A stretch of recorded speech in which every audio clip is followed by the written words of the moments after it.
All right, so the best looking pre-market charts right now are, well, maybe MNOV, cost. As far as the momentum breakout stocks go, there's really, those are the best looking ones.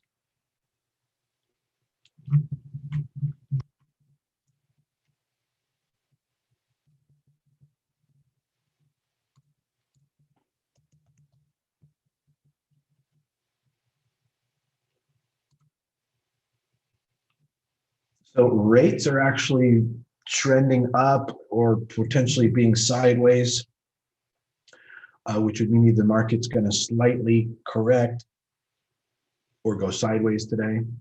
So we might be ready for a sideways day. That is my guess at the moment. Yeah, we'll be talking about Bitcoin. I don't know about an actual Bitcoin day trade, but I am very bullish on Bitcoin right now. And I'll tell you why in a little bit here.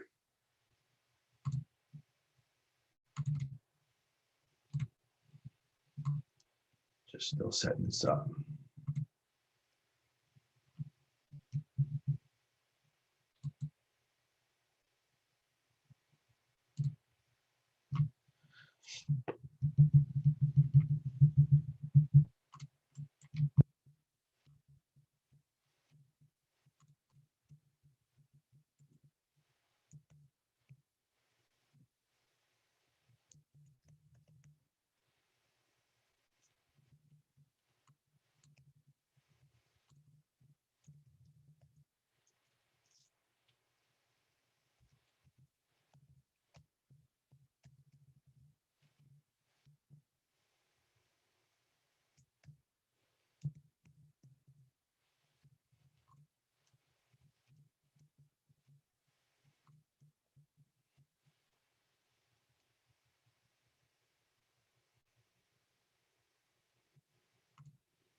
Well, I think that's good. I think we'll go live on the, let me get Jake in here first. Where are you now? Somebody.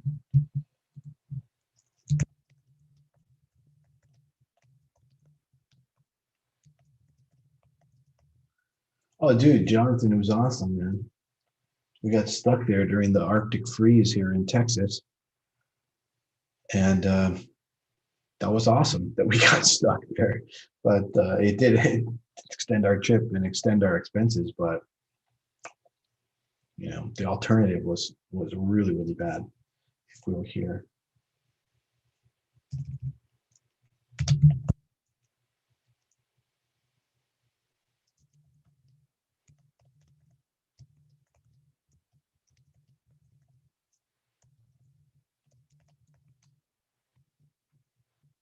Morning, Keith. Why, Jonathan? You do you live there?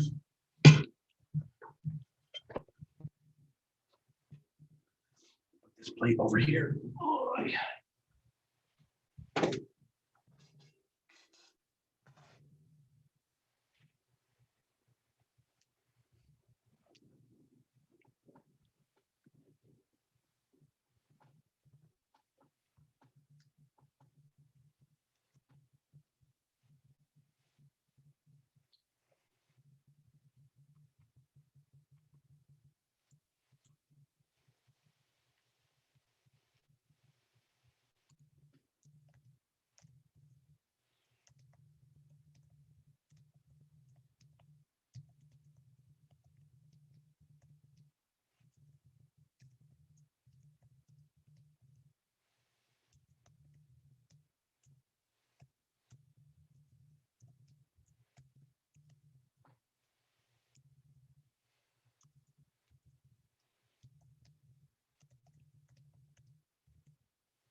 Oh, you live in Texas. All right, cool.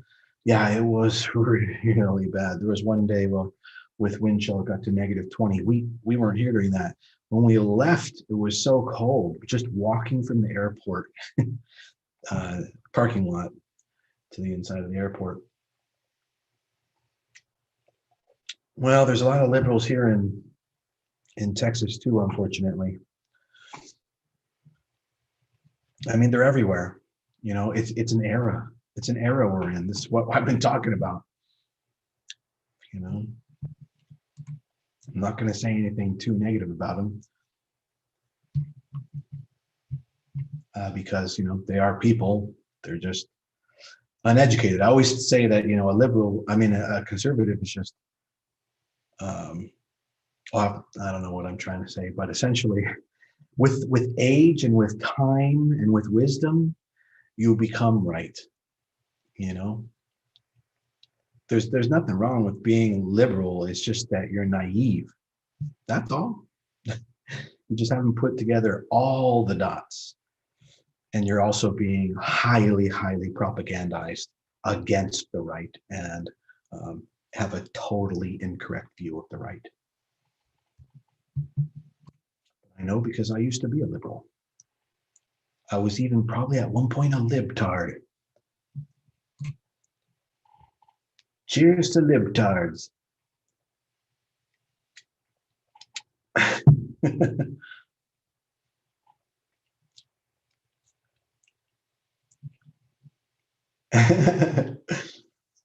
Yeah, that's when I was unprofitable.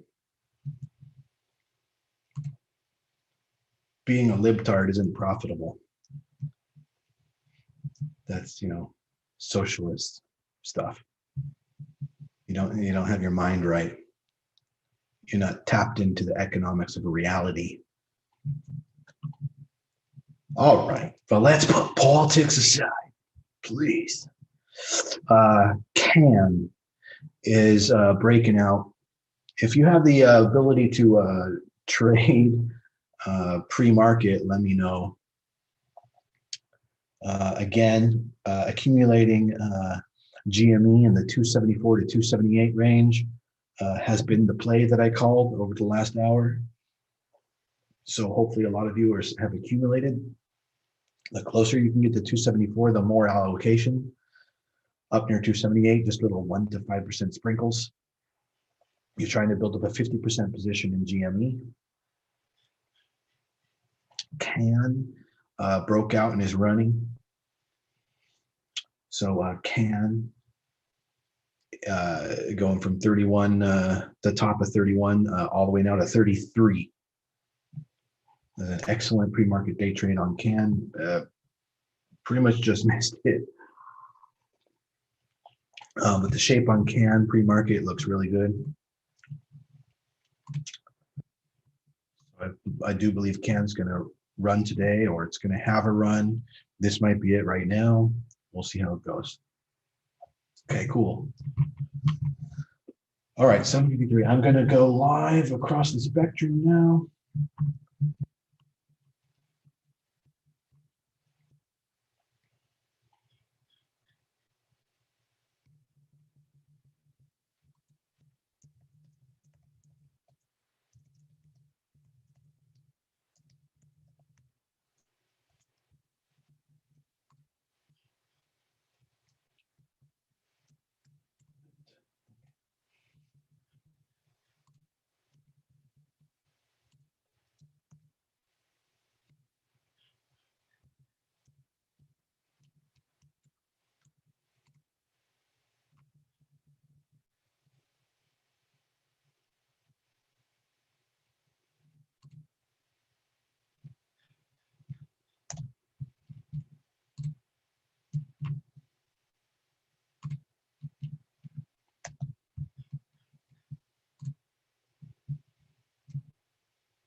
on a bus ride.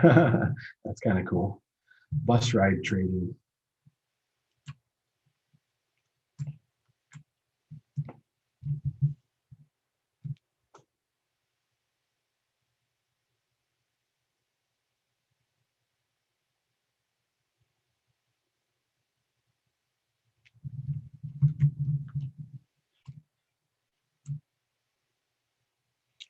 All right, so whenever you get in anything that we're talking about, okay, not something else, something that we're you know, talking about, that we're what do you call it, commentating on. You say in and the number of shares or contracts you have, and we'll know the difference. Like GME, we're only trading shares. So you might say GME 5 shares, you know, GME 5, or just in 5, you know. So my question to you guys now is anybody in GME right now? Number one, do you have any GME? But I'm talking about for the play this morning when we were talking about buying at 274. 274 to 278 range. Has anybody averaged in? Yeah, and that's not all of them. Yeah, it's a whole full screen. Just click the link in my bio to go to the YouTube to see the full screen.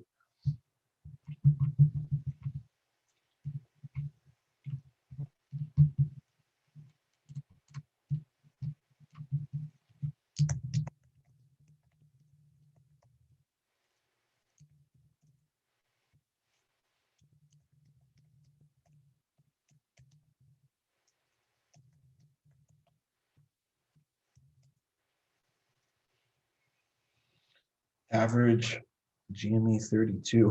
That's insane. Oh, 134. There you go.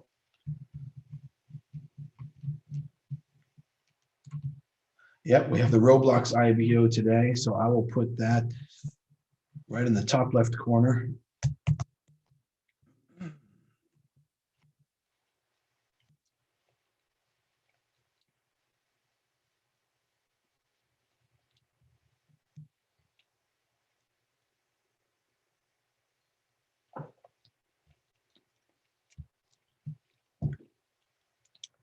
He with the fastest setup and the most hotkeys and the most preparation wins in day trading. Toss is its full name. Yeah, that's called Thinkorswim. Somebody had a question. Any advice on people that can't trade? Since I have used 3 trades in the week, my portfolio is under 25K. Yes, I have kind of a secret method. It's not secret, but I mean, it's a little trick that you can use to not use up your day trades. And I'll have to explain that possibly later in the day. Yeah, level 3, Charlie already knows the trick, it sounds like. Sometimes I explain it in the group. Sometimes I feel like I've said it like 100 times in the last 3 days and I don't feel like it. Other times, I don't know, that's pretty much the 2 ends of the spectrum. But you have to have options level 3. Okay, good. Right. So here it is, and don't ask me to explain it, but here's the technique. Okay, I'm not gonna like explain it and like, you know, teach it, but I can tell you what to do, what is the play, you know, how you can do it. And then maybe another time in a class or something, but not during day trading, I can explain it. But whatever strike you buy, when you're ready to sell, you sell the next strike out of the money, same number of contracts. That's it. That's all I'm explaining. That's it. Done. All right. You got it. That's it. It's so simple. Don't ask questions. Oh my gosh, I don't get it. But what if I, no. If you want to try it, do it. If you don't. This is what it is. Whatever you've got, whether it's puts or calls, if you've bought them, you sell one more out of the money, one strike out of the money from where you have it, the number of contracts you have.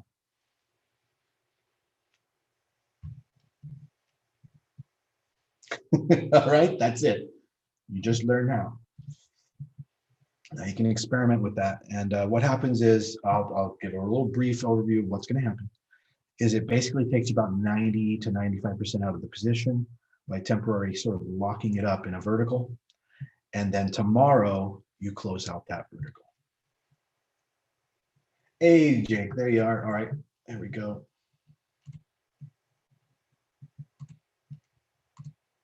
What the hell did I just do? Okay, that was shit. Co-host, okay.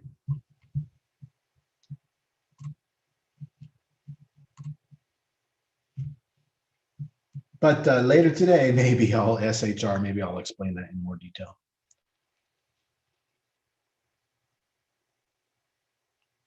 Best advice to a new Forex trader, do not trade with real money for like 3 months, paper trade. I literally am telling you that is the best advice I can give you. No joke.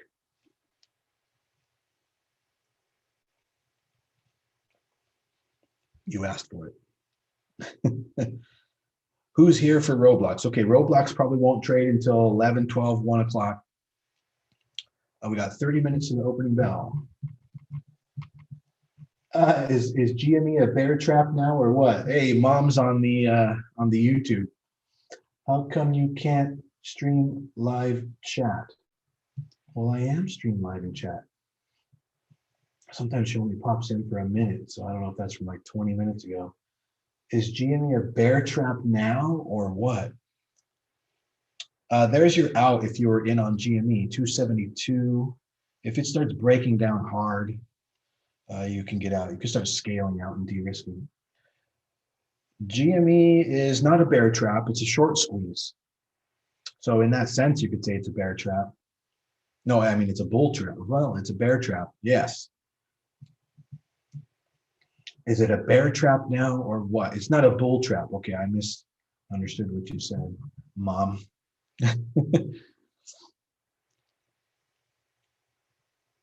Hey, thank you very much, David. You know, yeah, you know, I packed it into just 3 little videos there, but we've been going off on it for the last weeks, and it's impossible to explain fully. A lot of people were like saying things about the video that were very short-sighted, and it's just because, you know, they're having their world ripped apart probably, and they don't like it.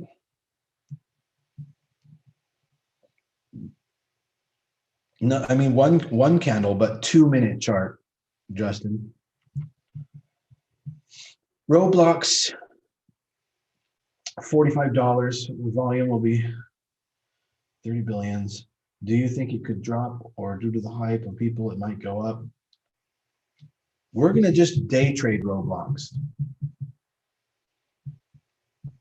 So whatever it does, we're going to go long. Can't really short on opening day without difficulties. So we're going to go long at some point on a dip or on a sign of extreme strength.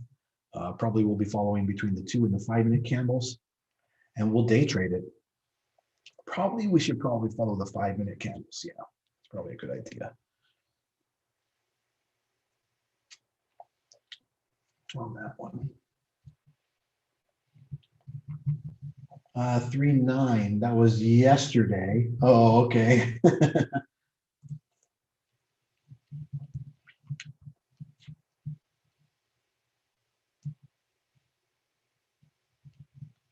Interesting.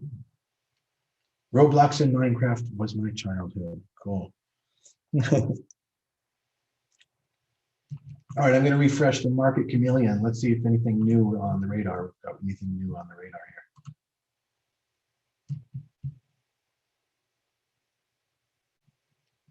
Yeah, I liked OBLN's chart yesterday, so I'm going to take another look at that. But yes, we do. We have ENVB with 10 million shares trading. ENVB.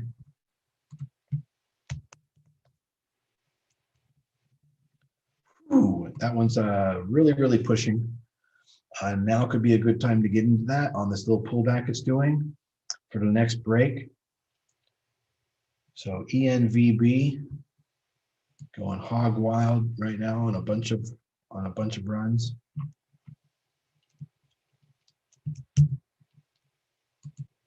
And now up almost 100%. ENVB.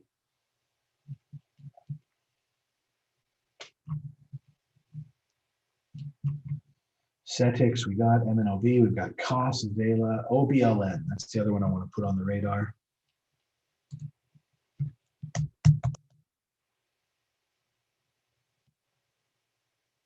Good morning, Mateo.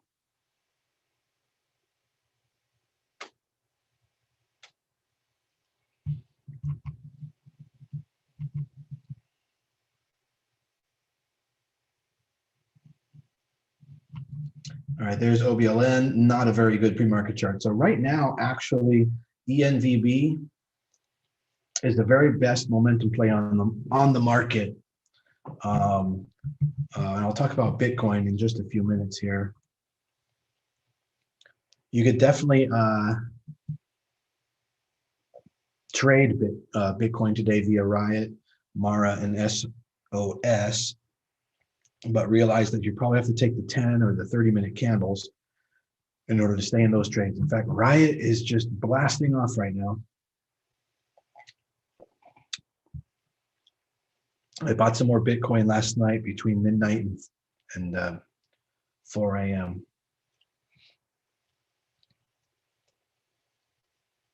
Yeah, so let's let GME crap out a little bit. So if you had accumulated some shares during that 274, 278 region I was talking about, depending on how many shares you got and how much risk that is to you.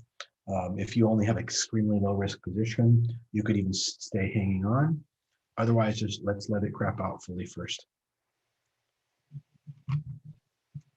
I'll be right back.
Yeah, we're watching Zayla.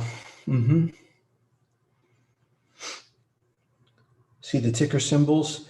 So if you want to see things better, sir, you can click the link in my bio. And that'll take you to you can click either link, either to the YouTube or to the Discord. And either one of those will take you into our larger screen setup. You'll be able to see better and hear what we're talking about. But I'll just tell you right now, this is GME, MNOV, CAN, ARTL, ENVB, which looks really hot right now, and OBLN. And then we have a whole bunch of other ones that you can't see off screen. Oh yeah, SPY is definitely going to open green. And I got to see which way rates are trending. But at the moment, it looks sideways. But like I said yesterday, the top range of the move yesterday on rates calculated over to the market and SPY is 393. So we're at 389.50 right now. But we could easily go sideways today, which would make for a difficult trading day because then breakouts won't be full, bore follow through breakouts necessarily.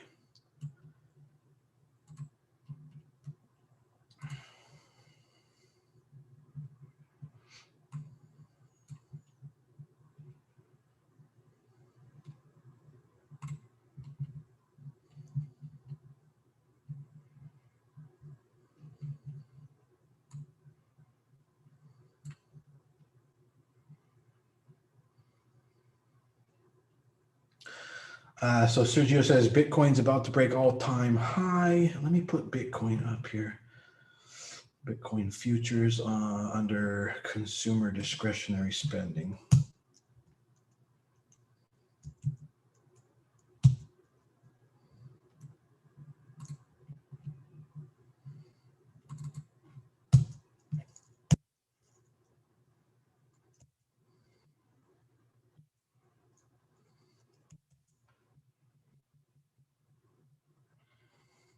Yeah. Last night, I picked up some more on that dip. Let's see if I can show you where.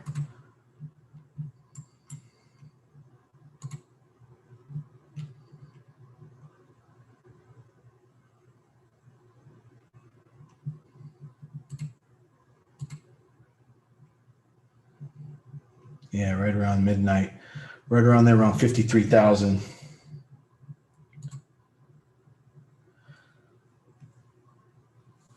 So by my estimates, about $4 to $16 billion of the $400 billion that's going to get into people's hands via these next stimulus checks that will go out at the end of March and April, 4 billion to 16 billion will go into Bitcoin, into crypto, primarily Bitcoin.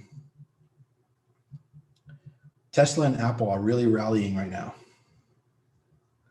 But in any event, so I do believe that that's going to cause Bitcoin to go into another overdrive, and probably the next psychological number to get to is 100,000. So now is the time I'm probably going to push just literally all my assets over onto Bitcoin just for that month and a half play, maybe 2-month play, and just double my money.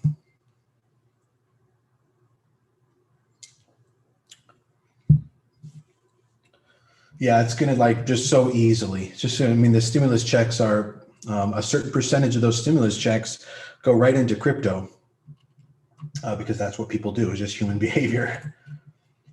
And so we already know that that's potentially coming.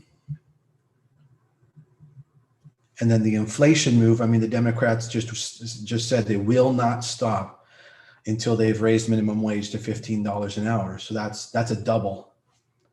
So that's an inflation double right there. So all costs will double over the course of about a year, starting from when they raise minimum wage from $7.50 to $15.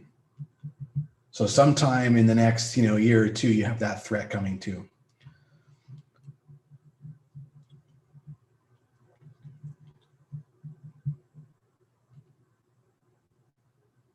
All right, ENVB. You could be grabbing some here in the 525 area.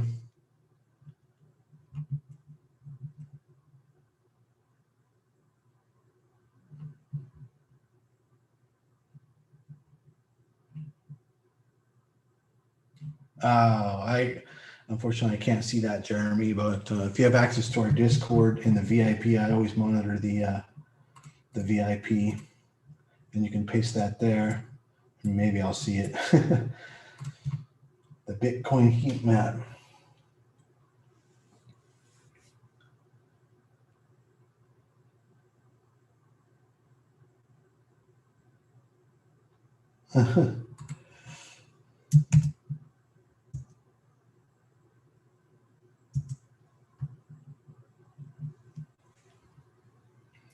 Elliot, you can definitely go ahead and copy the link everywhere now. You're free to do so. If anyone wants to come into our Zoom, that's the best place to be. You can see my high-speed trading setup. We're monitoring that at the same time as our full radar screen that we're watching here, both in 4K. You can choose between the two, lay them out however you want on your desktop, put them in the corner, and day trade with us that way. As usual, full disclaimer, we're not an SEC certified financial advisor in any way whatsoever. Well, actually, we're not, but let's make that clear. But I am actually going for those certifications this summer. So in some way we are, but let's be clear, the line is drawn that we are not. And that is what you would need in order to trade other people's money. So what we are doing right now is not me trading your money. Let's make that very, very clear. I am not trading your money. I am not advising you. This is an educational purposes program, and I hope you get a hell of a lot out of it. But when I say, get in here, get out there, these are ideas. So don't get carried away and overthink that too much. You have to do your own due diligence, have your own understanding. I advocate paper trading before you're a profitable trader. And you can consult with a certified financial advisor to see if day trading is right for you. That might be a good session for you to have. But technically, I don't even have to advise that. I can't advise you to do anything. All right. Let's make sure we're clear on that. Do classes end after this summer? Well, no. Bill, why would you? What you mean once I get the certification? Yeah.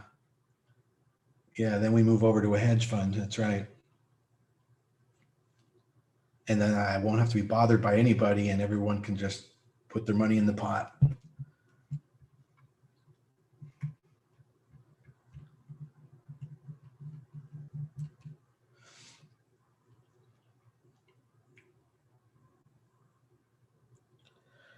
Pen gaming, what do I think? I think it could be good over the next 2 or 3 years, like a long bet, a very long bet.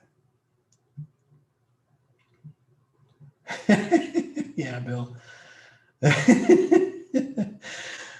Yes. Okay, ENVB is pulling back.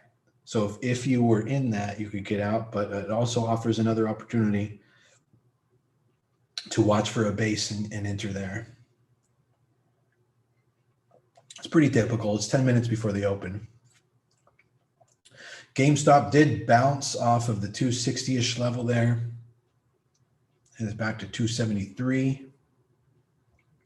But the pivot point on GME right now is 280. 287.50. You'll be fine in the 287s. Once it gets up to 287, then you can have a half in type of position. Oh, there it is. Cool. Your J Groves. Oh, what is that? Book map? What am I looking at there? Bitcoin order heat map updated 15 minutes ago. Where did you get that order heat map? Is that something publicly available, even if it's on the delay? I know you can get those things on Bookmap. Yeah, subscription. Well, yeah, but which service is that? I signed up to think as swim a cash counter takes 1 to 2 days to be able to transfer money. I would watch only then. Yeah, that's cool. But you could turn on paper trading right now. You can log out of your Thinkorswim and log back in under paper trading in the meantime, and you could give it a try.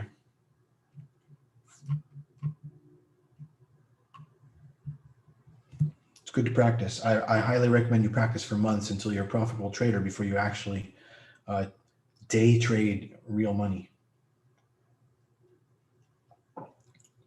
Unless yeah, that's my advice on that. All right, we got less than 10 minutes of the open. I'm double checking the market chameleon to see if anything else has popped up, because sometimes that happens. TLND may have just popped up 14 points. All right, let's take a look at that. Oh, that's a buyout. Okay, can tell by the chart. That is a merger acquisition, TLND. Yeah, CETX is here. Yeah, it's right here. It just doesn't look good. And that's the only problem.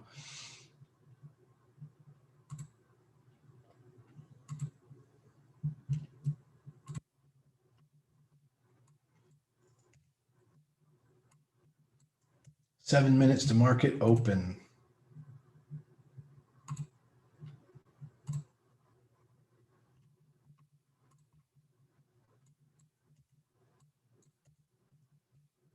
Yeah, we have all those here.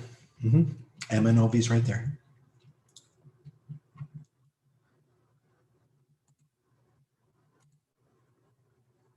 Yeah, cost is way up. We've got that right here to the left of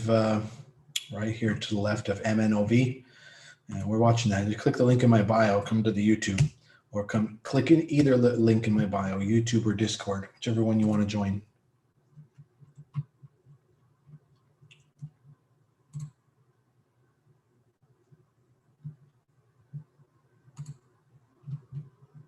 Oh, cat. All right, let me take a look at that. But I do expect that if the market goes up today, that the industrials will go down. But XLI as a sector is sideways. So, we'll see. Like banks are indicating like a smidgen up. Cat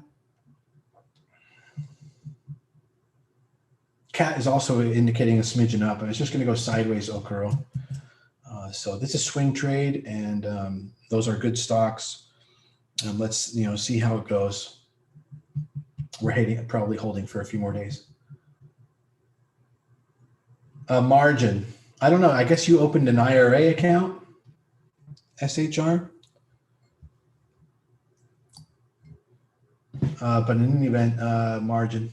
Fine. It's paper trading. So yeah, margin.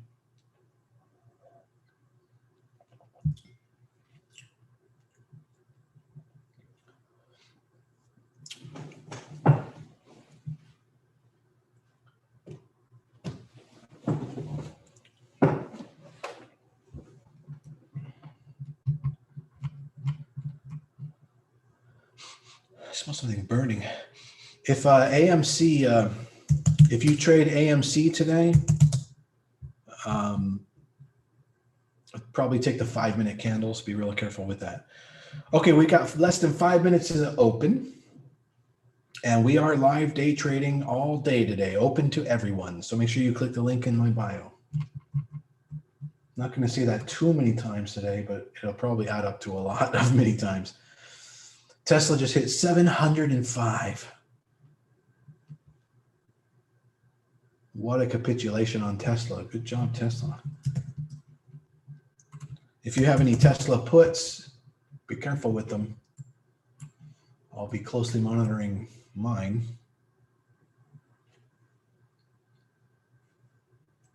Sideways, Ryan. Sideways, slightly up.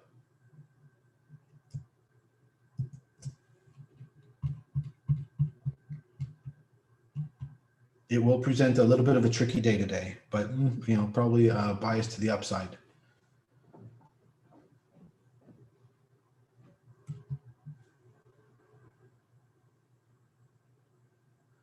All right, going to keep ENVB on the high-speed setup radar.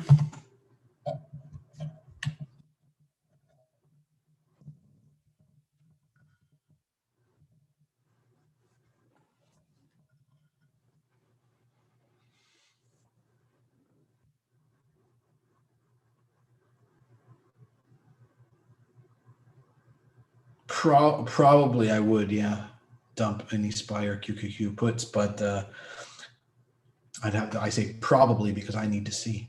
I need to see what's going on.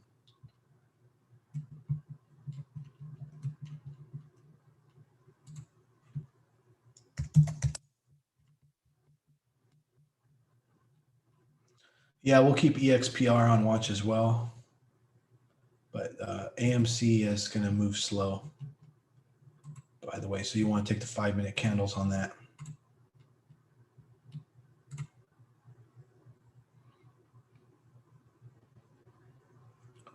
We're looking for a 5.71 breakout on ENVB. There are no other pivot points. Yep, there you go, Cam. Boy, you nailed it. Dude, I was not responding to you. I literally just said that by coincidence. And we've got GME up and SPY, of course, on the high-speed setup. And NOx is not really on our radar. Maybe it's not up enough.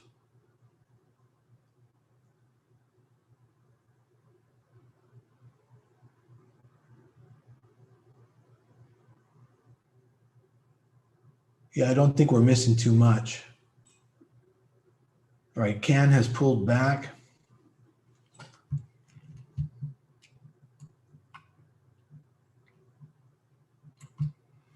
Could present another trade.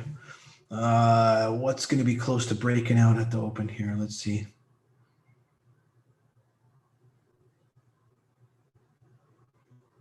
I mean, CAN is also only the only other one above WAP right now, and COS is showing promise. I'm going to put CAN up on the high-speed setup, top left.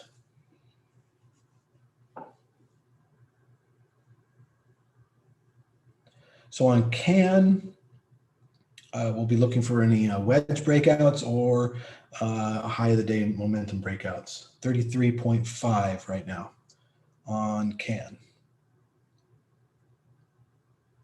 Funny how those psychological numbers are always there, right? You know, before you know anything about that, you never notice.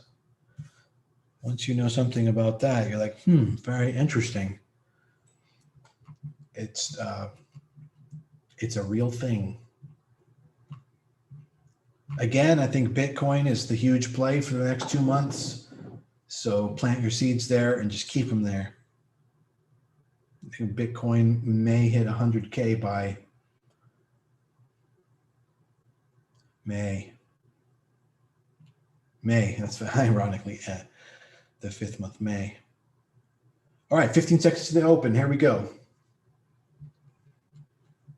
Let's see what goes up and what goes down.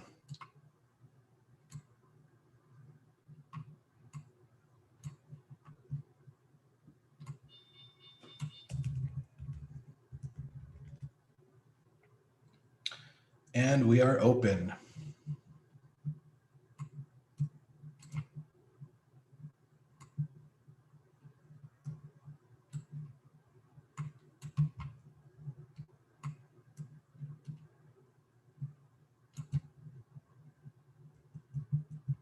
That's right.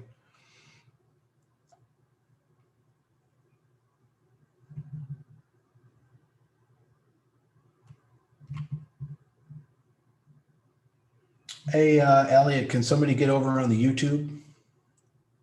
Apple breakout, Apple options, you can go for them, calls. Faraz, I'm not going to analyze your fucked up options plays. Oh, sorry. You mean you're ready to close that position out? Okay. So yes. Yeah, that's correct. So, yesterday you bought the 800 and you sold the 805. So today you buy the 805 and you sell the 800. Does it make sense? Yeah, but to close. You got it. You got it perfectly. And don't ever let me know about any more of those types of positions you've put on ever again.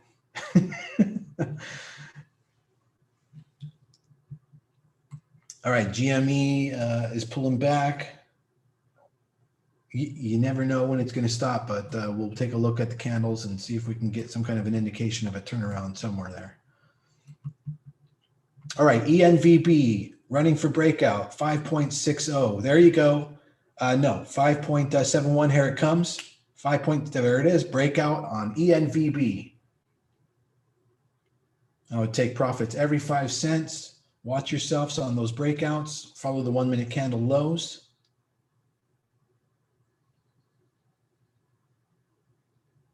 Pulling back to 5.55. So you high frequency traders would be out massively by then.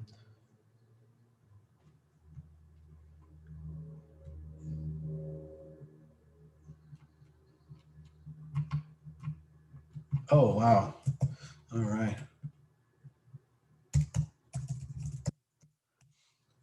All right, ENVB pulling back on the 1 minute candle basis. You have a very wide stop, but you could probably get out now at 50% that first candle. Tesla running, you can get calls on Tesla. SPY is running. Rates are a little bit bottoming, so I do believe we're going to have some lift off today. You could go with calls on Tesla for the day trade at the money nearest expiration.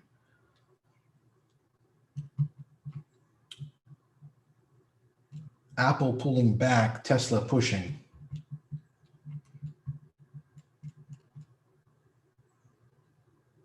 Cost is nearing its first pivot breakout point of 28. Above 28, cost is entry.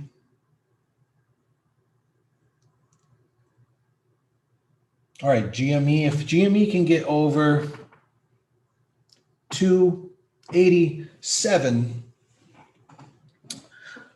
that would be a strong show of force and momentum. Mara, Riot, SOS, really good calls today. They are definitely moving up.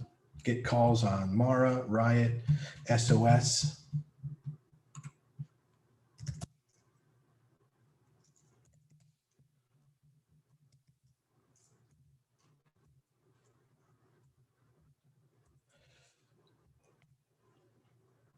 All right, the market is pulling back now.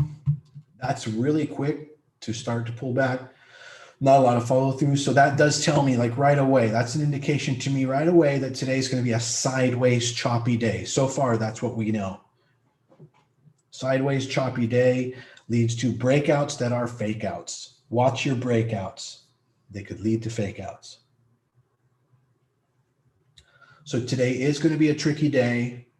You want to take smaller positions today, smaller position sizes, longer candle time frames. So instead of the 1 minute or 2 minute for your day trades, you might want to choose the 3, 4, or 5. 5 is very popular, so people will be following the 5. We have energy in an uptrend. Energy is in an uptrend. Industrials are sideways. So what's energy? FANG, ExxonMobil, CPE. Those, I am not looking at them, but those ought to be good today now. We have XLE. We have the energy sector in an uptrend. We have financials in an uptrend. And then what do we have forming on technology in a downtrend? I would cut your Apple. I would cut your Tesla positions that we talked about a couple minutes ago. ENVB re-breaking out at 6. That's another all in. 6. ENVB. Get ready. Here it comes. Right there. There you go. I am having problems with the DOS screen here. Not sure what's up. It's done that before. And I think it was just if I switched symbols, it fixed itself.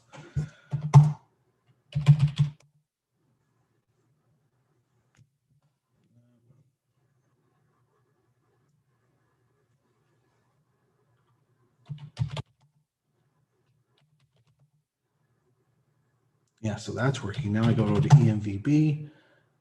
Yeah, they just have some kind of a bad signal feed going on ENVB on the level 2. All right. So far, the direction is telling us that the plays today are going to be in financials and energy.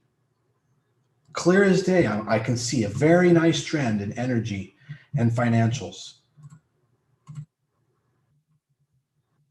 All right. So that's where you should place your bets. All right, ENVB is already at 620. That's almost a 15% gain on your entire account if you took ENVB at 6 just then.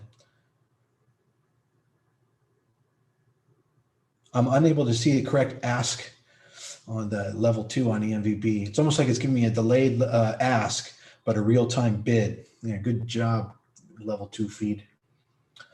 EXPR, yep, completely breaking out. So you know that 4.65 next breakout on EXPR. That'd be like a 5-cent ladder.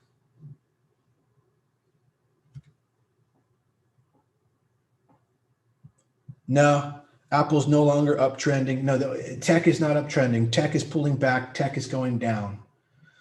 The plays today are going to be energy, financials. So far, be quick to adapt real quick. Drop all your baggage of what you thought's going to work because you have to be quick to adapt in day trading. Right now, it's financials and energy. So FANG, CPE, ExxonMobil in energy. And financials I haven't had a chance to take a look at, but probably banks. Probably, Wells Fargo, Bank of America, JP Morgan.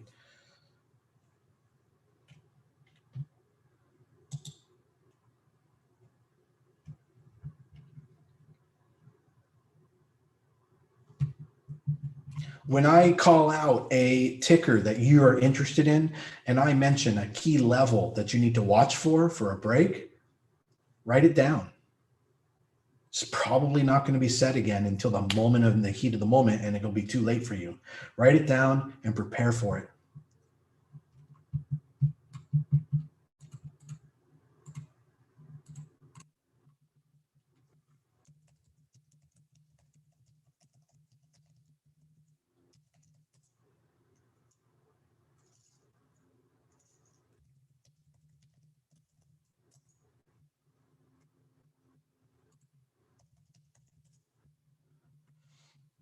Pull up some of those so we can really look. You're still in ENVB? All right, that was a hell of a pullback, but I suppose you're following something like the 2-minute candles. Yeah, a little dangerous right now. It is pulling back. Get out. I would recommend, but if you only have one day trade, I understand. Be careful. Caterpillar is on the move. This is what I'm talking about for us. You never know, right? We got to be quick to adapt. Everyone's like, should I drop, this or that? Maybe not. Our bet on inflation is currently in play right now. So it's the inflationary stocks again. Yeah, Tesla puts. At the moment, that's just the way it's going to go. I have not sold my Tesla puts. I have not sold my GE, CAT, DE, Wells Fargo, Bank of America longs. Because those are swing trades moving in the right direction. ENVB on the 2-minute candles doing good. A little bit of a rocky ride, a lot of pullback. But try and stick in with it. Try to stick with it. If it holds VWAP all day, it could be really good.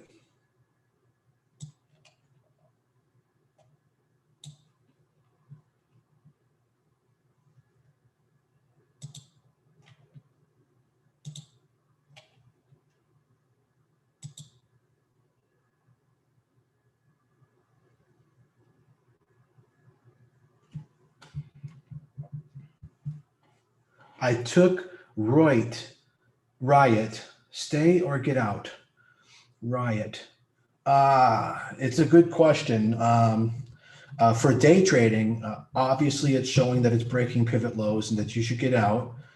But for like longer term, I think they're excellent plays, but those are like 2-month plays. What's the next buy point for GME? 287. 287 half in.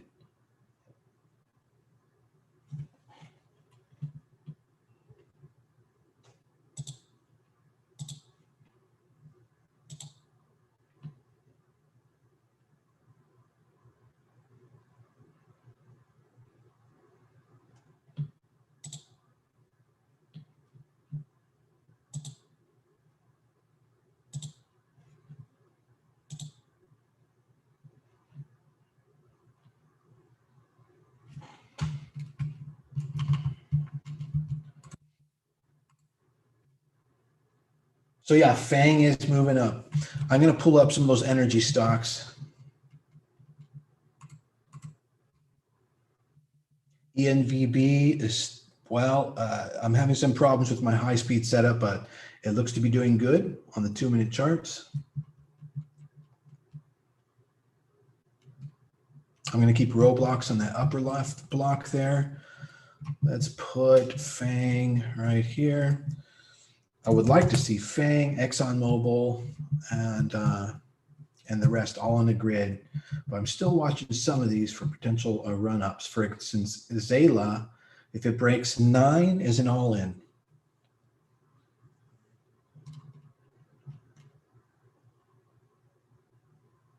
Let's see. We start our lives 30 minutes before the open. And yes, I do mentor multiple sessions per day, after hours. I do mentoring sessions. You just need private mentoring sessions. So you need to just send me a private message, but start by just clicking through.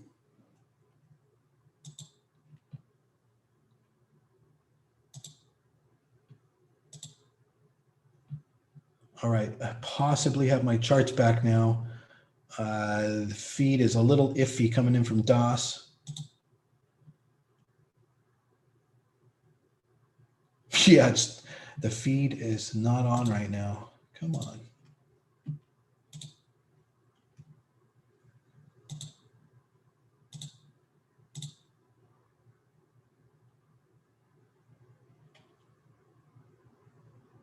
There we go. We're locked onto the feed again. So it does look like ENVB trade is over. So hopefully you got out. Thank you, William.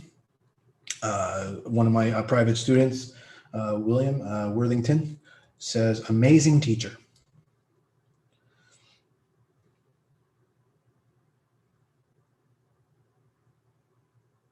So I'm kind of tooting my own horn because I said that, but he's the one tooting the horn.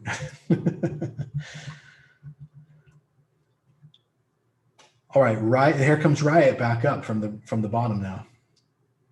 And we're seeing SPY start to rally, as well as Apple and Tesla. So this is going to be part of the sideways day that we're in.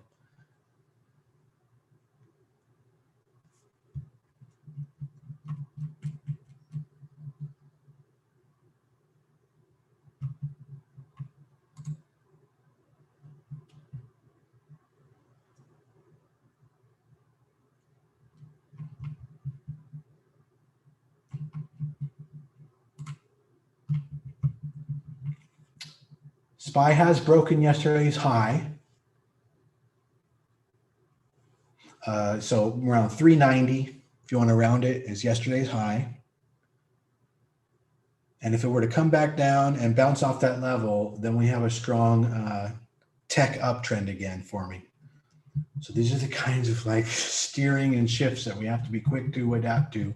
So we'll watch it. We're watching for a multi-point trend analysis on the different sectors to see how that's going to factor.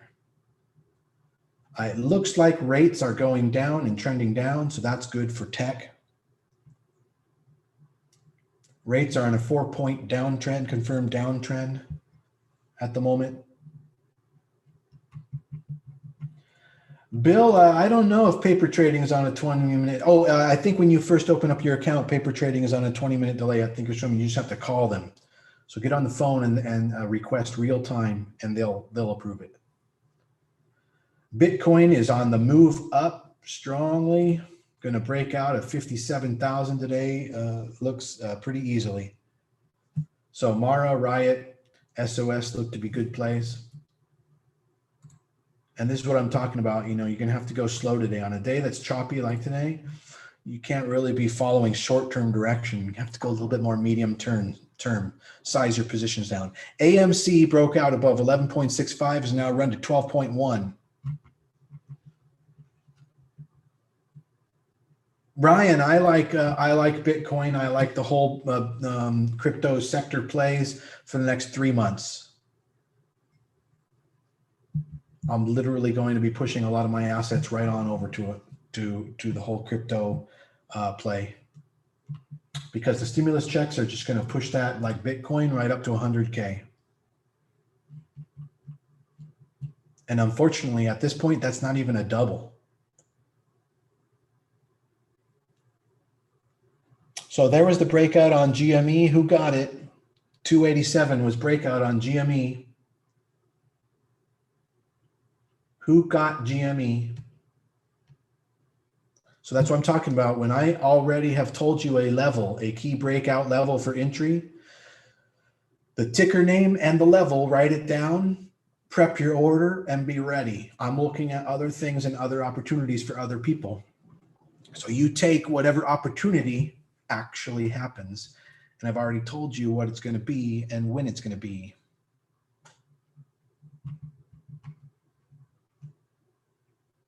Yeah, we have our key levels marked up on GME. 291 is an important one. It could be resistance. So make sure to take some profits out at that key level. Not all, 10%. The minute you ever take profits as a day trader, rule number 2 is to what? Let's see who remembers. What do you do if you've taken profits? Rule number 2. Any profits, 5%, 10% of any kind. Larry says, never get back in. Pop champagne is another one. Li Shi is right. You set your stop to break even. Anytime you take profits, you are now a profitable trade. You don't ever give back your position. You do not lose money at that point. You set your stop to break even. And if it gets hit, you got your profits. Good job. And if it doesn't, you keep it riding and you take some more out. All right, so GME is running. 287 was entry. The next breakout on GME will be 296, and that's going to be an all-in, and here it comes. 296 all-in on GME, 296. You're going to have to see it, 296. And when it does, oh my Lord, it's going to definitely run really strong. 296 would be your all-in on GME. Yeah, you can even just take 10%, Camille. 5%. It's okay. What some people do, what one method is you can just take back all your cost basis, and now it's running for free. It's like profits are just running. So if you doubled your position, you take out half. And now you got all your original money back, and now it's just free position running. But you still don't want to be stupid about that. You got to watch it, and take it at its peaks. AMC is really running. Unfortunately, the time to get in was 11:43 and still running, and you can't get in yet. We need a little bit of a pullback on AMC before getting in. SPY pushing up hard, but Tesla going sideways. SPY has made new highs, but Apple has not. Tesla has not.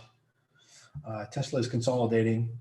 So this is a very tricky market today. We are getting mixed signals from multiple sectors that are decorrelated and correlated.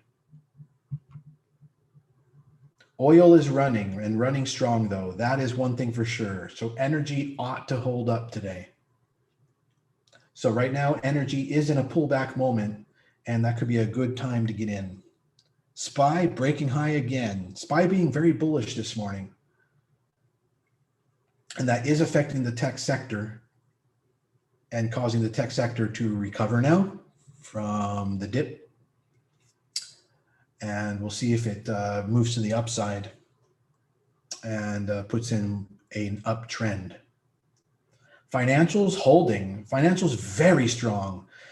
If anybody had a pullback, financials barely felt it. So that is a sign that financials are probably the leading sector today. Very strong financials. So that will probably be banks.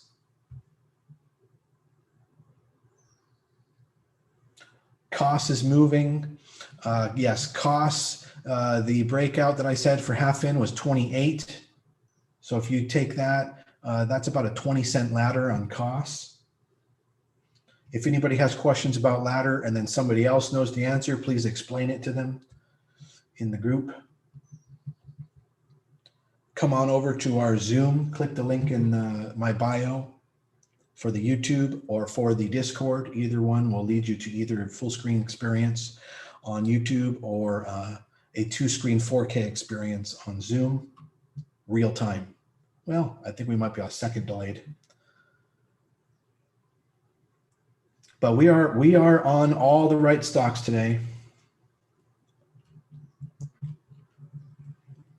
FANG doesn't look like the best energy stock to be in today. So I'm taking a look at some of these.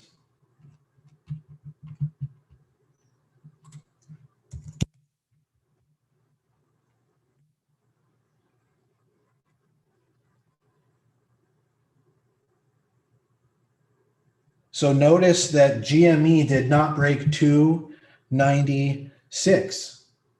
You see? And it's pulling back. It's struggling. It's in a flat top wedge formation, which is really good. So that means you should be buying on these pullbacks if you can, some, like 50% position. Who knows how to play like the ABCD type setups and the flat top wedges? When they break their tops, what do? Fully load up, right? Double your position if you're already at max 50%. But then you double up. That's when you double up. But in the meantime, if you can get in at any kind of a noticeable baseline at a lower average to get your average cost down, that's even better, right? So then when you double up, you have a lower cost average. It's awesome. Just make sure you understand when that wedge breaks down and moves against you so you get out and don't lose very much money. Right now, that wedge is, the wedge bottom out would be about 286, 286 stop loss on GME. And there it goes. So GME being a little tricky today. Financials still holding strong. Wells Fargo is trending up and looking great. You could do calls on Wells Fargo. It's pulled back just a little bit now. The stop out on AMC, it depends. Are you in or are you looking for an entry? Because if you're in, you'd follow the 2-minute candles up on AMC and you'd already have been out at 12. So you'd be out of your position now at 12 if you were riding it. Good question though. But now we're going to be looking for an entry. Next entry on AMC is at 12.13. Write it down.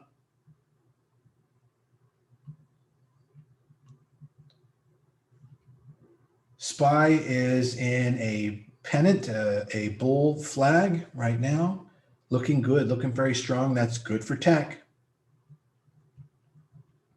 Energy has pulled back a lot, so this could be a really good time to get in energy. I feel that is completely misrepresented because oil is flying off the charts.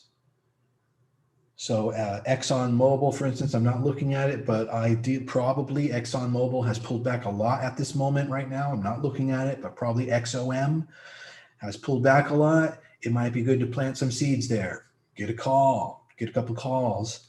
It's probably going to follow through today. Yeah, same with Caterpillar, same with TE, the industrials, similar. All right, GME pulling back. It may touch down to VWAP, and that would be, so far, VWAP is indicating like that is a good buy on GME, and it may only present an entry like for a moment. And right now that is 281. So if you can get 281 on GME, that's a good buy. We actually have a very good setup going on GME. We have all the moving averages converging at essentially 277. So that's a very strong support area, 277. The closer you can buy into that support area, the less risk you have, because it's just going to be like, you can just sit back and just watch it keep bouncing off your support area, and you can keep accumulating down there. So on these dips, you know, you could just be accumulating GME. You do that in small little bites, little nibbles. AMC starting to turn around. Like to see it hit 12.13 before you grab calls again for your next run. What does this mean? Yes, it pulled. Oh, okay, cat. I'll take a look at it. I don't know what you played for. Yeah, Faraz, of course. You're talking about the day trade technique? Yeah. Of course. It's not yet. That's an options technique. It applies to even Bitcoin, whatever you're trading options on. 100% absolutely. That is a technique. So, you know, you're building up your tool set, you know, as you're learning more and more things from me, but you can also learn, we have other analysts in our group who are experts at other things, and they have a lot of techniques and tips for you too. So make sure you just, you know, learn them all. It's not a tool set, it's a cheat code. All right, let me take a look at Cat for you guys. Cat's doing great. All right. Our swing on Cat's doing great. GE is the one that's pulled back kind of hard. Deere is doing outstanding. So GE may be a good buy, as a matter of fact. You could average in because you don't know if it's going to go down more tomorrow. I love GE right now, and I would definitely accumulate some for the long-term play on GE. Could even be leaps. I mean, like really long-term.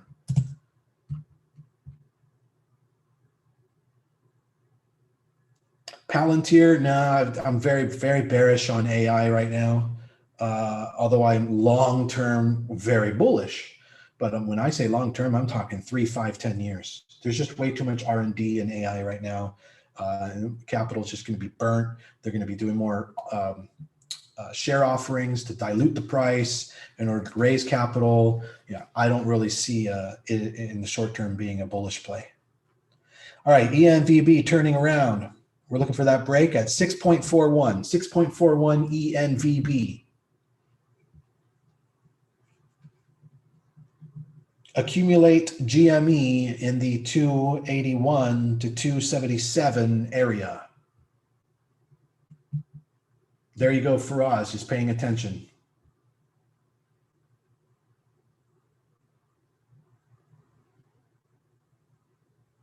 And then you could drop it at 275, 275 stop, but accumulate between 277, 281 on GME. And what was the breakout? We're looking for breakout on ENVB, 6.41.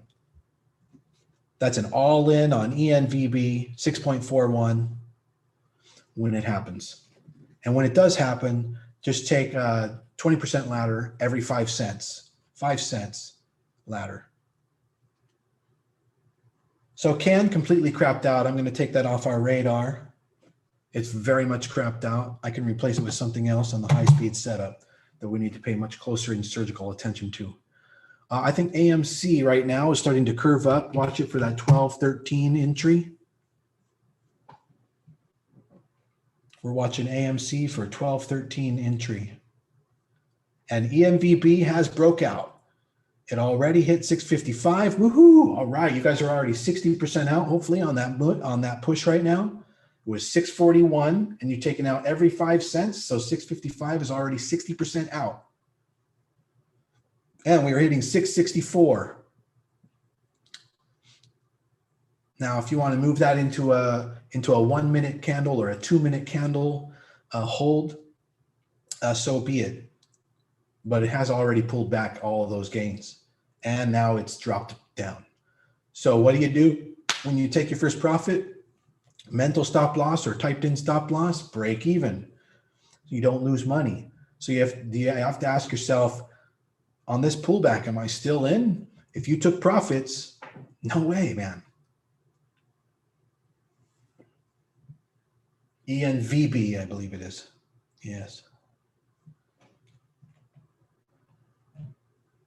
So if AMC can't make it over that 1213, it's not an entry. And that's just an automatic filter for us. It just means the momentum's not there.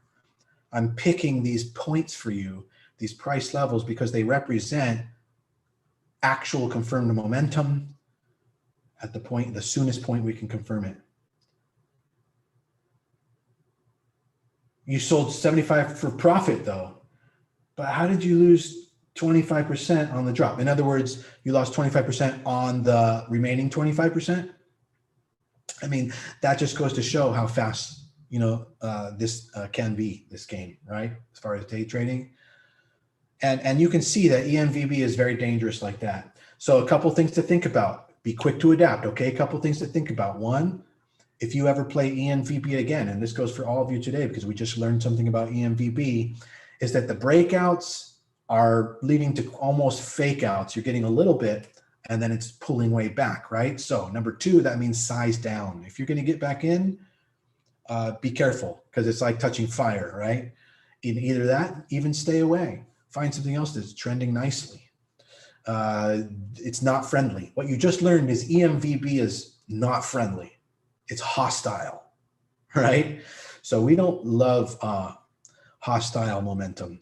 We like friendly momentum, right? Like who traded one of the yesterday? I think it might have been Can. I think it went up so friendly, so smooth for like 45 minutes. And that's what we look for. So you have to pay attention to that. You can't just be like, oh, but the system is this, and Evan said this, and you ladder out here, and when it breaks out, and you move your break even here. No, you gotta also recognize the quality of what you are deciding to put your money into. Like that's also a very important factor in your success. That's why we analyze the pre-market shapes of all these stocks beforehand and know whether or not they're good or not. And then you got to watch it minute by minute throughout the day, read the charts, continue to read the charts and determine, is this stock, friendly or hostile? You want the friendly ones. We all want to dream up that, okay, hang on, here comes GME, pop in 300 almost, 296, there's your entry. That's going to create a lot of momentum. Let's follow the 2-minute candles on GME to let it breathe.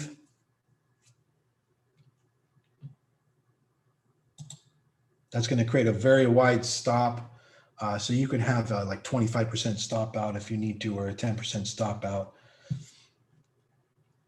Mental stop. But we want to be in this now as long as it can hold. Like your stop could be 290. If it breaks 290. But it looks like it's not. It looks like it's going to follow through. But what can happen is a flat top wedge can form under the 300 point. I was making a cup of coffee and missed 281. I mean, I understand what it's like. So that move right there caused AMC and EXPR and COS to also start to be like, whoa, hang on, what's going on, right? So, but those entries are a little different. AMC 1213, that's what we're looking for. COS, we'll be looking for the break of the high of the day at the moment, so 30. Write these down. And EXPR 4.74 is the breakout we're looking for on that. It does look like CPE is the excellent energy play today. And when I mentioned to get into energy on that pullback, I didn't look at XOM yet, but CPE would have been an excellent one to do it on. GME is testing our faith and pressing down into 290. But overall, I'm getting the sensation that we're forming a flat top wedge on it. So this could be just a larger pullback. As long as it holds 50% of that recent candle, you can keep the faith. I'm going to pull up ExxonMobil.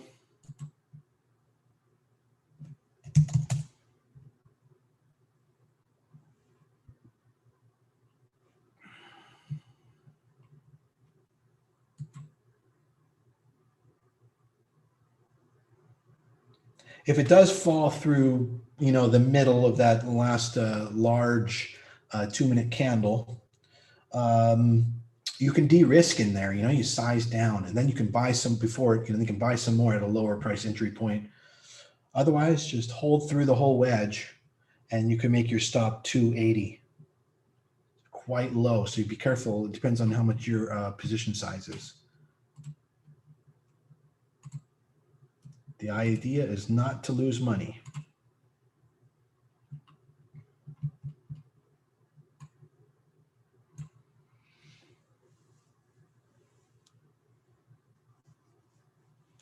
Well, you might need to cost average into that GE position, and is that quite long? What kind of expiration did you get on that? Or were you talking GME? You said GE.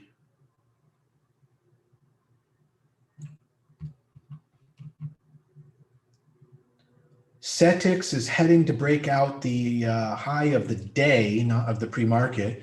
So that is an important pivot point. CETIX 4.01, 50% in. CETX. It does look like AMC is trying to get over that 1213 mark.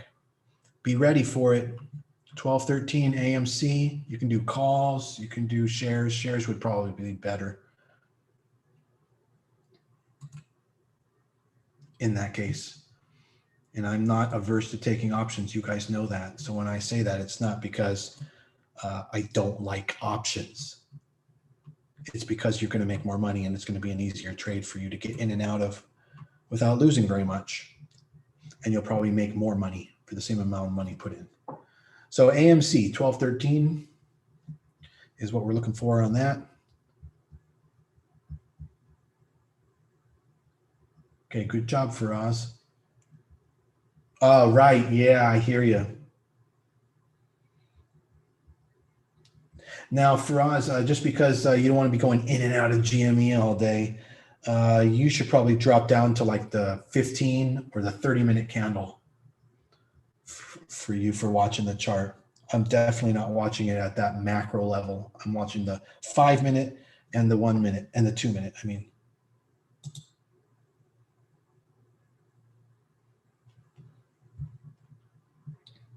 But you could just say, hey, if it stays above VWAP, I'll stay in. That could work for you. Just make sure you get out if it goes below VWAP, but buy a bit of a range. Give it, $5, something like that.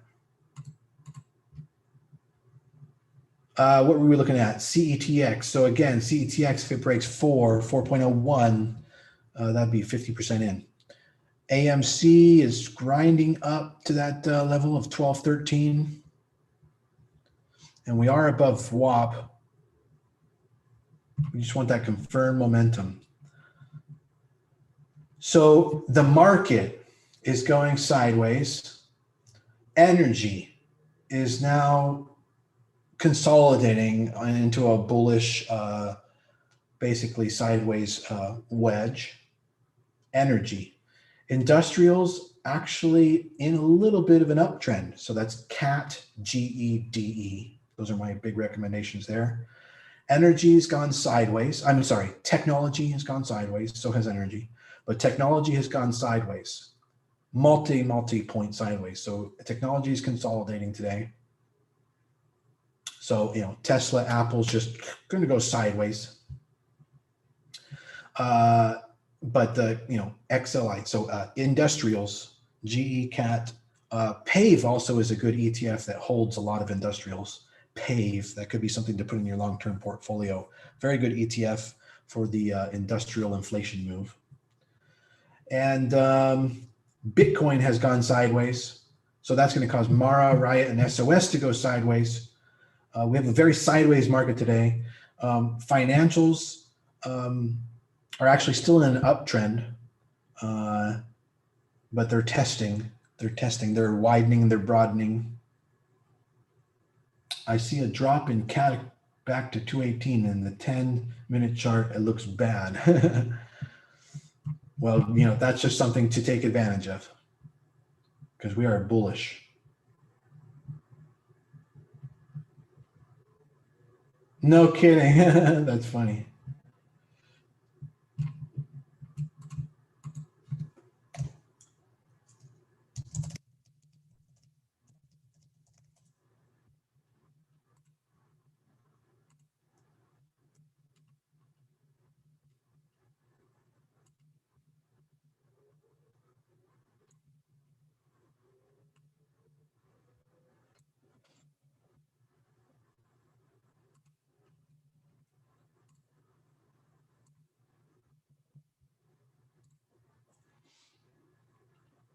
All right, SPY now pulling back. That's going to affect tech. Tech is going to break down now, according to the way SPY is moving. If tech is correlated to SPY the way it looks like it's been correlated today so far, then Tesla and Apple are probably likely to break down and hit new lows of the day within the next 5 minutes.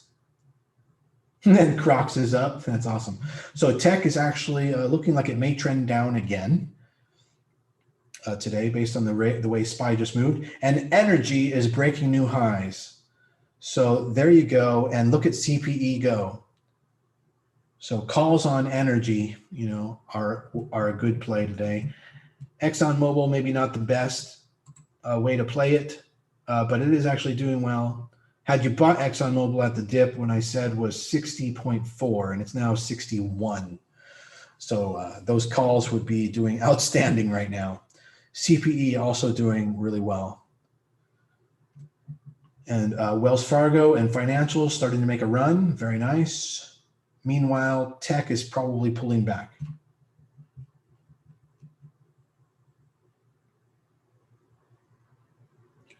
Well, the thing is, Ryan, is it tested 390, but it broke the recent pivot low.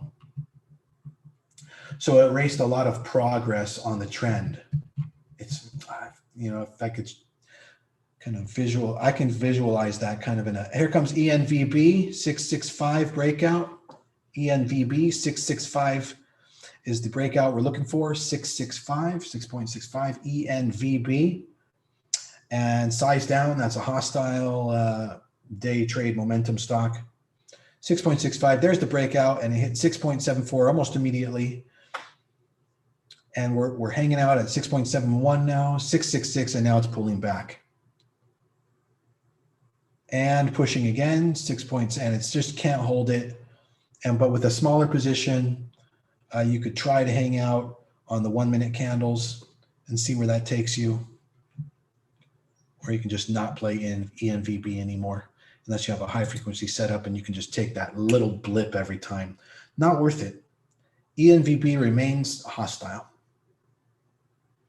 By the way, when I call something out, it doesn't mean you have to take it. I am just telling you what is hitting into the zone, what is popping, and you need to have your own discretion and your own due diligence and your own reasons whether or not you actually take it. It's up to you. AMC could not break 1213, and look what happened. It started to pull back. Very interesting how that works, right?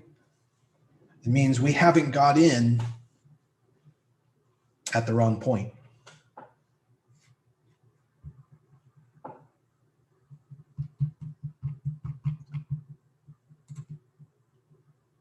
Okay. Wow, Lishi. Yeah, good job. Not a good practice. Are you meaning that you played it on paper trading, or that you just took like a very small position to practice?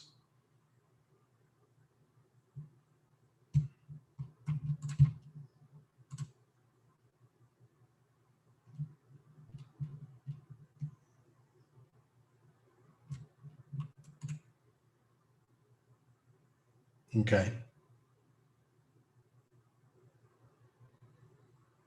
So see what I mean? I think it was Ryan. SPY broke that 390 support level now. So it wasn't really about testing support because it already had gotten away from it. It had already bounced off it, put in a higher low, a higher pivot low, which is this one here, and then broke that. So that's a reversal of progress. That is a reversal, a trend reversal, confirmed trend reversal on that level of the trend. I do believe, though, that it's just going to lead to a day that's going sideways today, and that's what we have in store for us. Rates are even trending a little bit down, so that ought to lift the market just a micron.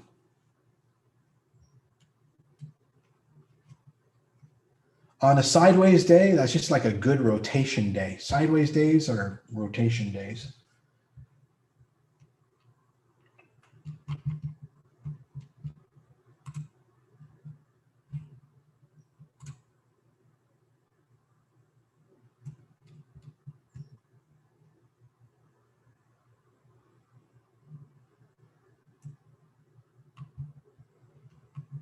Apps is a good runner today. Okay, and then of course we're waiting for Roblox to IPO.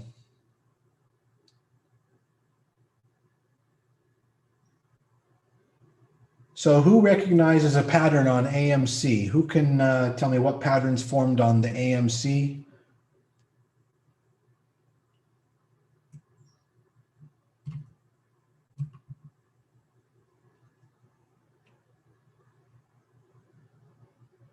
And there goes EMVP again, very hostile on its breakouts. What you can do is you can get it on the pullbacks. What time frame for AMC? Any of the short time frames, 1, 2, 3 minute should show it to you. Yeah, that is correct, John and Kevin. No, well, yes, it is a form of bull flag, but not quite, because it doesn't look like a bull flag the way it's formed. It's an ABCD, that is correct. Yeah, so the C is that 1213 level, and then B is 11.6. 1213C, 11.6 B, and then the A is 1250. So write those down. There's no time to like repeat myself too much.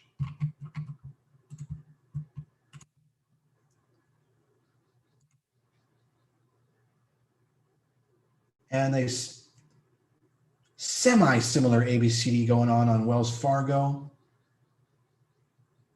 the financial setup, financial sector. EXPR just broke the high. Who got in that? You'd be taking off every 5 cents on that one, 5-cent ladder, 20% outs.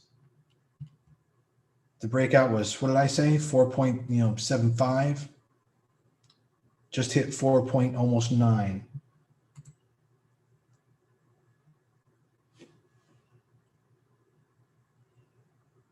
All right, GME is doing the flat top wedge thing, and it's going to break out soon. This is the second time it's going to tap the top of the range.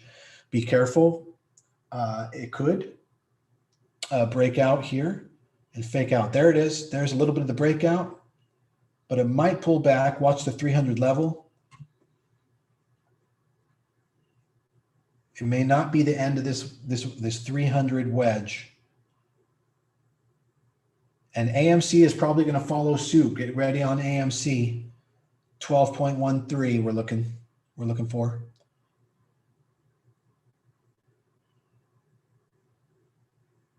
And there it is, 300. There's the full breakout on GME.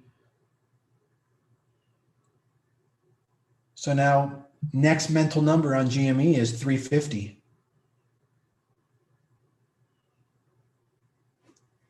We did write in a couple of key levels last night. And right here, 304 is one of them. And look at that, ton of resistance at 304. We're pulling way back. So that's why you got to take your profits at key levels. And we've already written those key levels in, which is great. We already know where they are.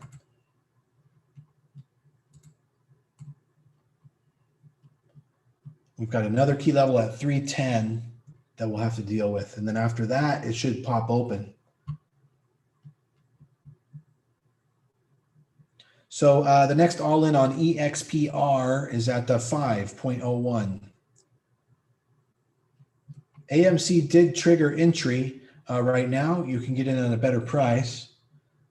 It's basically following GME, but it did break that C level.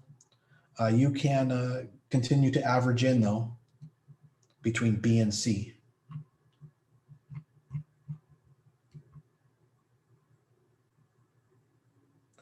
And SPY pushing down further, continuing its confirmed reversal off the top. Will it make a new low of the day, and what will the low be? There goes tech. I said 5 minutes. I think it took 7. Sorry, I was a little off. Tesla making a new low. Apple making a new low of the day.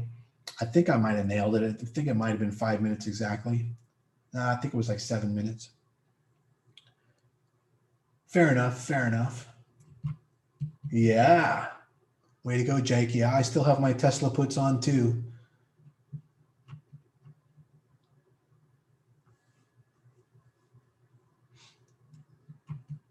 I mean, Elliot. You silly man. GE announced that they're going to be doing a reverse stock split. So GE is turning into a great buy. Just let it drop and average in. You might even be able to get it lower tomorrow. GE is an excellent buy, just not an excellent sell today. An excellent buy today. Yeah, Jake's on the plane. Coming back to Miami.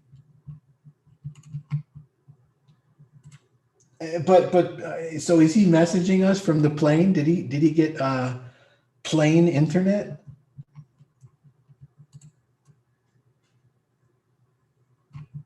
Is he up there? And I'm gonna send him a message.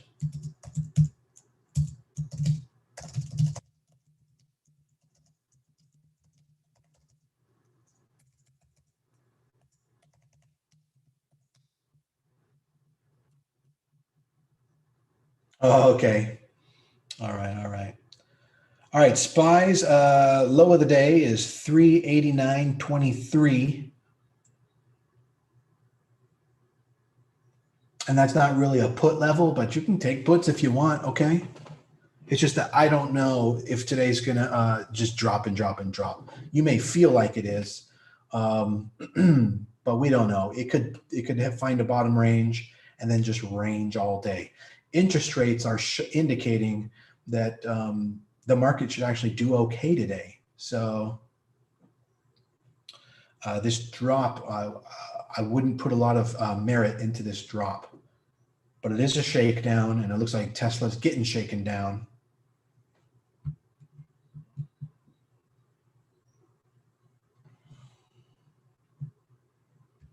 Yeah, for us, just, as long as it stays above WAP GME, just stay in. See where it takes you by closing bell. Okay, let's think of it that way. And then also, even when it does break WAP, give it a little bit of wiggle room. Like right now, 280 would be my floor.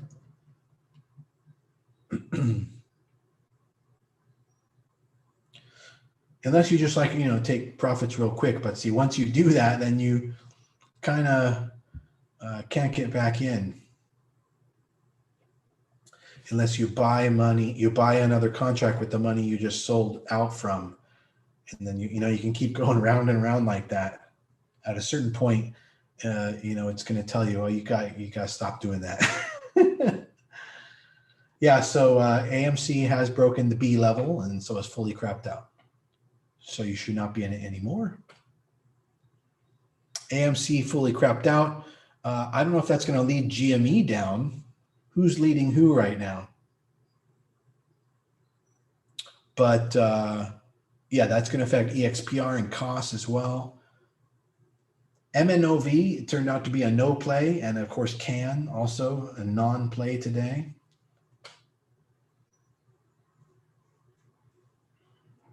And the market did put in that new low that we were just talking about. That's bad for tech, but Bitcoin broke new high, all-time high.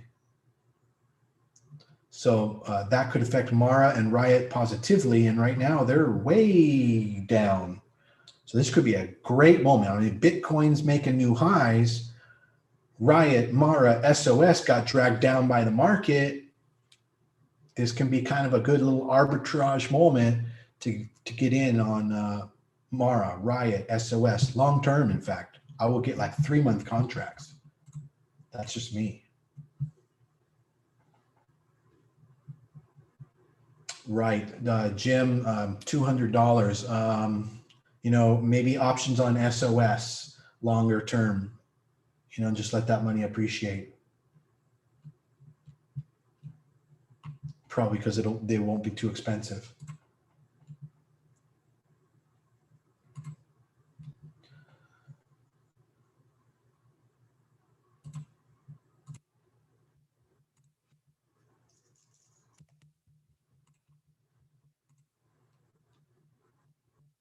I'm going to take a look at the options chain on SOS right now because I'm definitely going to get into some more SOS options for about for a while. I might even get the leaps on them. Nah, I don't want to go that long. Like I said, May, so I'll probably take June just to give myself a little extra time. And the June 75 deltas are the 5 strike, and they're $300 a piece. Excellent.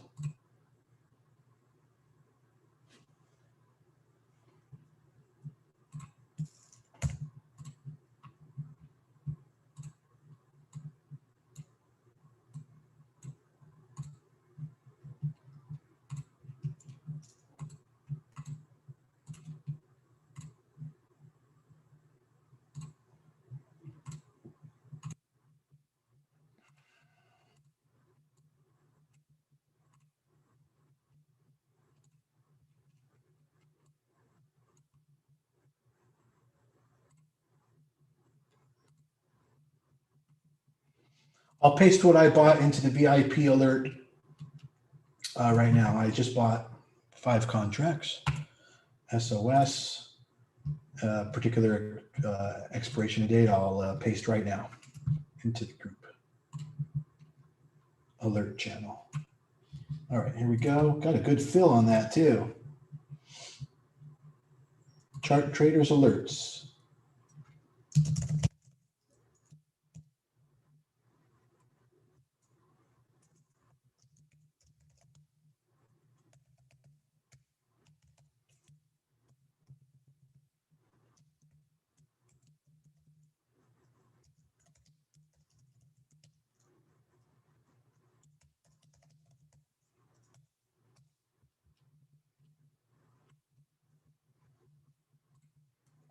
All right, now I'm going in for Mara. Ooh, Riot. Ooh-wee.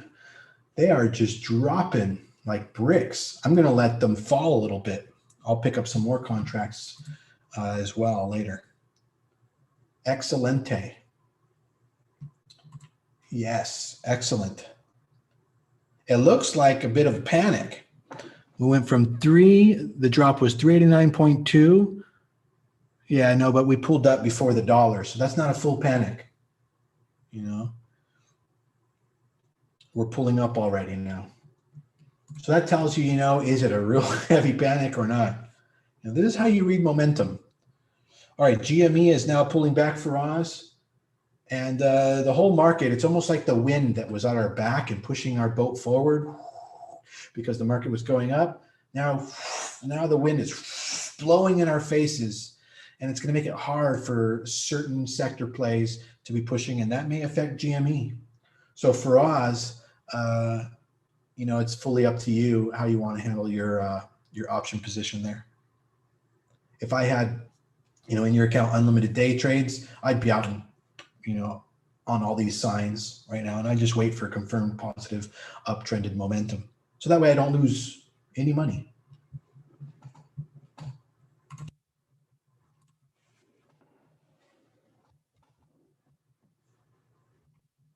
But yeah, you can definitely do that. Hold the VWAP line, at least. All right, Cat is doing well. Deer is doing great. GE is pulling back. It's a good, healthy stock to get into on a pullback. Financials pulling back a little bit, but generally holding the market much better than the other sectors. The industrials are just completely holding. So at this point, the industrials are probably the second strongest on the market. And I would say energy and then financials. With the weakest being tech.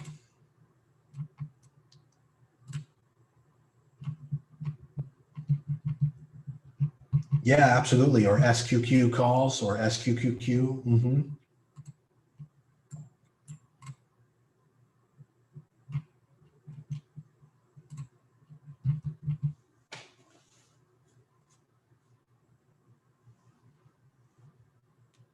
Sounds good for us. Yeah. No, I would even say 279. 277, if you can handle it. Did you do the math on that though? You might be down like $700 at that point. Be careful, man.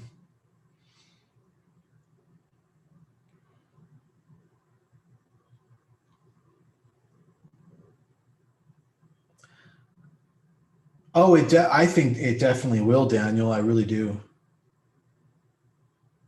Rates are a little bit pulling up now. That's what's causing the market to drop. Oil has corrected a little bit, but the industrials have held really strong, and so has financials and energy. Bitcoin has pulled back a good tick there. Bitcoin is actually creating a flat top wedge for which now on these dip pullbacks are decent points to get in. Here, let me see if I can draw it. I don't even know if you'll be able to see this, very tiny, but I'm checking out Bitcoin right here, right? Pretty thick line. Maybe you can see it. And then I'll draw the bottom wedge here. Okay, so you can see like right now is a buying opportunity for Bitcoin on the premise that this is a pennant, a bull flag, a flat top wedge forming. So SPY really, bounced off at the bottom of about a 70-cent pullback there. That's definitely not a panic.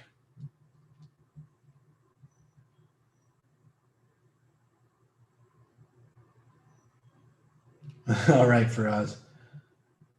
Yeah, GME is holding above VWAP.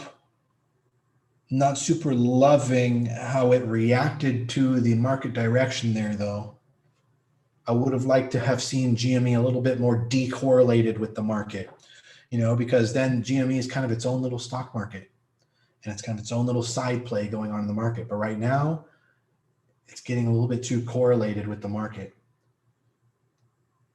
So that shows that there's too much smart money in GME, for it to kind of like just be off in its own thing. It's being controlled by a little bit too much smart money. It's got too much correlation from the mainstream, from the market, not the mainstream. Yeah. Huh? GME is a special kind of retard and too much smart money. Faraz, did you seriously just say that at the same time as me? That is really crazy. I mean, think about it. In the last however many days you've been with us, how many times do we even use the word smart money? I want you to tell me. Zero. Never. We never even said that phrase. That's really crazy that we recognize that. And that's exactly, I think we're right about that. That's exactly what's going on. There's too much smart money in GME. It's not just a retail trader game on the side. It's not a little side pot game we've got going on with some of the real yahoos. You know, that's what we want. And that's not what it looks like we have. Yeah, I would say that GME is probably roughly about 20% correlated with the market. And I don't like that. It's a little bit too correlated, maybe 25% correlated. So that probably represents the smart money in it. Yeah, really. Be right back. I'm going to turn on the fan. A little bit hot in here. It must be the all the CPU power on all these trades. Oh, interesting. Elliot, I'm going to show you something funny in a private chat on our Discord. Check this out. This is pretty funny. Where is it? Okay, just give me a second. Got to draw it.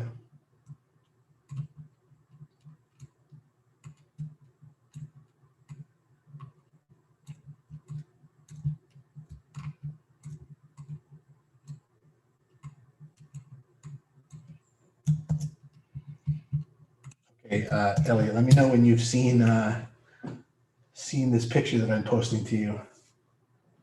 There, I just posted it to you.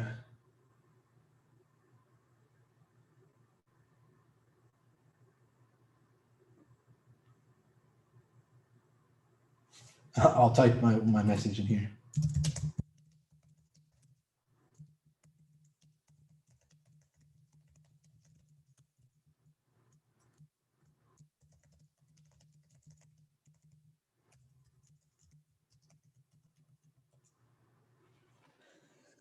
Okay, be right back.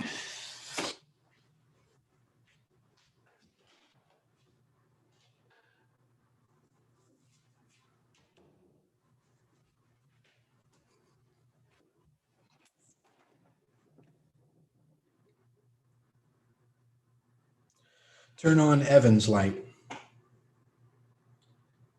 All right, turning on Evan's light. All right, there we go. Roblox.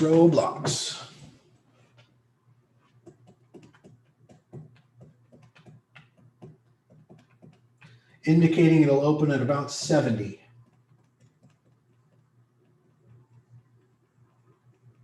Once they have all those shares matched up, mostly, then they'll open trading. It's usually around 11 a.m. That's in 20 minutes at the minimum. Sometimes, boy, we've seen it take as long as 2 p.m.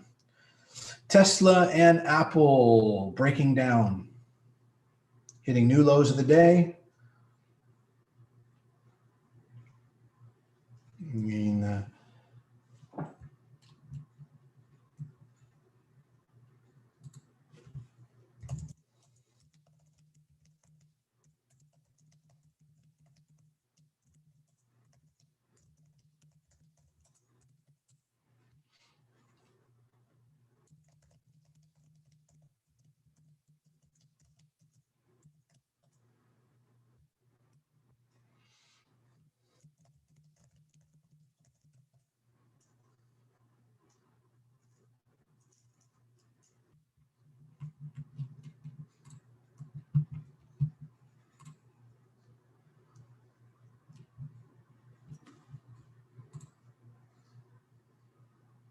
all right, I'm going to grab some Mara and some Riot here.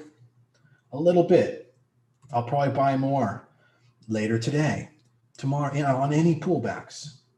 But I'm going to get roughly, I'll take a look now. We'll take a look at the option chain on Mara. So looking at like the June 18 again. on Mara. And what are we talking about here on cost? Let's see.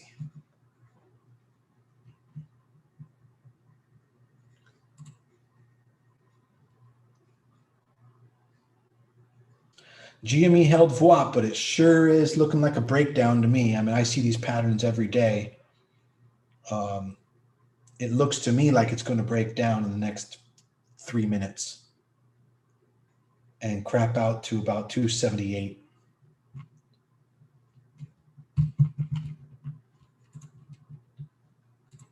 So not a time to be in GME right now.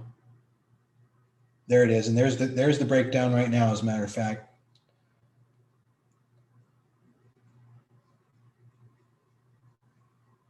Unless you believe that it's going to push more. And it's about to run into a bunch of different support trend lines. So we'll see how it holds around the 280 to 282 level. That could be an area to buy.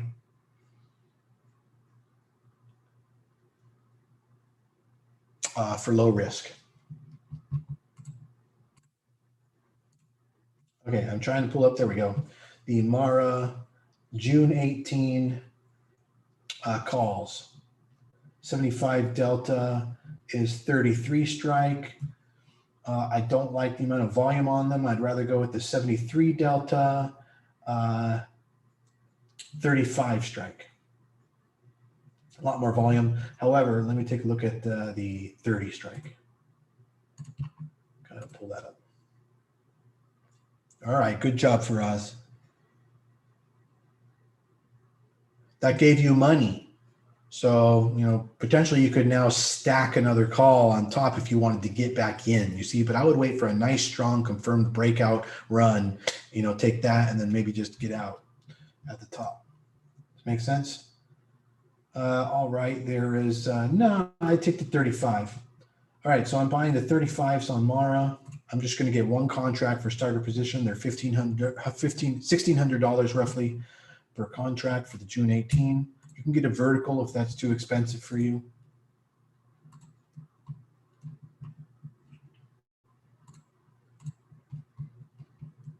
And it'll be between 1/5 and 1/10 the cost. Of course, 1/5 and 1/10 the risk, and then 1/5 and 1/10 the reward as well. I'll be posting what I'm buying in just a moment here to my alert channel.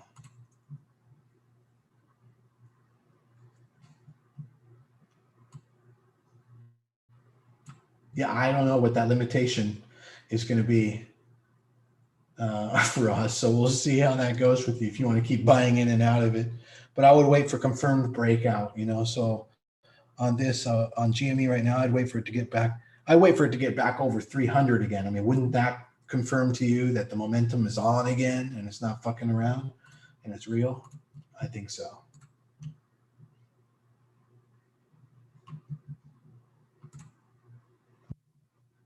All right, I'm in Mara for long-term stimulus crypto play.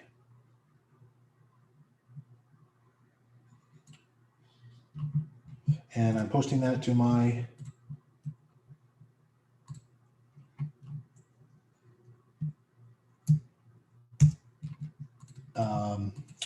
alert channel right now.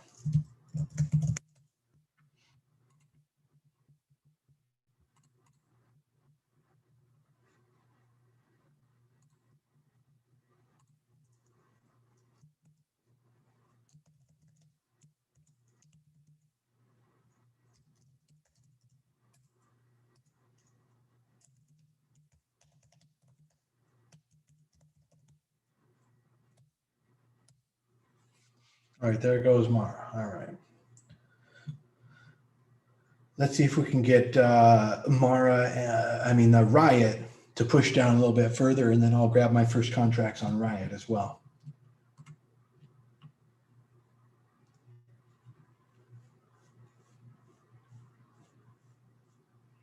Yeah, I don't know about that. Who said that about the nasty? Elliot said that. I don't know about that because the market itself is now putting in a bit of a reversal. That could have been the bottom end of the range, actually, right there. So, Tesla might hit 670 at most today. We'll see. We'll see how how the market plays out from here. But rates are sideways, so that could have been just the range of the market. And now the market's going to go back up to 390, giving everyone incredible hopes, only to have them dashed away as it goes back down to the range bottom where it just was. So on a ranging day like this, you don't want to play direction. You want to play range. We're at the bottom of the range, you want to buy calls. We're at the top of the range, you want to buy puts. We're at the top of the range, you want to sell your calls. We're at the bottom of the range, you want to sell your puts. And now we have at least we have one defined range, but we'll see. We'll see, because we could trend down all day. Could get nasty, could get worse. We shall see. But the market did put in a bit of a pivot, a bottom reversal signal over the last 30 minutes. And it looks like it's helping GME for us as GME rushes back to 300. So that little bit of a reversal off the bottom is helping. Energy is about to flat top breakout in general as a sector. So that's good for energy. I can definitely see that coming. So ExxonMobil, CPE, FANG. Financials lagging, but doing okay on the day, staying above VWAP as a sector in general. So they're staying positive. Industrials, a little bit lagging behind financials. I put them in third place now. Bitcoin making that move off the bottom of the wedge like I was talking about. It could wedge for all day, actually, frankly, Bitcoin.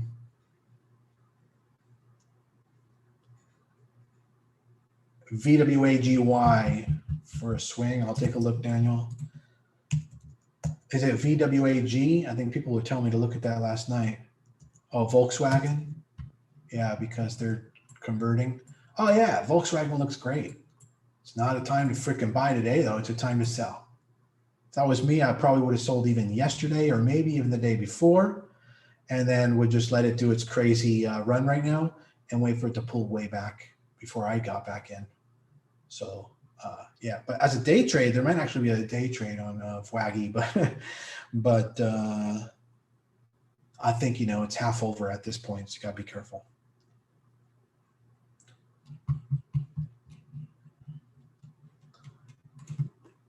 Goldman Sachs, I mean, why not? Why not? I mean, all I've been doing is screaming in your ear about financials all week.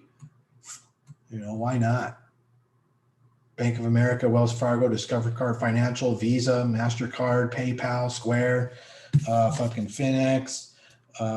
Maybe not so much Finex and ArcF because they still could be quite heavily weighted towards high levered non-lender credit type of banking. Rocket, Redfin, Zillow, Citigroup, C, SYF, SYF, Synchrony Financial Services, Elevate Lending, ELVT, OMF, BlackRock, LC, CCP. All right, all those super hot, super good.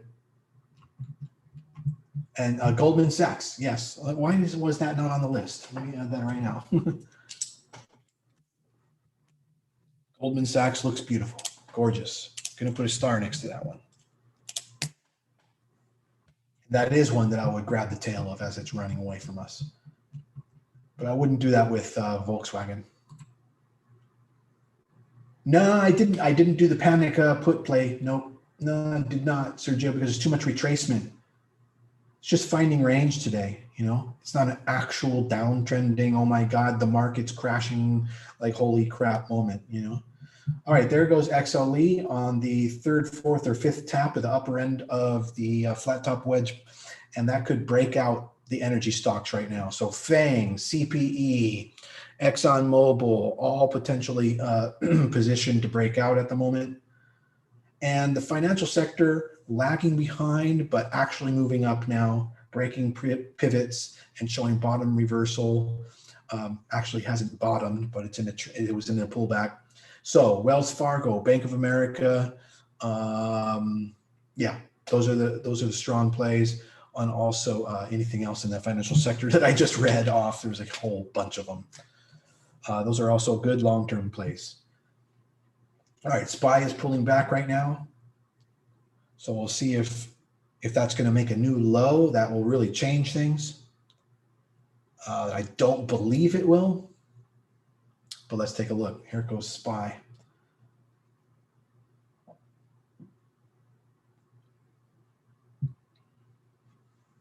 SPY starting to pull back up off of that little drop. That makes a lot more sense.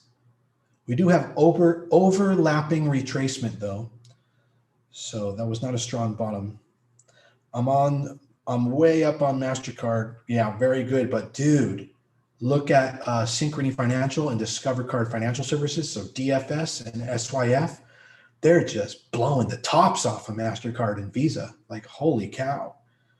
Make sure you grab some of those as well. However much you have in MasterCard, put it on those as well. Somebody says they can't join the Discord. That's probably because you have to agree to our terms of service.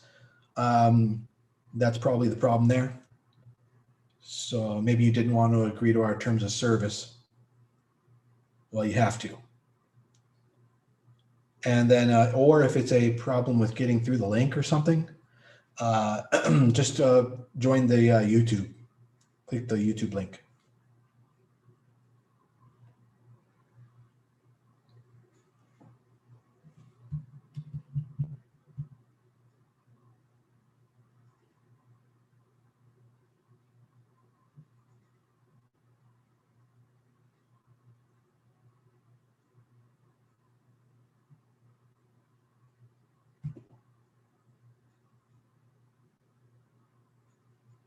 Yeah, go through the YouTube link then.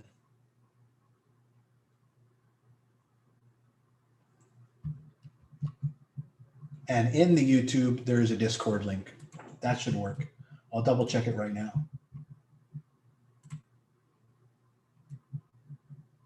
Oh, yeah. Let's see. What is going on?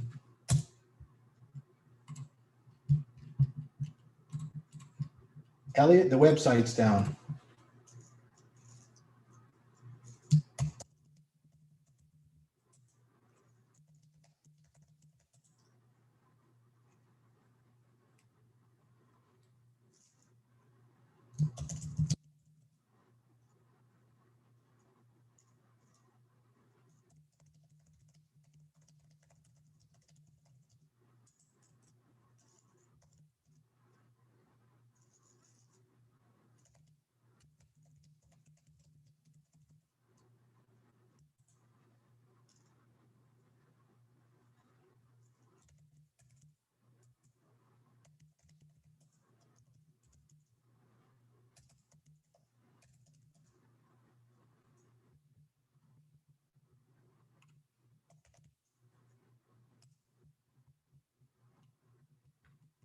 Ah, there we go.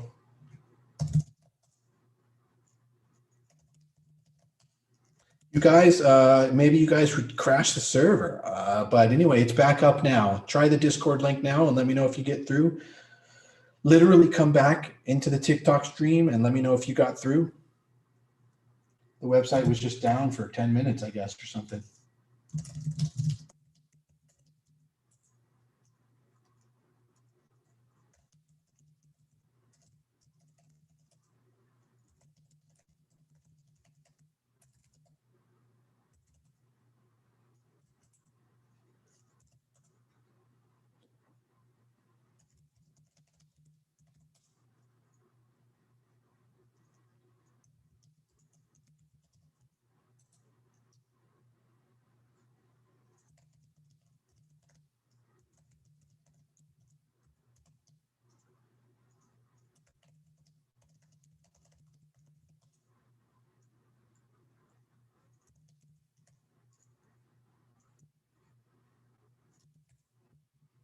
Shadow band. No, we're good. You ever see the Seinfeld stock tip? Oh, probably. What was it? Like, what happened?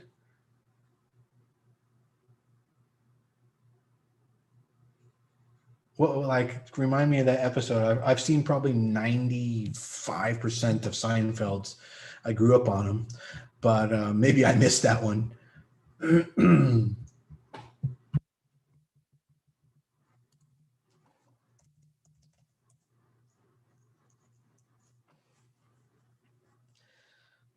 All right. What do we got coming into the zone here? Let's take a look. There goes ExxonMobil. There goes the energy sector. And there goes financials following behind.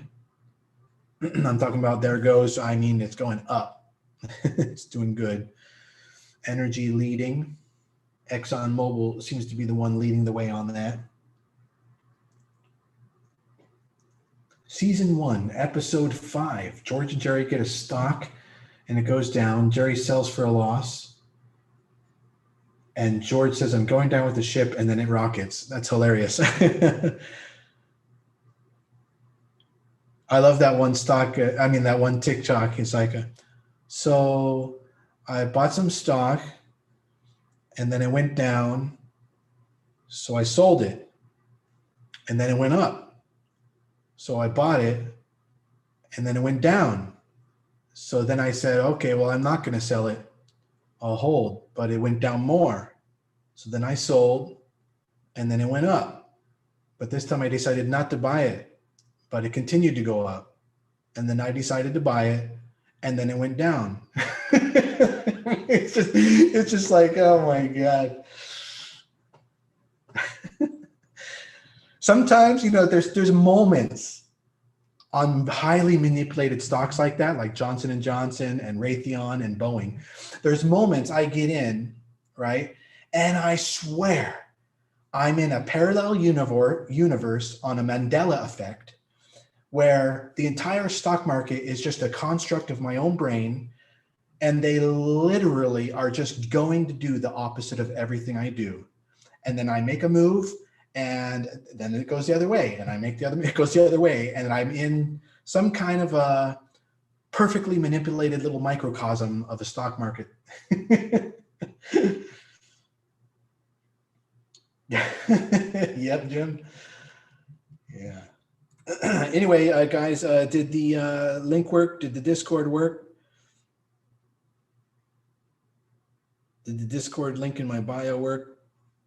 All right, we've got some more questions here. What time frame do I look at? I personally watch the 1 and the 5 minute time frames at the same time. And there have been times when I'm really stalking a stock during the day trade where I'll watch about 5 different time frames at the same time. The 1 minute, the 2 minute, the 3 minute, the 4 minute, the 5 minute, the 15 minute, and the 4 hour. And of course, I've got to have the daily going on. If I'm looking at all that, I might as well. But my most popular timeline, probably the 2 minute. And that's what you're seeing here.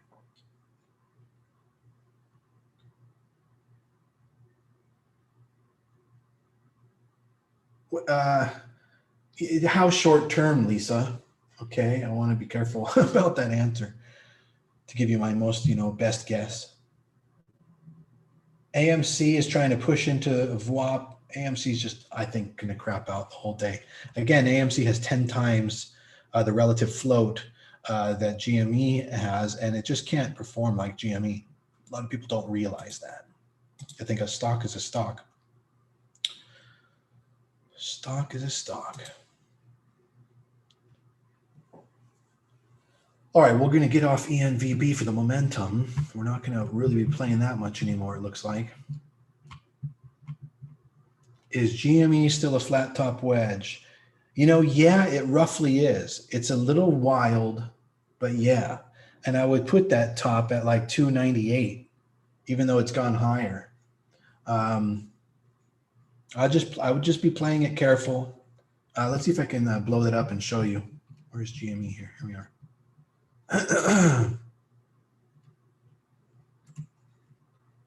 Okay, watch my, this screen where you're seeing GME huge.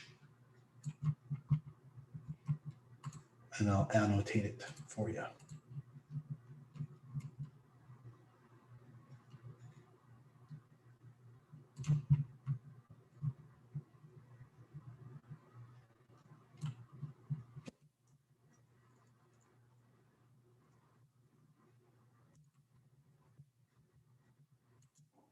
All right, makes sense.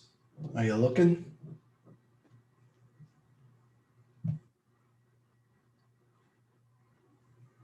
And so you buy here,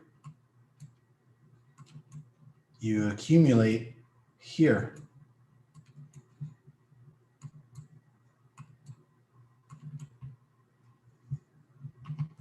And then when it breaks,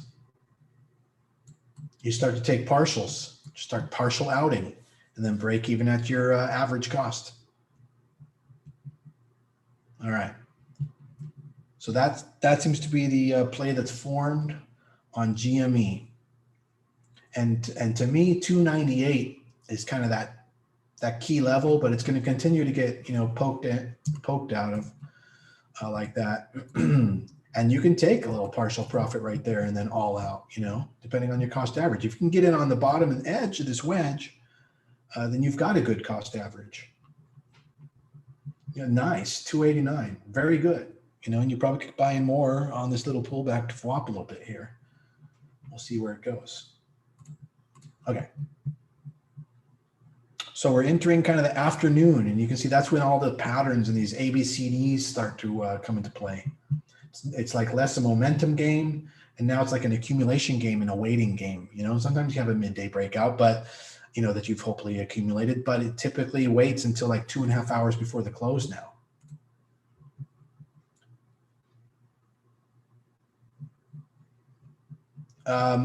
Yeah, but I bought it up, man. I bought Mara just a few minutes ago. We alerted it. And my next one that I'm stocking is Riot. I'd like to see that drop. The industrials rallying really hard right now. The industrials really popping. Hopefully that's being led by Cat. Let's see, but probably GE. Let's take a look. Cat definitely up, doing good. GE still down on the day, but maybe right now it's popping. DE doing fantastic. And then over on energy, it's ExxonMobil. Huge move on ExxonMobil right now. Well, relatively speaking for ExxonMobil. 12. So you're talking 2 days. 2 days on Riot. Yeah, I can't even forecast that. Waste of money. Like, don't buy that. You need a little more time. You need to take some direction because it's down today and Bitcoin is up. So that's weird, right? That needs to be like a non-factor. And I don't think that's the kind of like decorrelation that you can deal with in 3 days and be right. I think you're going to need like a good 10 or 20 trading days to be right on all that squiggle squaggle, okay? If that makes sense, right? And it's going to squiggle squaggle up, but today it's squaggling, tomorrow it'll squiggle, you know what I mean? GE sold AirCap for 30 bill. I'm just holding shares on the inflationary stocks. How do you recommend taking profits on those? Li Shi, anytime you're up pretty big, you can roll them. You can roll them up and out. You could buy, I don't know, what's your duration on those, Li Shi? It depends, like, because if you want to avoid capital gains, just stock, it depends. Okay, you just have stock. I don't know, it depends how long-term you are with it. That's how you got to be honest with yourself.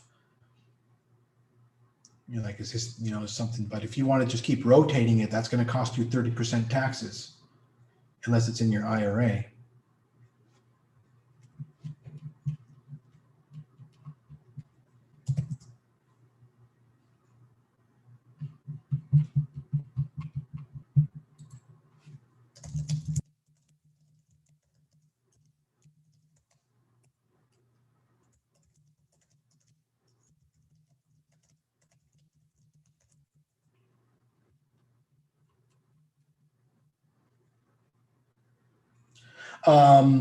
If you buy and sell a stock or option or any asset, in your investment account, and it's not a tax deferred account, If that happens in less than 1 year of hold time, then it's considered short-term capital gains and is subject to your ordinary income tax bracket rate. But I mean, consult with a financial advisor, a tax consultant to get an exact, perfect plan for you, because it can depend on what your profession is, and then maybe if you have businesses, and it can be very complex thing. But in general, yeah, you'll be taxed at roughly, 30%, we say, for short term, and for long term, 10%.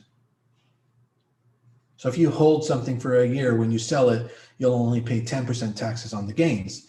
If you hold it less than a year, you'll be taxed on 30% of the gains.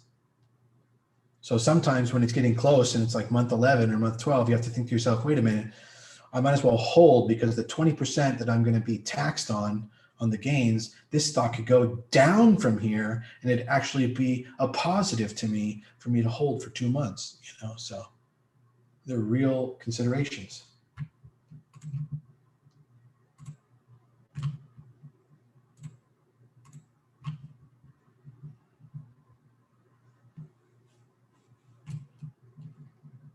All right, so the market is going sideways today.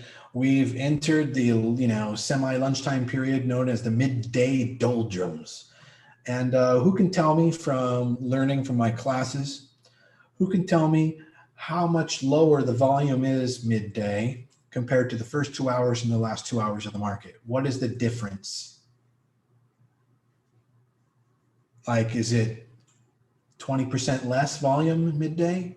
Like, how much of a dip in volume is it? Is it very serious? Is it negligible? Sergio says 50% less. Angelica says 90% less. That would be a fuckload, right? Like, can you imagine 90% less? Like, where did everybody go? Brandon says 90% less. Any other guesses? Christopher says 58.65% lower. And that's also a huge amount. Yeah, the correct answer, Sergio says 60% less. And we've got 30%, 42% on TikTok, 80%. All right, this is probably going to blow your mind, but the correct answer is 90% less. So in other words, there is 10 times as much volume in the first 2 hours and the last 2 hours of the day going on every minute than there is in the middle hours of the day. So the market is just dead in the midday, and things just consolidate. They just kind of hold. And that's when you try to identify little patterns, and you can predict, where is this pattern going to go?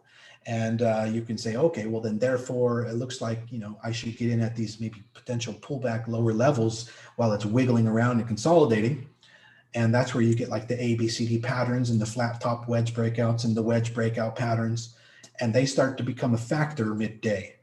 And you just start to put your money in a bunch of different bets throughout the market. You can also look for swing trades during the midday. Hey, what's good to get in long term?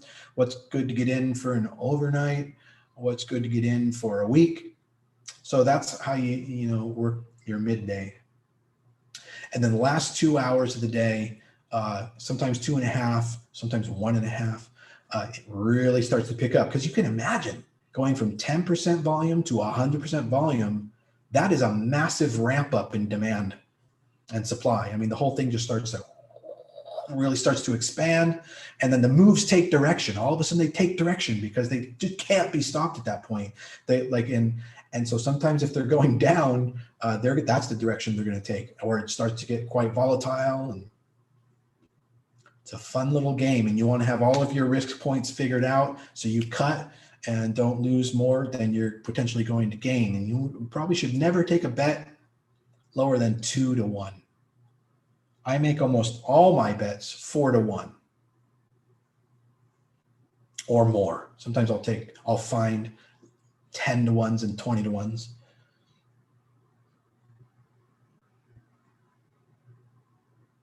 So Tony asks, what would be the play on GE since they are proposing a reverse stock split?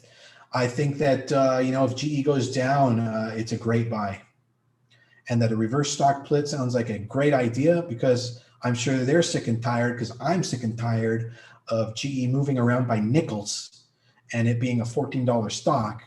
And I would much more love for it to be a hotter $100 stock moving around by $5, $8 per day, in volatility. So I really like the move.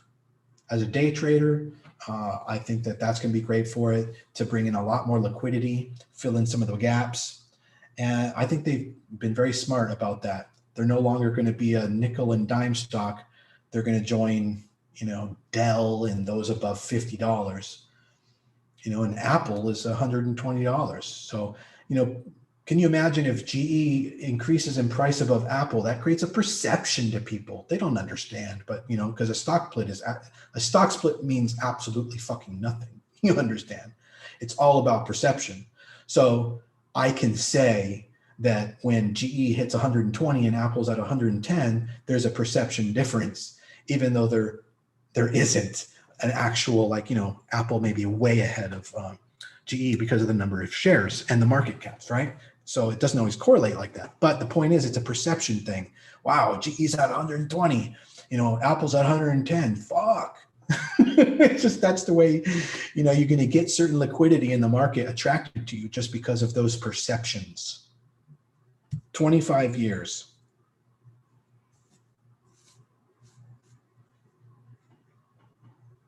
All right, SPY is trending up off that bottom reversal. I mean, I told you so. So 670 was indeed the bottom on Tesla. And it may, in the midday doldrums now, SPY may just grind up to that top. And then we'll see. Is it going to break out and be a tech breakout in the last 2.5 hours of the market? Or is it going to be the top of the range and it pulls back down? And we make some lower lows. So Neil asks, so how do you play leap options on GE? So you buy something that's longer than 1 year of hold time, which right now would be the 2023 leap options. They're so cheap.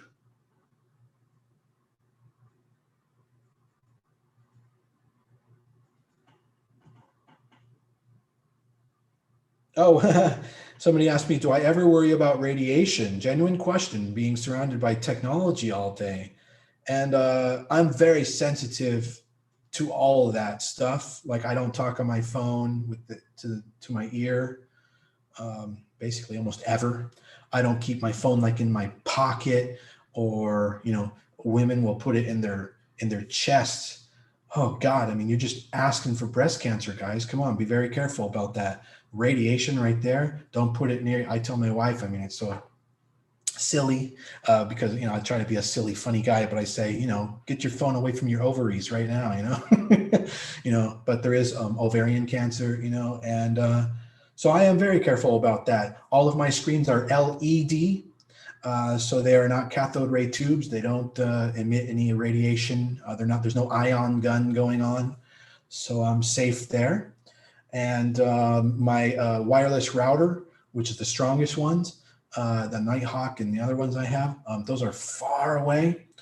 And then the 5G on my phone, sometimes I'll switch that off. So yeah, I do play that very careful, I am very careful with all that. But mostly today, the magnetic radiation and any kind of radiation that you're going to get off of any of our tech equipment is safe, very safe. Right. Lishi just said the same thing. Radiation is really a concern with older tech, not really with the new tech. But that said, I do try to keep high frequency radiation noise, just even the noise. Like, I don't care about the radiation, but I don't like the noise clouding my neurons because, I might not be able to hear them or see them, but they are particles. They are wave particles nearby, and they can cause blips and blops and that kind of a thing. You guys know about neutrinos? Neutrinos, the neutrons. I think they call them neutrinos, right? It's a type of particle. Neutrinos, I forget the name of it right now. There's one that's a freaking like gerbil, a giant gerbil in Australia called like a neutrino or something. And then there's actual like energy neutrinos. I forget the exact name. In any event, those particles are so strong and so small that they actually pass right through the earth without hitting any atoms. And they're very destructive. And occasionally those can cause cancer in people. Those can destroy the fibers in your body, and but they're very rare. However, you have to like just make a spectrum from neutrinos all the way to like 5G, and make a spectrum and say like, okay, it's just better to be away from things and be very careful. I'm not going to live in a tinfoil house though,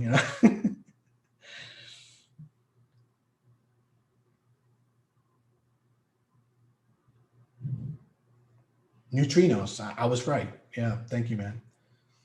Blue light on the cathode ray tubes was the big problem. That is correct, Nicholas. Yes. I had a friend who went blind and got eye problems. He was a trader, and he was like always all day long staring at the cathode ray tube, and it's just firing blue light right at him. Poor guy. So I've always been very sensitive about that. So there goes GME. There goes GME. And will this be a bit of a fake out, and then we'll do another little micro wedge? We'll see. To me, it feels like it is a bit of a fake out, but you never quite know. You got to see the flop. You got to pay your ante to see the flop and see what cards you get, and then you can just either fold or hold or go all in as you see the flop. Creator, what is this? Roblox content creator Megan plays. Okay. This is how they're promoting Roblox.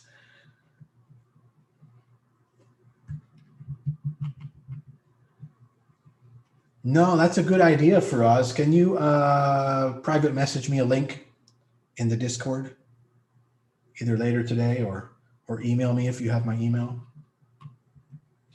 If you don't, then send it in a private message. Okay, what's up? What about Roblox? What? Is Roblox a good stock to buy tomorrow, he says, but actually it's IPOing today, sir, or guy.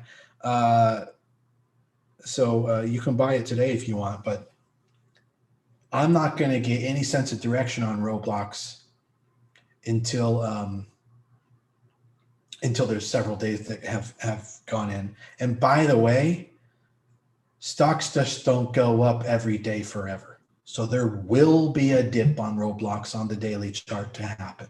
It will happen. And it possibly could happen even today that it goes down all day. That could happen. But so today we'll day trade it once it comes out.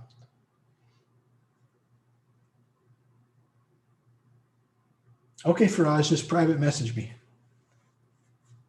Speaking of blue, just got upgraded by Mizuho because I'm not going to be able to remember all your little factoids. I'll take a look later. Oh yeah, somebody was asking me about JetBlue. When was that? This morning somewhere. Somebody wanted some help with, Spirit Airlines. I forgot who that was, but okay, let me take a look at that. What did you want to take a look at that for, Anil? Like swing trade? Save is one of the better ones. Somebody said, I'll put all my savings in Roblox today.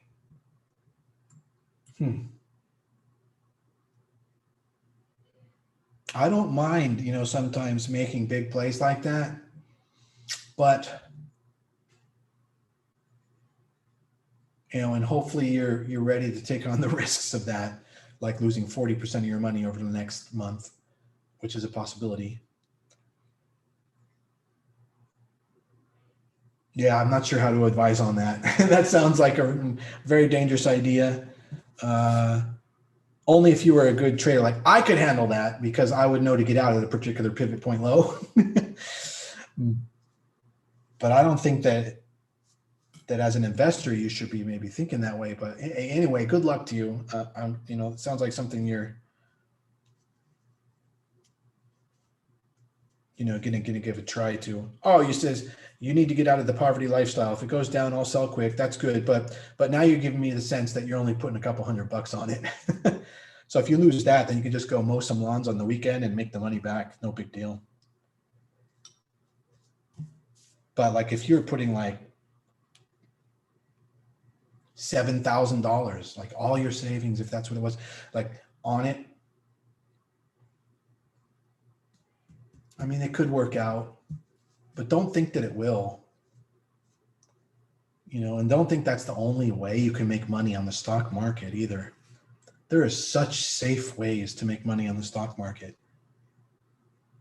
So there goes GME. We're watching GME. GME is starting to appreciate. It looks like following the 2-minute candle may be the way to go. Yeah, there you go. You guys are already talking about it. Good job. Regarding Spirit Airlines, yeah, it looks good in the long run. And I've already analyzed that. Save and Love and Hawaiian Airlines, some of the best. All right, energy sector possibly took a big hit. Let me see here. Energy sector taking a big hit. Oil dropping huge. Energy sector, watch out with your energy.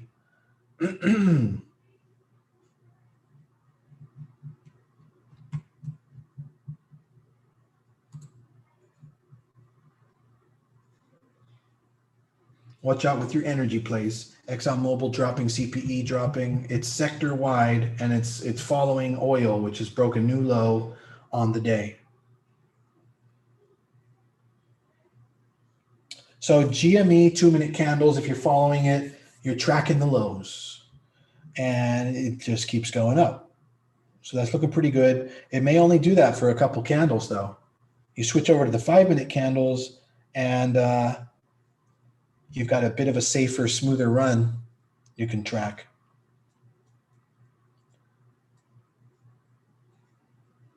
So for instance, if GME were to drop below 300 right now, on the 2-minute candle basis, that'd be your out.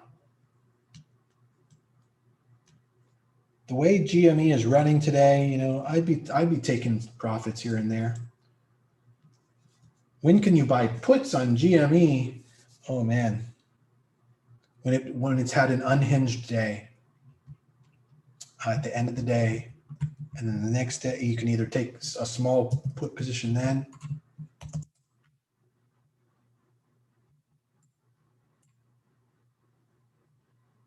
Actually, yeah, it looks like today's an unhinged day. I don't know. I wouldn't touch puts. I wouldn't even think about puts on GME yet until I see that as an opportunity.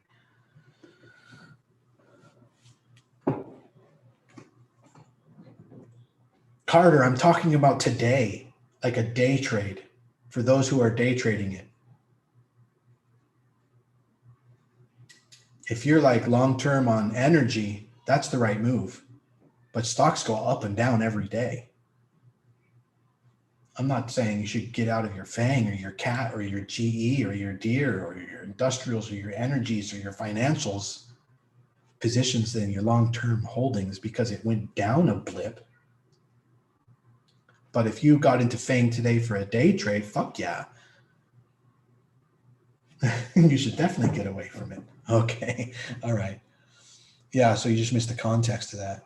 All right, so GME, we're coming up to a key level. So that means you'll be taking your profits around 311, 310, 311. You should take 20%, some of your profits off the table. GME, around 310-ish. And that means you move your stop loss to your break even, and you will not lose any money at that point. Correct, Sergio. No, man. No, Jeremy, no.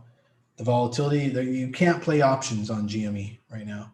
Cost is moving to potentially break out of a pivot point. Cost is high of the day. To break is 30. I would wait for a 30 breakout on cost, but it looks like it's reacting to the GME. All right, Faraz, good job. Now, if you have multiple contracts, you would just take out like one, take a little profit around 310.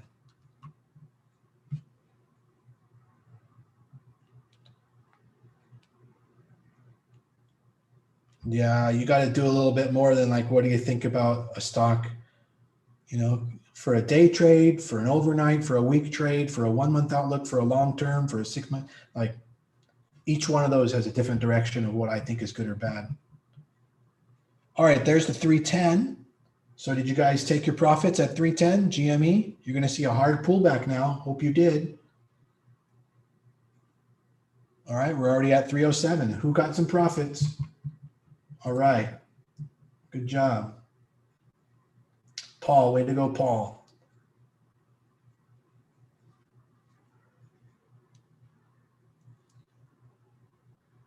If you have only one, then you're going to have to wait for the all out sound, the all out. And that's going to be different for each of you, whether you're following the 5-minute candles, the 1-minute candles, the VWAP line. You know, there's going to be just so many different points in which you can get all out.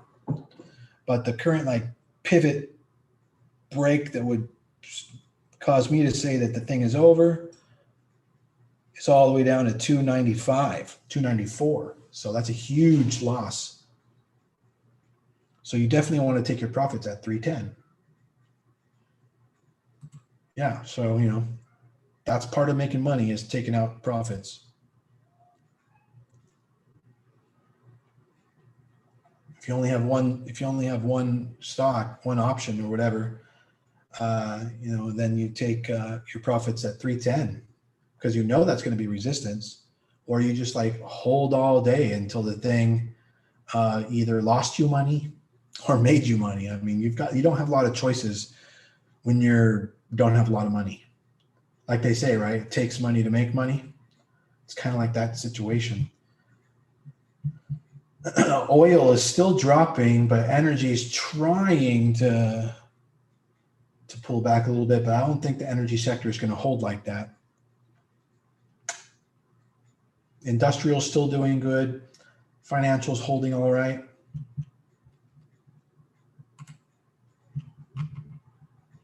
It takes a lot of money to make a little money, said Lisa. Yeah, that's true. And it doesn't take much money to make a lot of money because, you know, to make a lot of money with very little money is like a lotto play. There are people that spend $2 on the lottery, $5 on the lottery, and win $380 million. Proof that it takes a little bit of money to make a lot of money.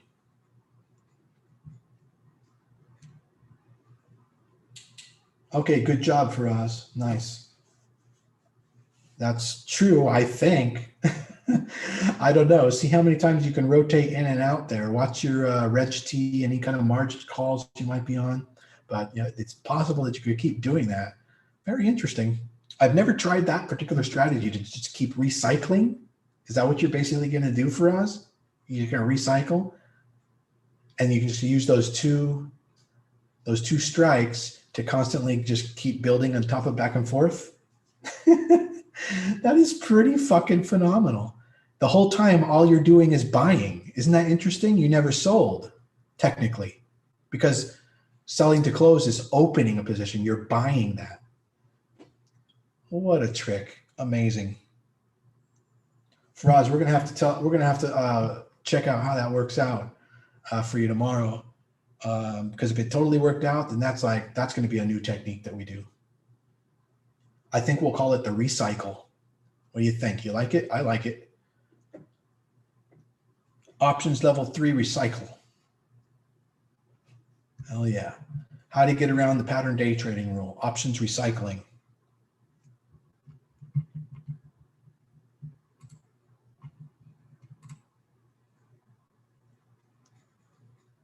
Oh, Anya, you asked what kind of TOS script is that green cloud? That's exactly what that's called, by the way, so you must know about ThinkScript programming.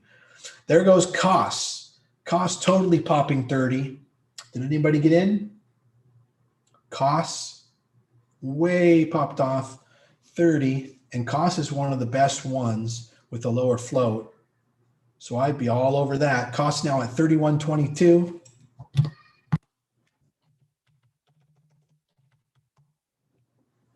Woo-wee, there goes costs. Quite insane. Oh, it's still going. Get on costs and then get out quick. You don't know how long it's going to run. Sometimes it can be 10 seconds or 15 seconds. Let's see what happens here. It's already starting to pull back. If I was a high frequency trader, I would have already pulled my position. And I'd be waiting for 32.2 next breakout on costs. All right. It may be pushing back up again. CNBC. We have various questions coming in from people. Kelly, that's funny.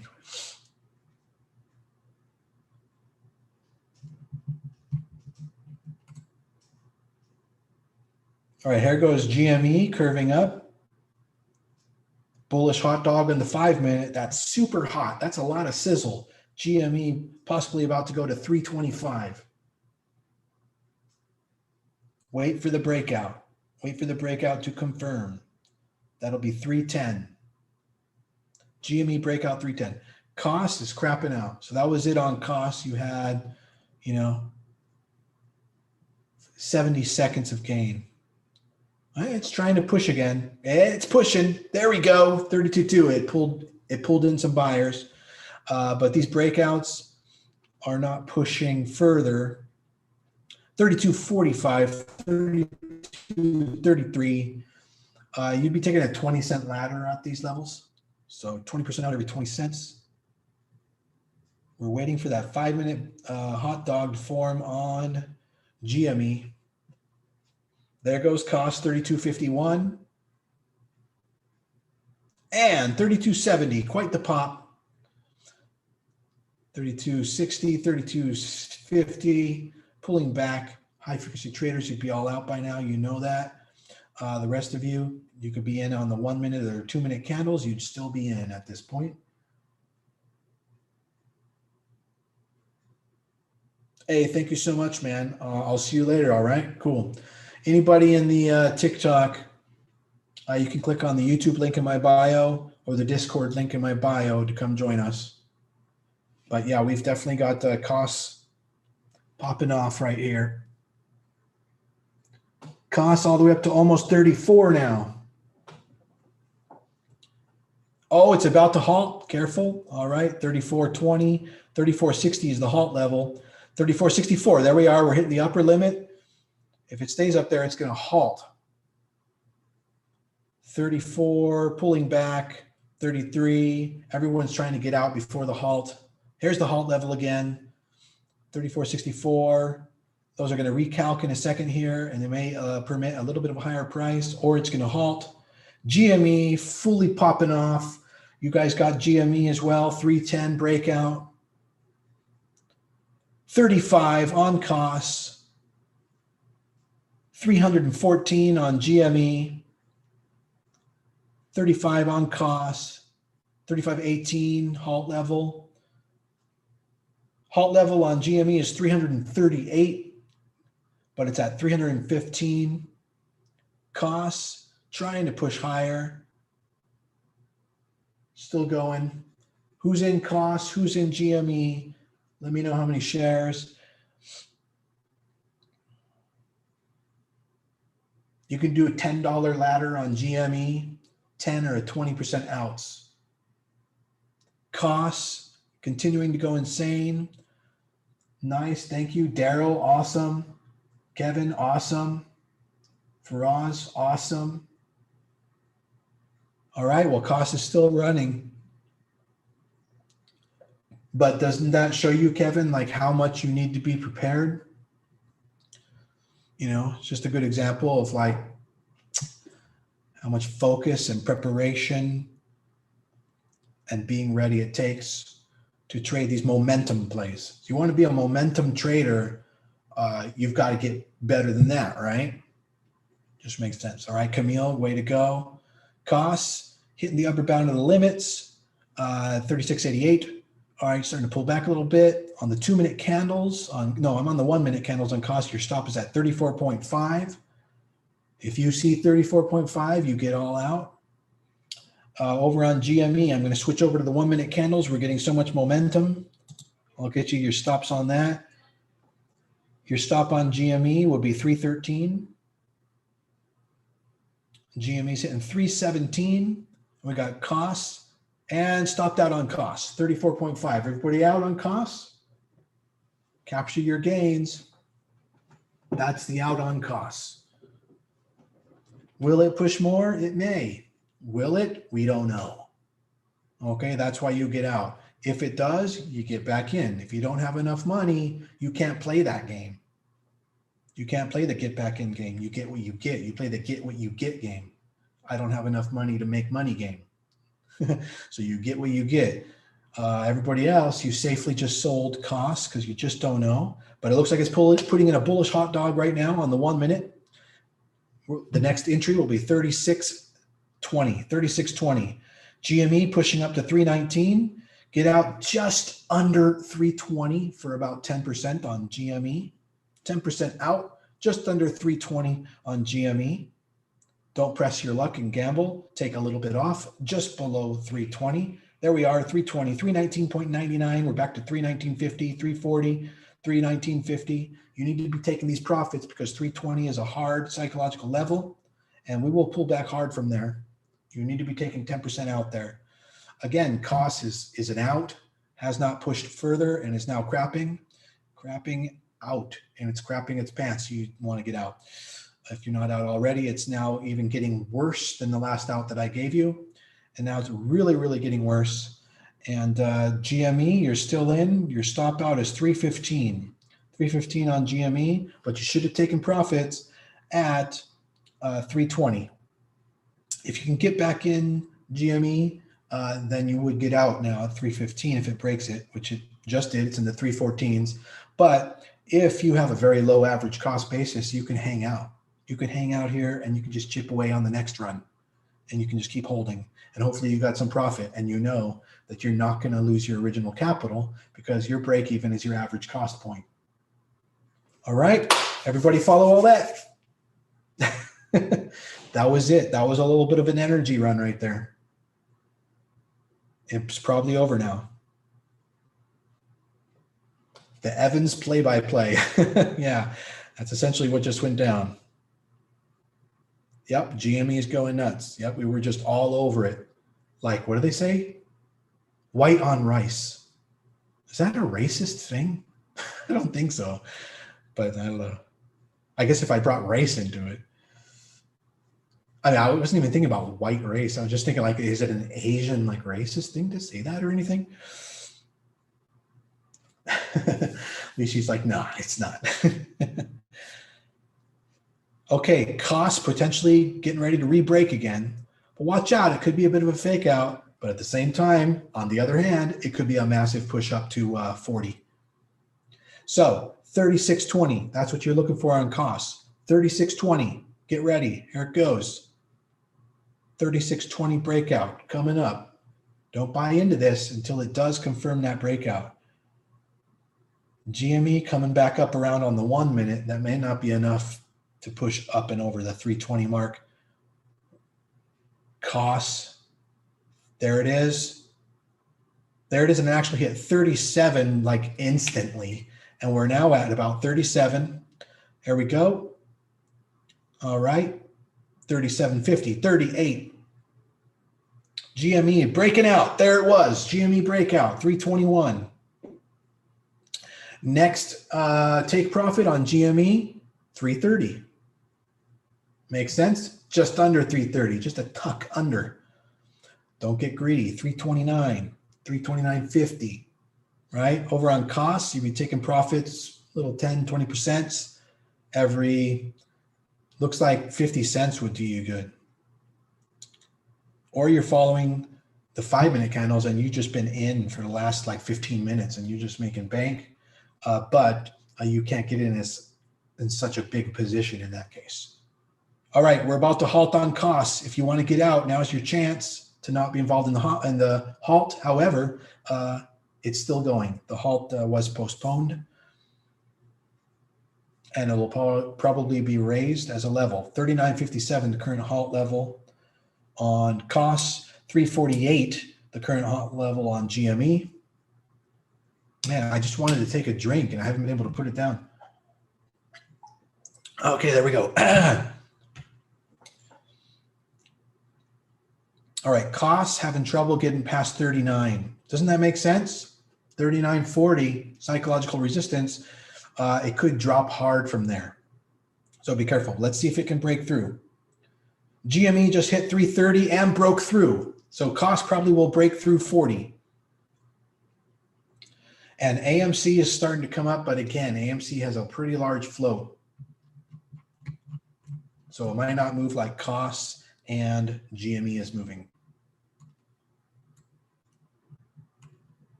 We're going to have resistance on GME at 353. We already drew that in last night. We're prepared for that.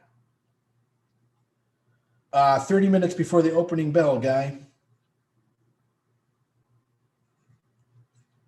All right, GME was not able to hold that 330 level, so hopefully you took more partial profits at that 333 run. It is pulling back, and same thing with costs. If you were on a, not necessarily a high frequency setup, but following the 1 minute candles, you would have gotten out just a minute ago at 38. Basically, you got to learn to take profits. Any of you could have taken profits at any of these points, walked away a profitable trader. But, you know, the spectrum on that is that you can take some partial profits now and keep some of your shares in for the run. But what you don't want to do is not take profits. Some, if not all. For us, he's out for another $500,000. Good job for us. How are you liking your membership to Primetime Group now? Primetime Trading Group now.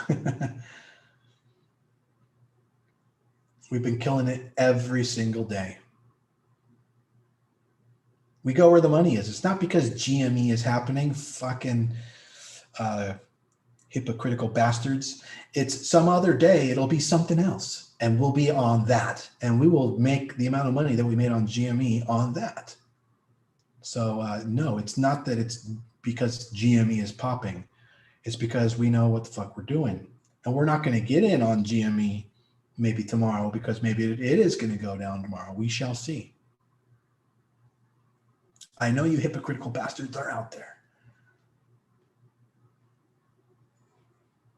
What's this? Weds? What do you mean? Wins? $400 spread open now between the 3 buys and 3 sells. I love that, Faraz. Pretty cool, man. Oh, Wednesdays. Oh, thanks, Kevin. Yeah. You know, hopefully we make enough money for you to be with us every day. That'd be awesome.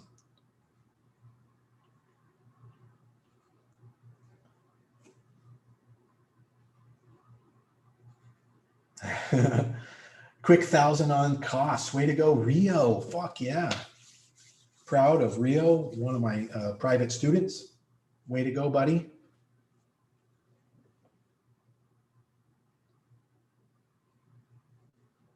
And I believe Rio has a leading edge high frequency trading setup, pretty tweaked out, based in Thinkorswim with TDA. We got that pretty highly tweaked out. Faraz is already up 1.2 grand on the day. Yeah, you can. You can trade like this on the TOS level 2. You need to turn on direct routing. There's a lot of tweaks you need to do. You know, Rio knows. He's one of my private students that we tweaked up on the Thinkorswim platform. He took a private session with me, and I can help over the course of that private session tweak up your Thinkorswim setup to be leading edge high frequency trading setup. Faraz is like, I'm sweating so hard. There's really nothing to sweat, man.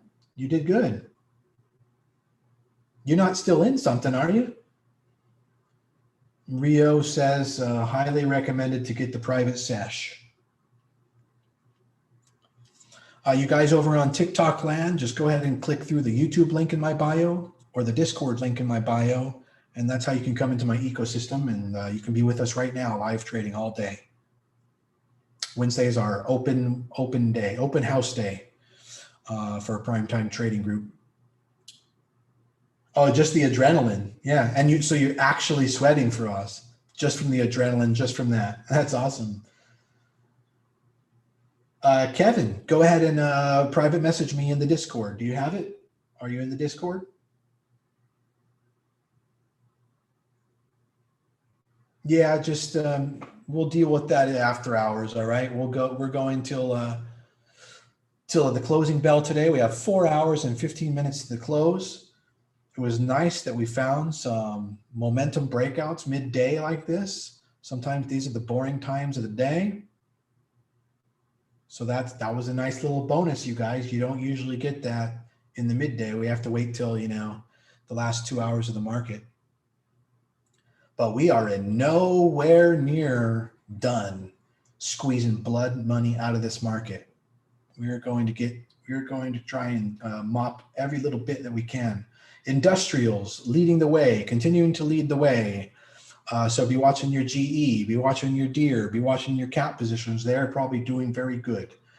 Energy has bounced off the bottom, and so has oil. So oil has recovered well.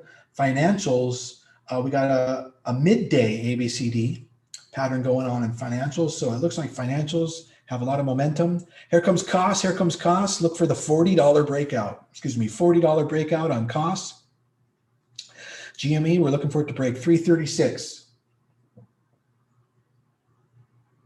So at 336 would be a confirmed breakout momentum point. It did not happen. Cost pulled back. And this is exactly why we have these numbered points, so that you don't accidentally get into a trade and just lose because it was bullshit. We wait for the confirmed breakout signal. And by doing so, we save you heartache, we save you money, we save you losses. No, it did not for us. And touching is not good enough. It needs to break out. But I understand you're probably asking that because you accidentally bought back in. So right now, it doesn't look like it's in a bunch of peril. So just keep holding. But yeah, you do not want to be in until the $40 break on costs and the 336 break on GME. That doesn't mean touch. It has to break out. So 336.01 has to occur or higher. $40.01 or higher on costs. Those of you who trade with me regularly, know all these little teeny techniques. Again, financials are rallying. FYI, Bitcoin broke out of that flat top wedge already. So that's a really good sign. And hopefully we'll see Mara, Riot, and SOS rally from here. I've already planted my seeds into Mara and SOS for the next 3-month stimulus check crypto play. Nobody knows when Roblox will be released, Cody. It'll be some time in the next few hours. If it's a very hot IPO, sometimes it can be as late as 1 or 2 p.m. I really don't like when they do that, but that can be what happens. All right, we got a little bull flag going on GME and costs. When you see that, you know that getting in on the lower prices is a good deal. So like right now, that would have been 326. And on cost, 37. You guys in the live stream Zoom, you can switch over to my DOS trader setup and you can see these trades going at hyperfast speed. I mean the charts. Yeah, you said that many times for us. That's okay. Or you could learn to spell better. That's another option. Just needling you. By the way, thank you to everyone who signed up for a full membership yesterday. Awesome. I'm looking forward to getting to know you all much better. Yeah.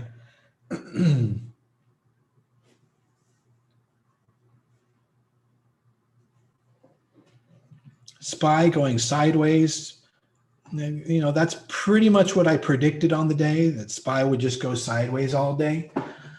But it has been a bit of a rotation, Tech is quite red and holding red sideways. And industrials, energy, and financials are going up, and so is Bitcoin. So crypto is going up as well. All right, so here's another chance to get a little on a pullback on costs and on GME. I don't have a whole lot of huge faith in AMC being an easier trade. It's, let's call that one a little more hostile than these other ones. Okay, SPY is pushing hard right now. That might push up GME. We've seen some of that correlation, right? 25% correlation. So be ready on costs and be ready on GME. You could already be averaging in on this little pullback. And then if it goes against you, you know, that's why you don't get a very big position when you're averaging in. You just sprinkle in on these little pullbacks. What you do is you go full force on the breakout.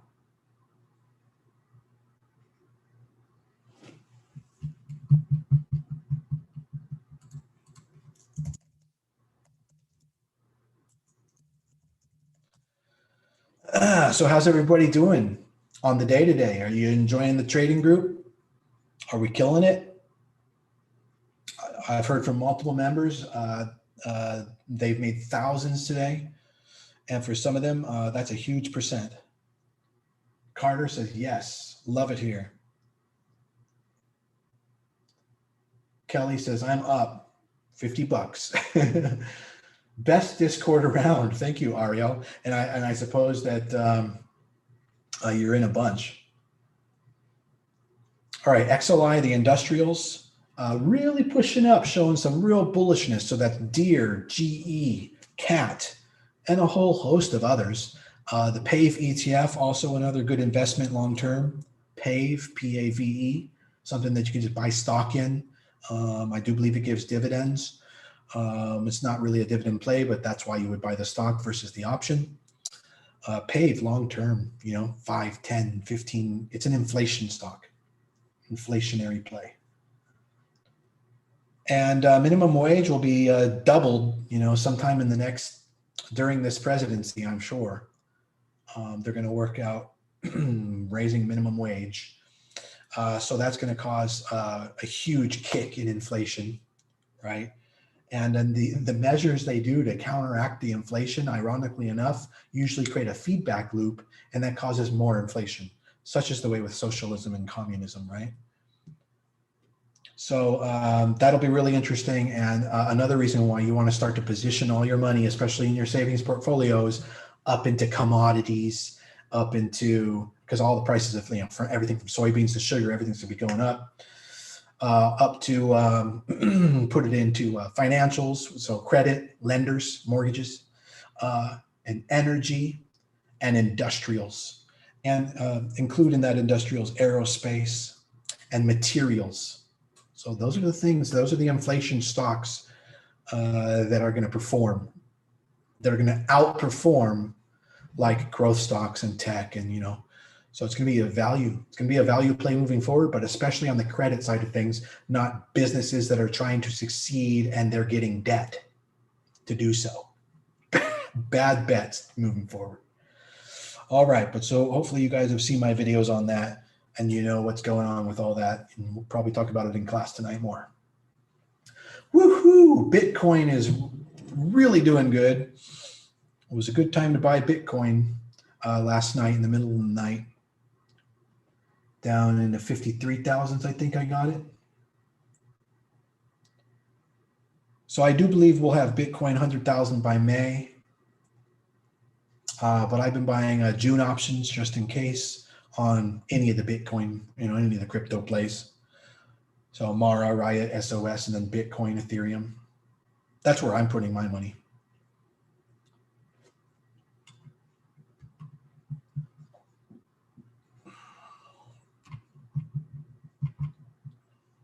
SPY moving on up.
All right, but in general, it's a sideways day today.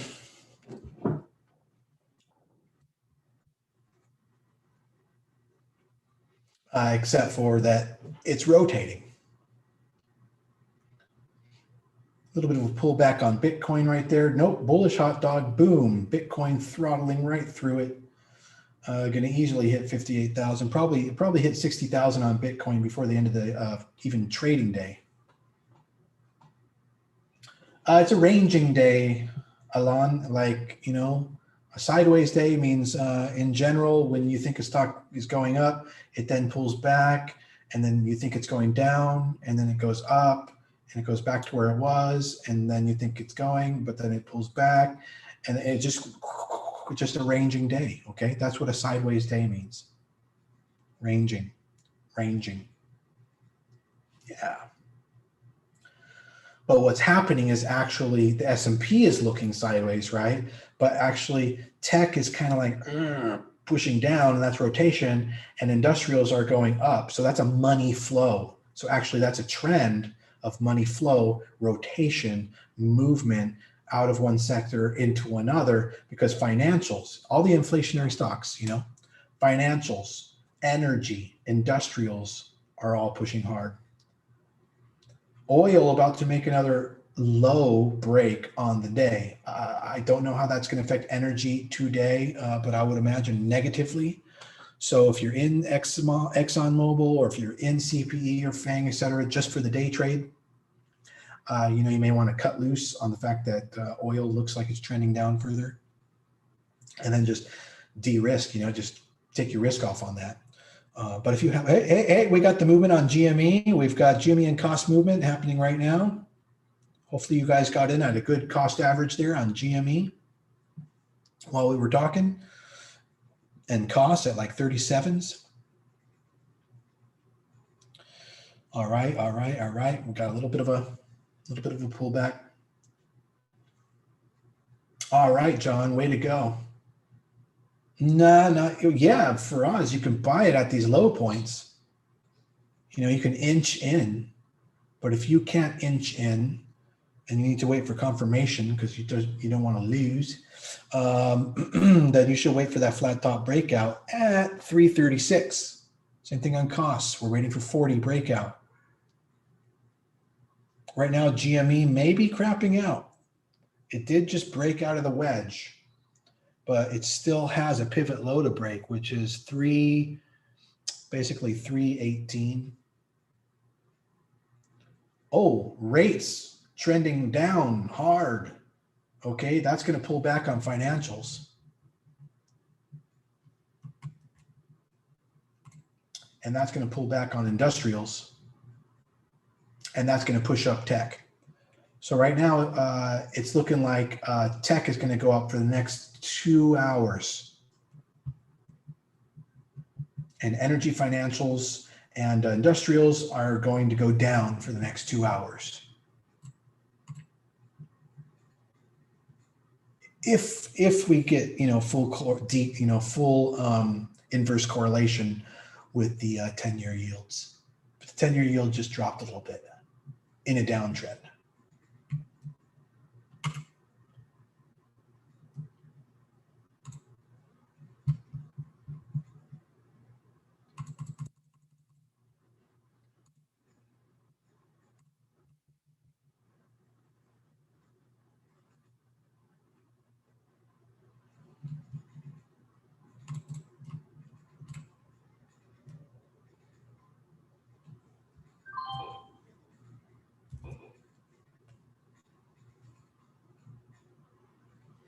What did somebody say? How can I understand where GME stands right now? You don't need to. There's really no long-term play in GME here. We have to day trade it. Here we go on GME, 336. It's coming up. Costs, 40. Get ready. 336, breakout coming, 40 on costs. You should have your orders ready. You don't go when it breaks out, go like, oh, and then you start to get ready, and it takes you a minute to get in. Prepare to make money, men and women. All right, and we did not break out. So, that's how it gets, though. We get real ready. NXTD DPW also. Okay, yeah.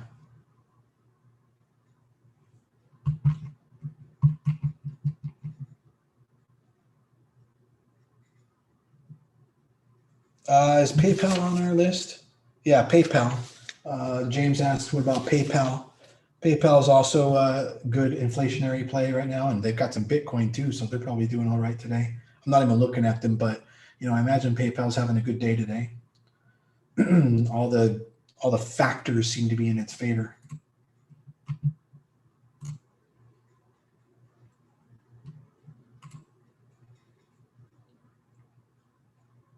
I don't believe these little pullbacks in tech right now, based on interest rates, I do believe tech is going to shoot right now.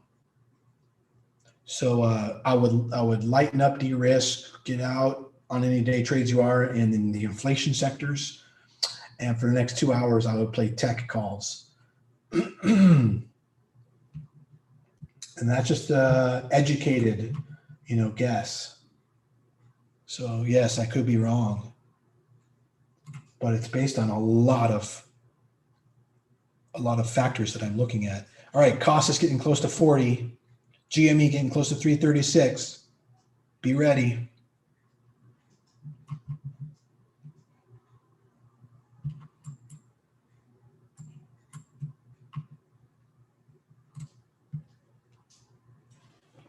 We touched 40 on cost. We did not break. We broke out on GME. There it is.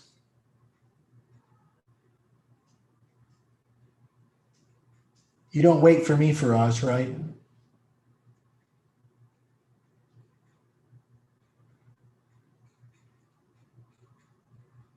Oh, no, you don't want to do that, man. You want to be watching your charts and watching those levels, right? Because it broke 336. That's when you want to get in, not when I say it broke 336, because you could be looking at the chart. I said get in when it hits 336, right? Thanks, man. But, don't do that. This feed could be delayed by between 1 and 10 seconds. It varies.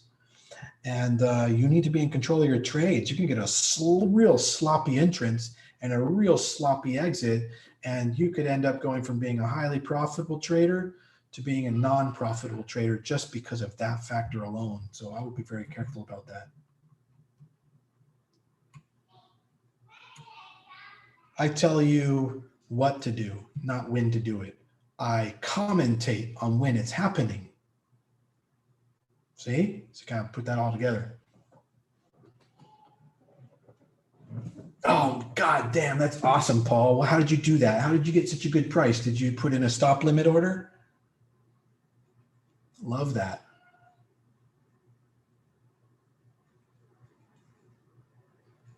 Nice. And we're looking for it to tuck up under 350. And that's where potentially you could get in out of your whole position or a portion. It depends on how you're going to play this leg, probably the whole position. And you could take, off every $2 then in that case. You can ladder it up, you see. You can take it off even every $1, 10% every $1, 20% every $2, be full out by the 350 level. See what I mean? Just like do a little math in there and scale out along the way. I don't like AMC. Good luck on AMC, Willem, if that's what you want to trade. I don't like how its bars play. Like we call it hostile. It's kind of too hostile. So costs wasn't a full-blown breakout, just kind of a touch. And so we're still looking for a run on costs.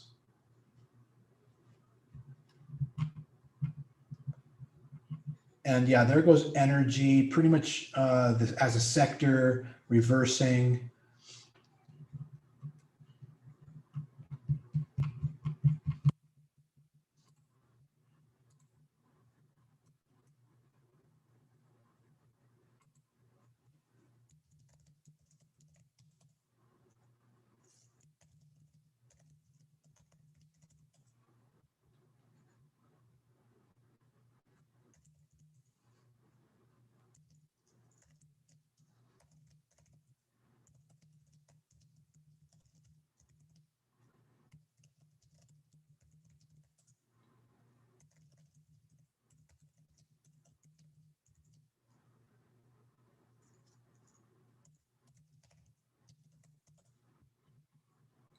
All right, there goes GME up to 345.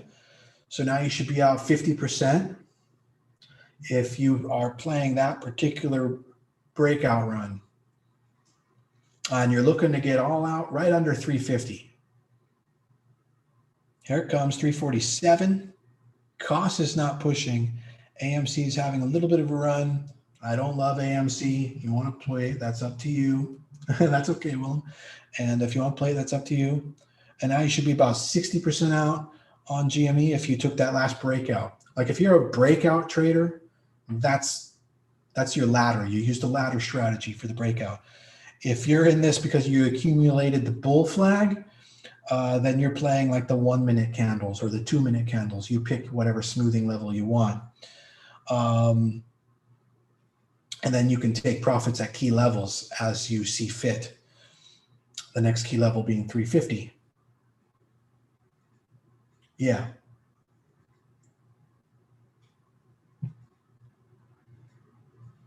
We don't know, Adam. I mean, we don't really know. But we're trading it because it's going up. I mean, like that's just like, it's like saying, what do you think the score is going to be? You know, I think the Mets are going to get 13 this game. Like, okay. Like, let's just watch the game, man. And then it goes to 7, right? The Mets get 7. They still win. And then now you're bummed out because it didn't get 13. But that's not the play. That's an imaginary world. That's socialist thinking right there. Socialists believe in fiction, something called utopia, which is fiction. We don't focus on fiction here. We focus on reality. Faraz is up $2,000. Fuck Evans, I'm up $2,000. Way to go, Faraz. High five. Here it comes. A virtual high five.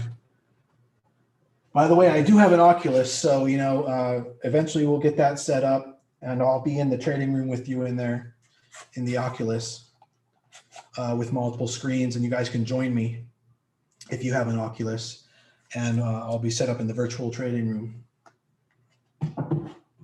We'll have that going on pretty soon. And we can be right next to each other and looking at each other's screens. Pretty cool setup. I can see your screen and be walking over to your table, and I can point stuff out and be talking right to you. Then I can walk over to somebody else in our group who's in the virtual live stream, and I can advise on you, and we can talk to each other and have a little conversation.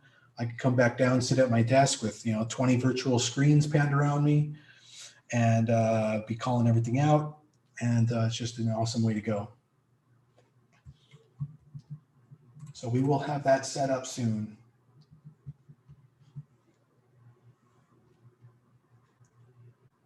So there goes that pullback on energy. Industrials are holding the strongest on that. Bitcoin is pushing some more, but it did pull back. I wouldn't believe the Bitcoin being pushing right now. I would let it pull back. In fact, yeah, that's pretty much the high to expect right now before it starts to form another wedge. So you guys need to be taking your profits. If you're a high frequency trader, you are very profitable on that last push on GME. Did anybody, any of my high frequency traders play that little breakout there in the high frequency trading land and get that? That should have been pretty good. But just remember, going from 340 to 347, that's like going from $3.40 to $3.47. So it's not going to be a huge gain. But the play is there, the gains are there. Rocket is breaking out. All right, let me take a look at Rocket. Yeah, Rocket's a good call today. You're getting some calls on Rocket, but I would actually get like leaps on Rocket and just hold.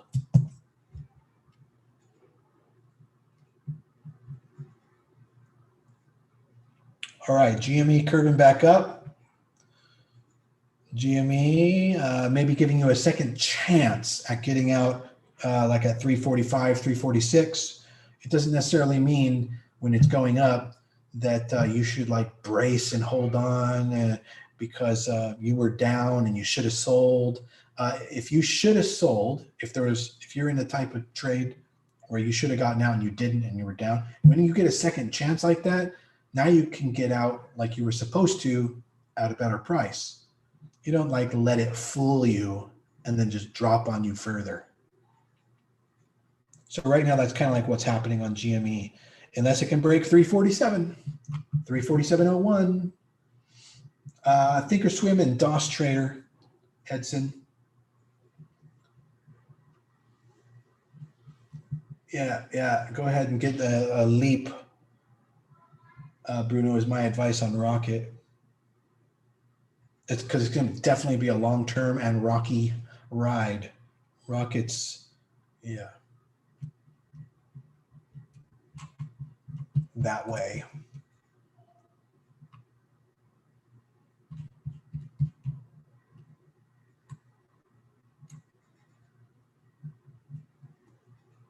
EXPR, if it can get to 5.0, which is like right now, 5.01, that's a potential breakout. EXPR. I can't monitor that one, but that was just as hot as like, COS and GME and could be having a moment right now.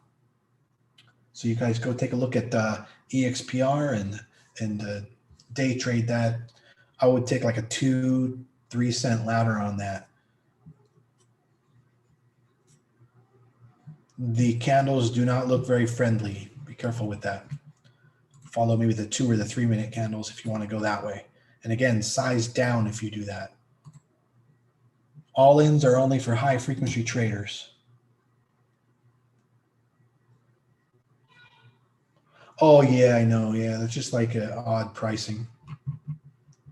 Bruno. No big deal. I'm out on GME 338. Didn't want to take the risk. Good job, man. Yeah, no, that's fine. What do I think about Roblox?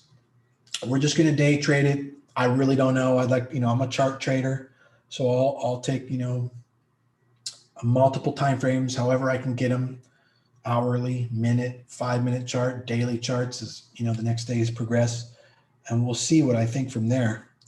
It takes 2 points to create a trajectory. Riot is trending up.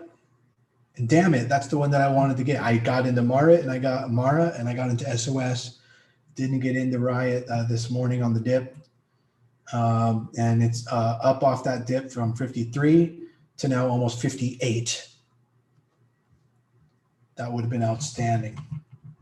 I needed to get my starter option on that.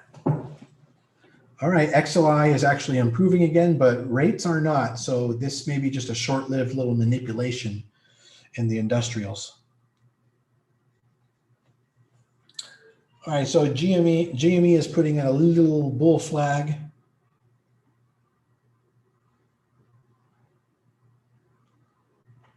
Can't tell you if it's going to hold or not, but if you do try to get in on this bull flag basis, you'd probably be using the one. But there we go. We're breaking out. Speak of the devil, 348.5. Remember, there's going to be a lot of resistance at 350, so there's hardly a trade here until 350.01. It would be my experienced advice for you to wait till 350.01 to be able to get any kind of a good trade out of it from here, GME from here.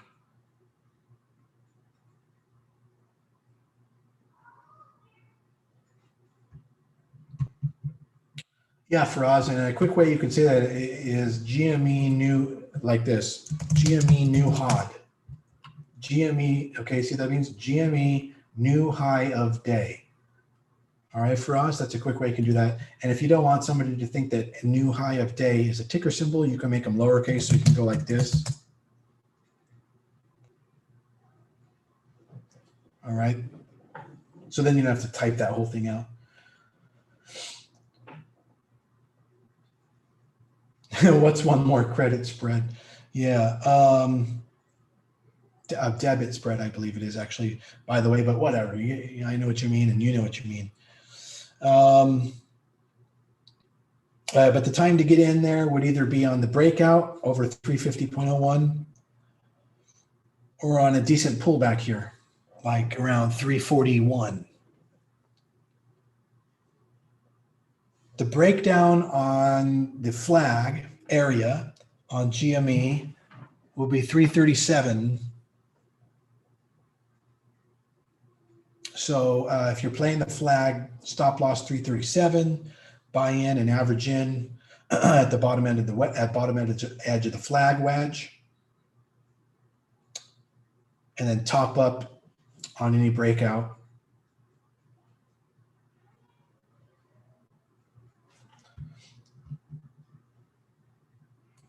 May you send the platforms, Edson? It's Think or Swim. I did say that when you asked last time. Think or Swim from TD Ameritrade. And if you send me a private message with your email and your first and last name, I can send you an invite. And then when you eventually open your account, we'll both get some free stocks or bonus.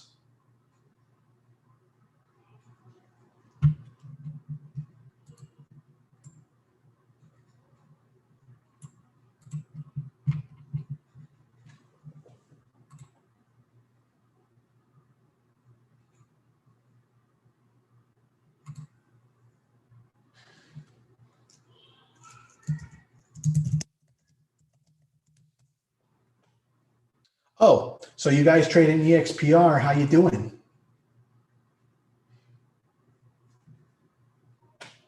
You should be up almost 10% on an all-in on EXPR. It's looking pretty damn good to me. Who caught that EXPR? Who are my best traders?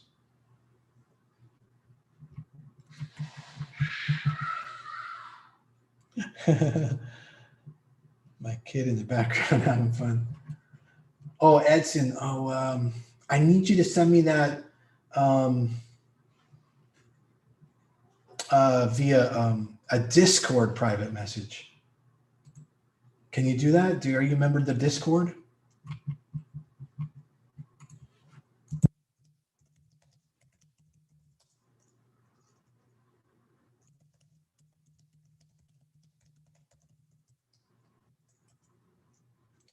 There goes EXPR up to 539, 540, 541. Looks like Lee is in it. Nice. And John is in. Very good. All right. Next psychological level to break on EXPR is 550. I would go ahead and, if it were me, I'd just get all out right here.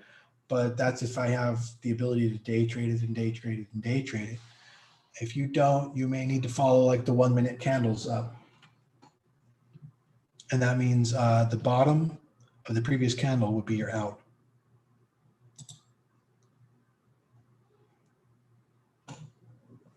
Or pivot points, it depends. So you're doing good. What prices did you get in at? Oh, good. I like that, John. Yep, I think that's perfect. And what price did you get in at?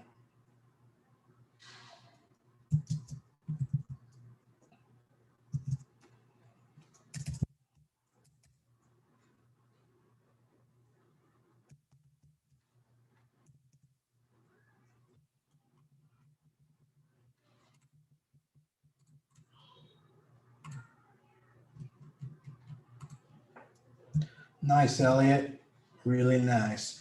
You guys, if you've got winning trades that you made so far today, I'm not shitting around. Please post them to the group. Yesterday, we were completely devoid of any of your prints. Come on, guys. There's GME crapping out for us. Right. So that is why we wait. That is why we wait for the breakout. And then what did I say for the out on that? 337 on GME. So the whole Wall Street bets play is crapping out now. Probably they said, everybody take your profits, whatever they said. I don't know what it is, but that game is seems to be over now and crapping out. Everybody all out of that. Get out of your Wall Street bets plays, if you want to put it that way. All right, that's AMC, EXPR, COS, GME, BB, Nokia. You know, I don't know what the fuck you're in, but it's pulling back now on hard volume. We are really getting a dump. I think this is probably a mass messaging going on. Maybe they'll buy it back up at some bottom or something, but you know, we're no longer in a chartable territory and we don't have that inside track. GME is about to halt at 302. COS is about to halt at 32. COS halted. GME halted. EXPR has a ways to go. 468. EXPR about to halt.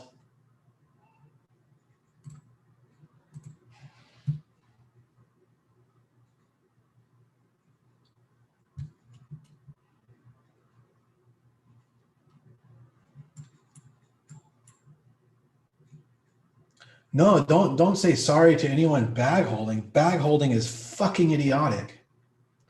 You guys need to learn to sell stuff. Bag holders are the shittiest people on earth. I mean, actually, I know a lot of them and they are good friends, but it's the shittiest idea, not people. Sorry, excuse me. I mean that bag holding is just the dumbest thing you can do. And bag holders need to learn a lesson. And if they don't learn a lesson, nothing I can do. Do not bag hold. Now, if you're investing, okay. But my God, I mean, woof, you shouldn't even be opening an account on the market if you think that what's going on in GME is investing.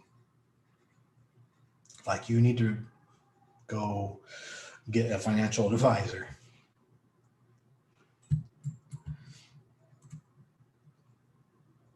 You've been holding Bitcoin since 11,600. Nice. Well, there's no reason why not to at this point, man.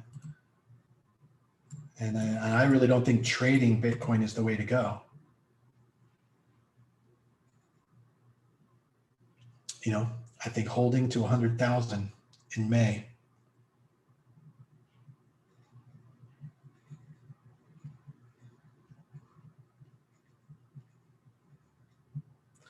Faraz, you know, it's going to adjust. You'll see. You're going to have to just wait till tomorrow for all that to even out. It'll be up and down 1,000 like that. That's just bid and ask stuff going on.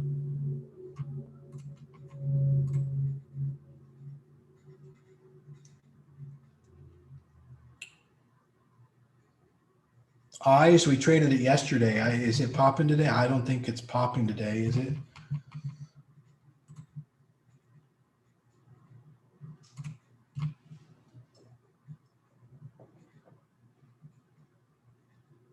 No, we pretty much have everything on radar that's, you know, popping huge. And I don't think eyes is one of them. When did that happen where it zoomed out?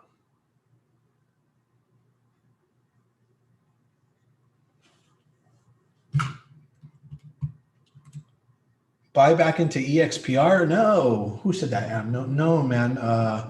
We don't know that this is going to bounce from here. It could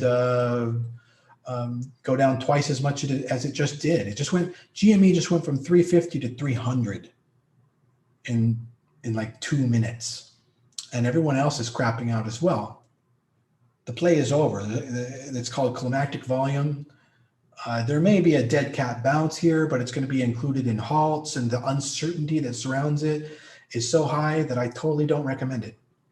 So you're welcome to trade those stocks at your own risk at this point, but that's it for us in our trading group. We milked the fuck out of that Wall Street bets today. I think cumulatively between all of our members, oh God, we must have made $30,000 to $50,000 cumulatively across all members today. On those stocks and probably all our trades. But what I was saying earlier is, guys, please, for the love of God, go screenshot your wins and put them into anywhere. There's a new channel called Post Your Gains. Put it there. There's a channel called Testimonials. Put it there. You can put it into VIP chat. You can put it in the free chat room, okay, down there. So, but please do it. We were really devoid of proof of all the wonderful trades you guys made yesterday. It was probably one of our worst days for you guys actually, being good and posting your gains into the group. I really want to see those prints. I want to see you guys posting that. Make it a habit. Please go through, screenshot your stuff, post it in there, and you can show the losers as well. That's perfectly fine. Just let's see how you did today. Get that in as a habit, and please today let's get some. I think yesterday we had one, which was ridiculous because I know that we did about 50 to 100 trades together, and a lot of you did really well. GME is at 280, a little bit bouncing, but yeah, this is not a play. We don't play down halt, dead cat bounce games like this. So yeah, we're going to play careful stuff we can make sure money on. Like Tesla right now, looks like it's about to make a new low of the day. So those puts on Tesla are going to continue to pay off. Oh, awesome, Sean. I'm glad you're back, man. I want to see you regularly, bro. And you know what? Private message me, because maybe we can talk about either, kind of a private session or just a couple tips or something, maybe to keep your risks under control. Anything we can do, Let me see if I can give you some tips. All right. Very good. Yeah. So GME, AMC, COSI, XPR, Nokia, BB, all out of play now. And we'll look to others for an end of day ABCD breakout. We've got 3.5 hours left on the market. Okay, Edson. Yeah, here, Edson, let me give you my email then, if that's the case. Appreciate that.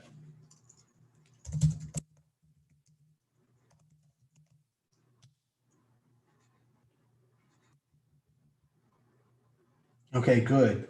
Yeah, that's a lot better. Well, you must have heard what I said at one point about how just because you have 25,000 in your account doesn't mean you should be risking the whole thing on every trade every day.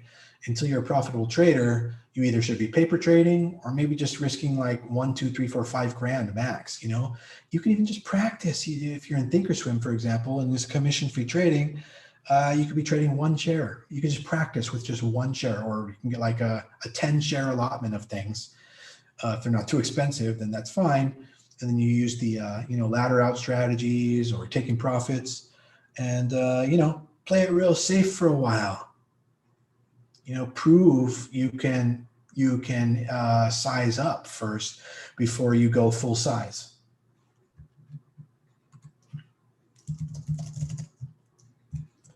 All right, way to go, Edson. Yeah, absolutely. Thank you, Li Shi. Posted a game into the Discord. Thank you very much, Li Shi. We really appreciate that. I like to see those. I didn't see anybody's yesterday. I think we saw one. You guys post your gains to the group. Post your gains to the group. Post your gains to the group. It's meaningful. It sparks conversations. I get in there, I say, wow, way to go. How did that happen? When did you get in? Where did you get out? We have to share in these victories. Okay, later, Lishi. So there we go. GME is halted again and now at 250.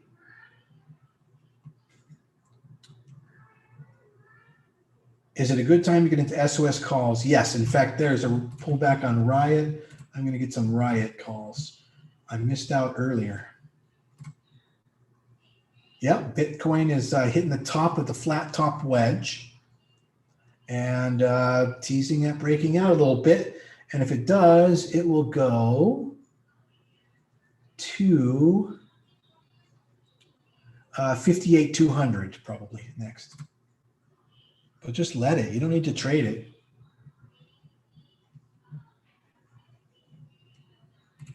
All right, getting into Riot starter position on calls here.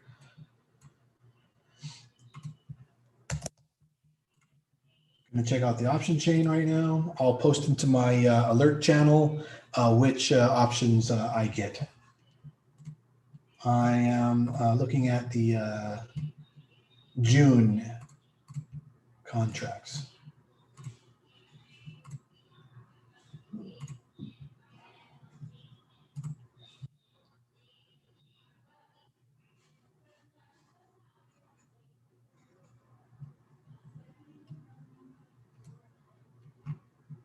Yeah, I take the 50, it looks like, on Riot. So I'll post that to the group.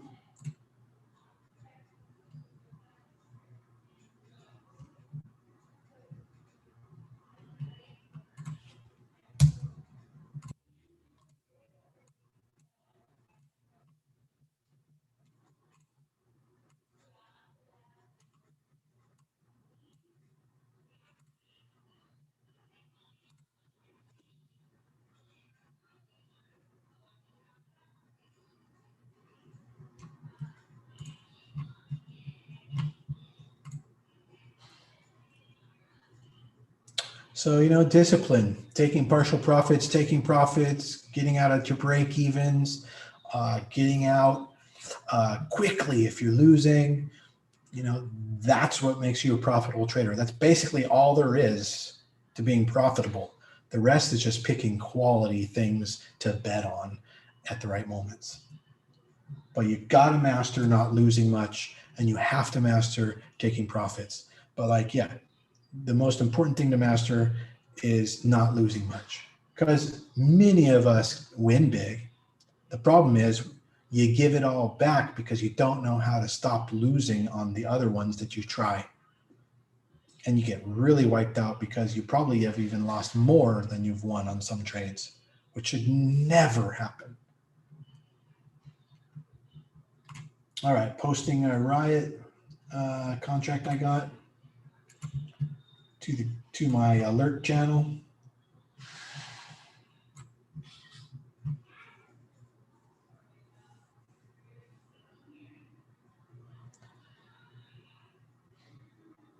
Yeah, I don't know how that's going to settle out for us. Are those gains or losses?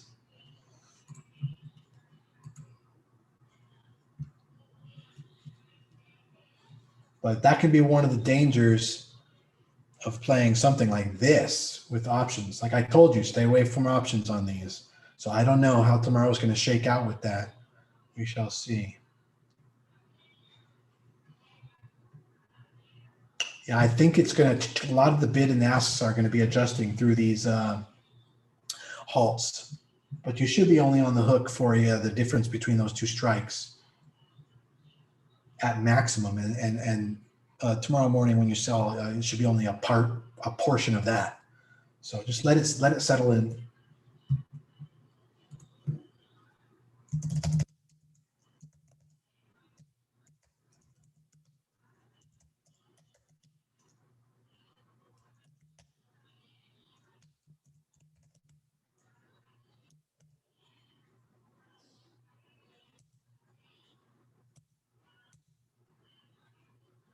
All right, just alerted that Riot contract I picked up to the Discord.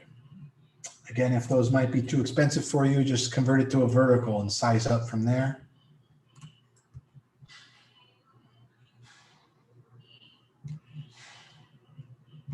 You know, yeah.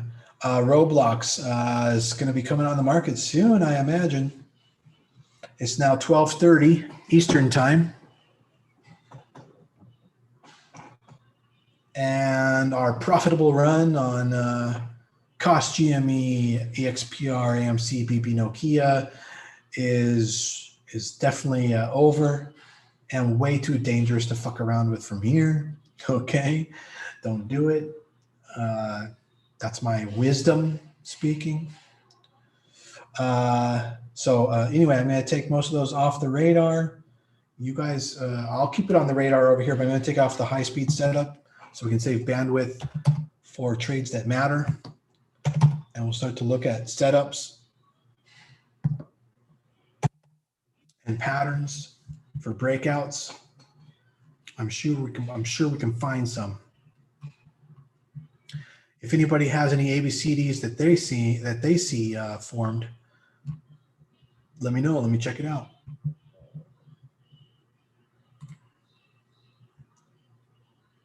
Yeah, I don't think that's correct for us. So it's going to be hard for you to judge until tomorrow.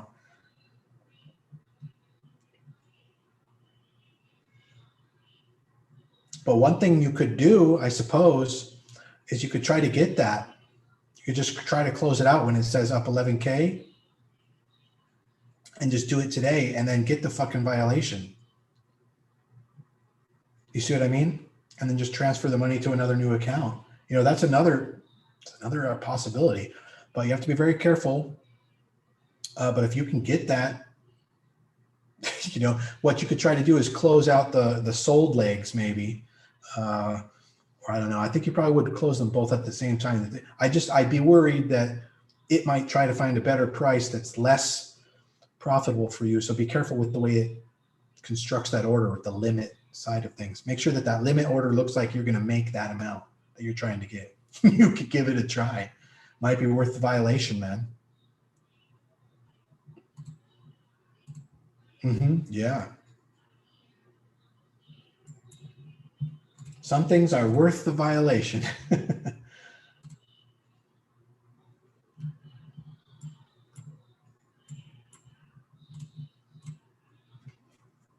All right, I'm going to grab a snack. It's like my lunchtime. I'll be right back. I'm going to mute the, Bitcoin's wedging, but a little bit failing on that wedge. You might look to buy down at the support, which will be the top end of the last wedge. Can you see it on my screen?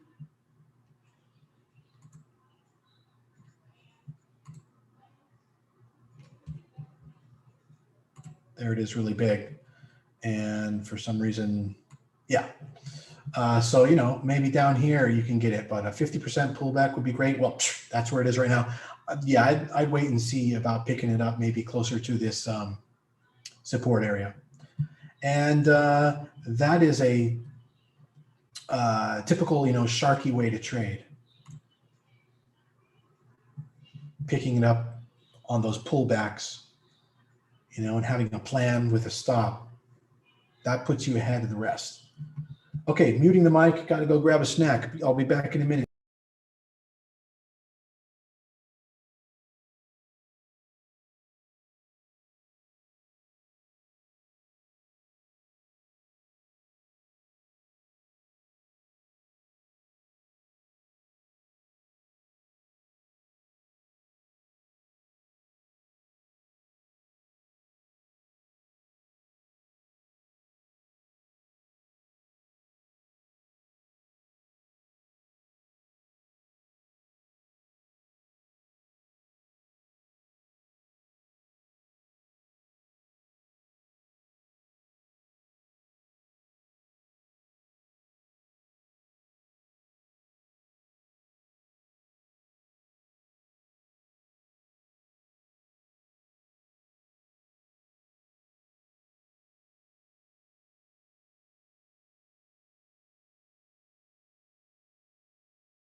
All right, back. How's everybody doing? Hey, thank you very much, Paul. Yeah, that doesn't matter. I just appreciate the posting. So good job. Thank you, Paul. Appreciate that a lot. Thank you for posting your gains or your losses, your prints, how you did today. Awesome. Looks like industrials are breaking out on the positive side. Let's take a look at GE. How's it holding up on the negativity today? Actually, it has retraced from the bottom. It is holding up. How is CAT doing? Doing very well. How is Deere doing? Doing very, very well.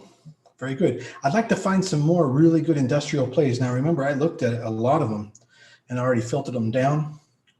But, you know, later today or tomorrow or this weekend, I'm going to try to get a wider range of excellent stocks to be either trading or swing trading or investing into this inflationary cycle we're moving into, this inflationary era we're moving into. All right, Cody. But yeah, that's a good example, right, of why we get out when we get out.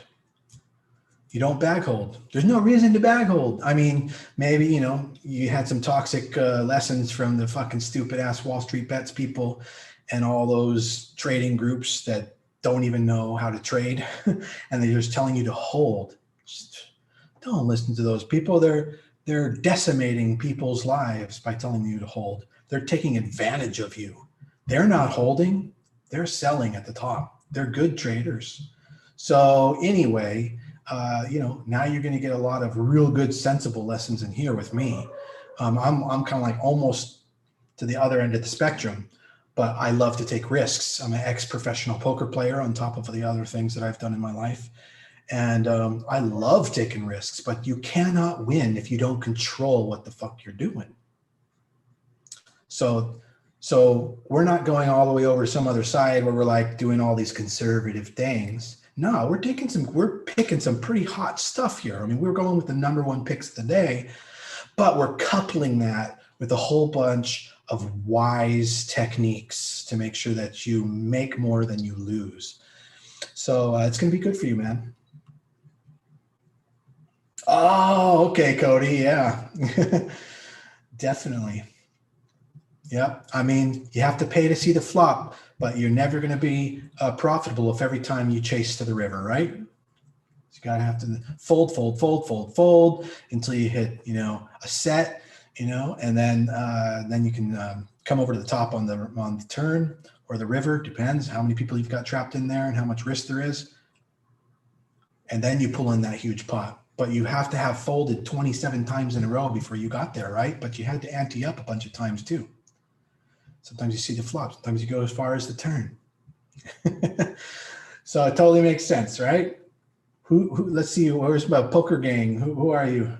There's Faraz, yeah. Who are my poker peeps? Yeah, there's a link to the Discord, Fred. You just got to click it. It's in my bio. Go over, just like swipe over to my bio or however you guys can get there. Click on the big long link in the bio there. That goes to the Discord. Breakout on snow. All right. I'll take a look on the daily. See what we're working with. Yeah, not really much. We're looking for momentum plays right now as far as the day trades go, but thank you, Anya. And realistically, snow doesn't reverse until about 241, in my opinion. And that is even not a bunch of strength on the reversal. It is in a downtrend, a broken downtrend, really bad shape on Snowflake. Expect that to go down for a while.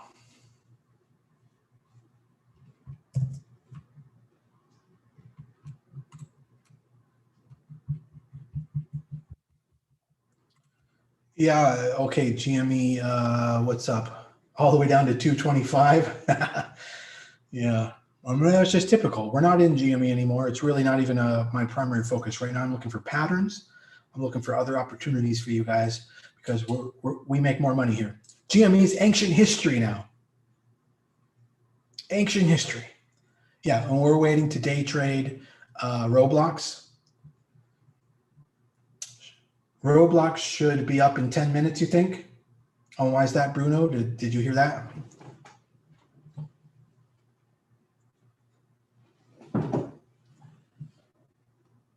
Yields stabilize after tame inflation report.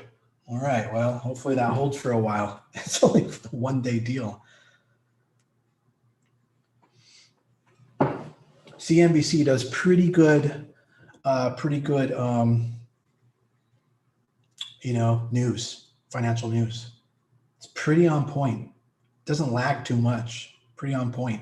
In fact, it's often ahead. It's often prophetic. So you just gotta watch it. Oh yeah, coming up on 1 o'clock with Roblox. All right, I'll put that on the high speed, high frequency trading system, RBLX. It says trading halted due to news pending. Yeah, because it's going to IPO in a minute here. But sometimes they do get delayed, Bruno. So hopefully that's the case. The energy sector did bottom and find its safety net, and is still green on the day. So that's good. For the day trade aspect of that, but in the long term as well, and swing trades.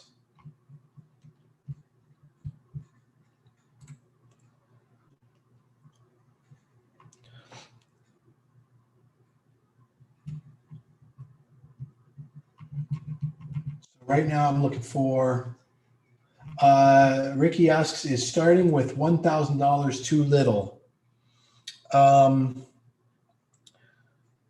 You could probably swing trade with that. That will probably be the best idea. And then paper trade, which is simulated trading in the meantime. So that probably would be the safest thing to do there.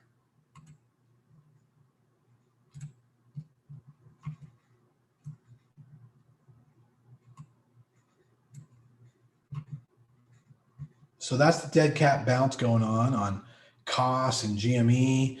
And with all the halts, it's just way too dangerous to play. Don't recommend it. You can play it. That's, your game. You go for it. But we're not playing any of this dead cat bounces in GME. Now, if GME comes all the way back up and breaks out of the high again, that's when we'll take it. As far as we're concerned, there's no more GME today.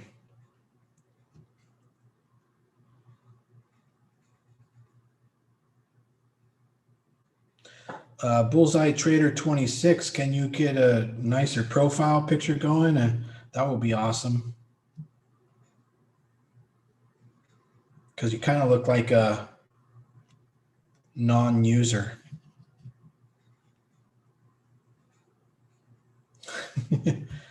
All right.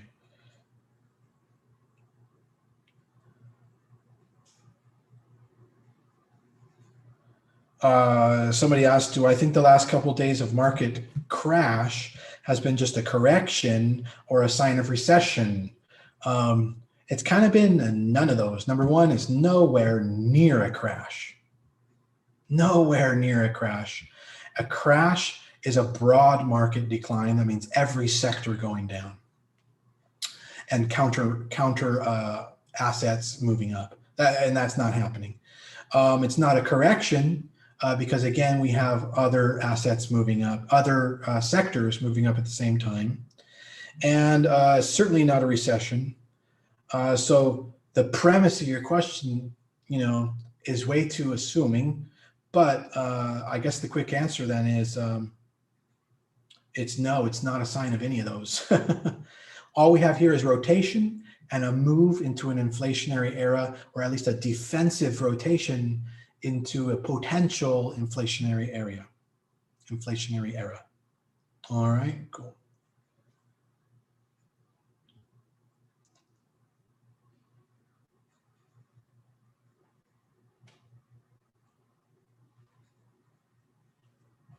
Yeah, but a correction, that's more like a 8 to 12% move, even more. I don't think that's what I have to measure it.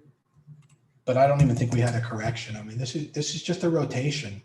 It got a little bit carried away because of the weighting of the SPY, and that's a little misleading.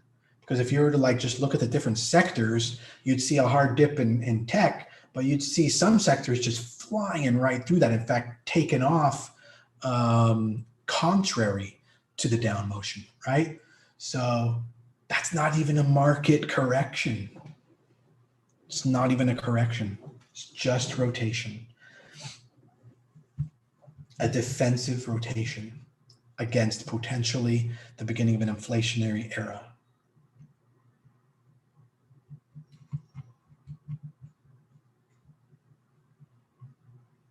SHR here, let me click on you. I think that allows me to private message. Yeah. Well, just send me a message in the Discord. I'm not going to read any messages till after hours. All right, here goes Roblox. It's probably going to start trading soon here.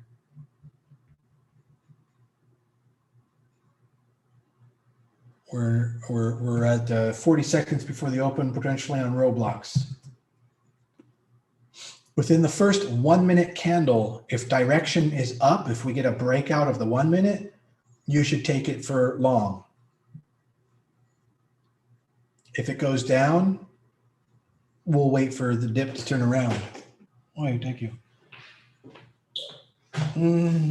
Yeah. I'll have to show you that TikTok. It was pretty cool. You know what's starting to trade today? In 10 seconds, Roblox is going public. Roblox, that silly game that Camila plays all the time. All right.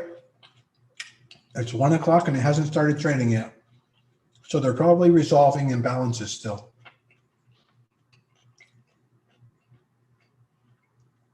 RBLX.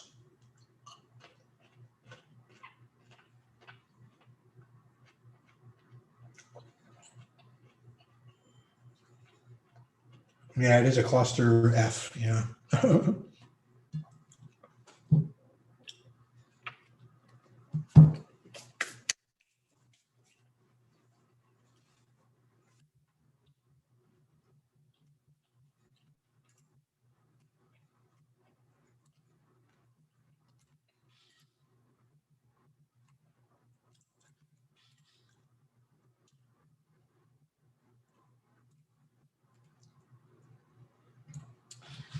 Don't forget to get your prints in, guys, into any of those 4 places. Post your gains, it's a channel. Testimonials, VIP chat, free chat room, any of those places. Please take the time. I super appreciate it. We really like those.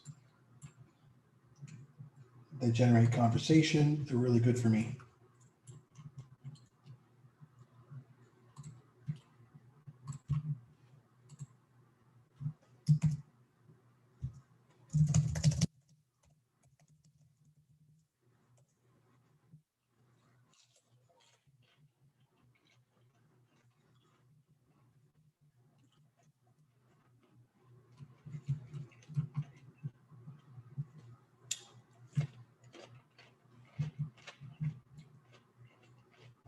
No, Camila, my daughter, she likes to play Roblox.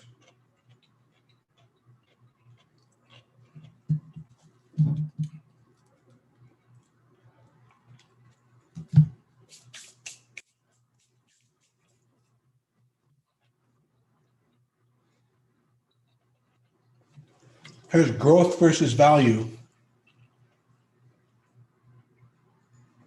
Value doing just fine. See, that's the rotation. This is what I was, it's like exactly what I was saying. This graph right here is exactly what I'm saying. This is not a correction because the other stuff did just fine.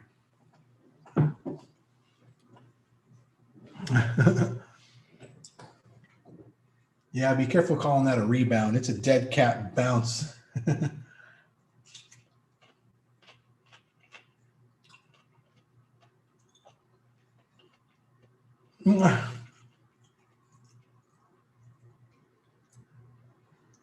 Yeah, you may have, Billy. That's pretty cool. Those arbitrage moments, you get them like once a year, maybe once every couple of years. Pay no attention to it. Focus on the consistent stuff.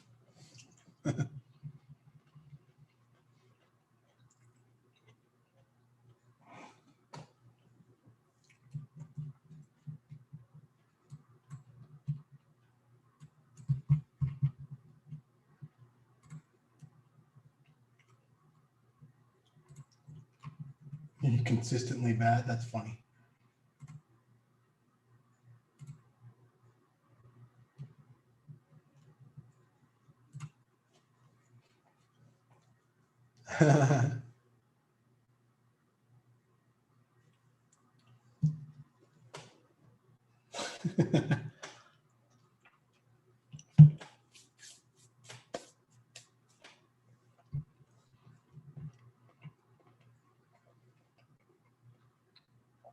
Wells Fargo about to break out, 1 cent away from breaking out. Wells Fargo on the day. Flat top wedge, 39.36 breakout imminent. But that is not like a high speed trade. That'd be something you could take on the 5-minute candle, 3-4 minute candle, get an option on, that kind of thing. But in general, it looks like the financials are just about ready to break out on the day.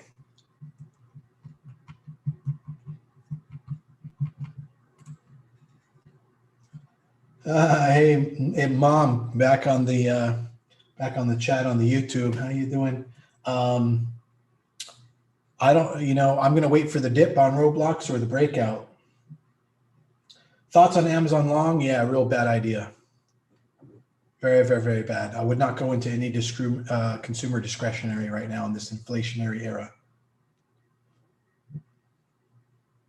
You should be getting into GE, Caterpillar, Deere, Exxon Mobil, everything that you pretty much used to hate.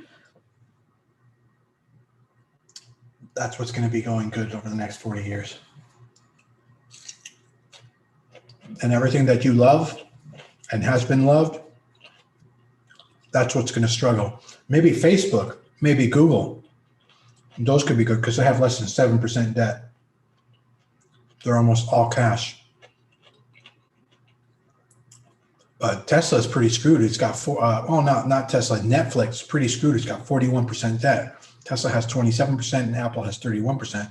Those are all still, troubling numbers. It doesn't make them a value stock in any way.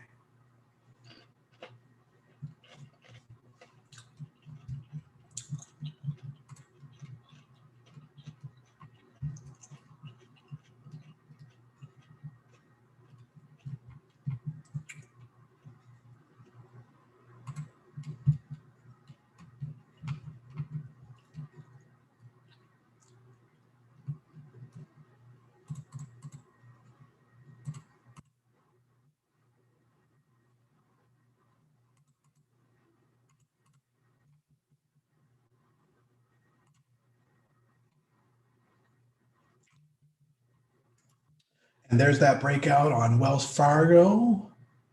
Potential options play. Oh my goodness. Can't get in there. Okay.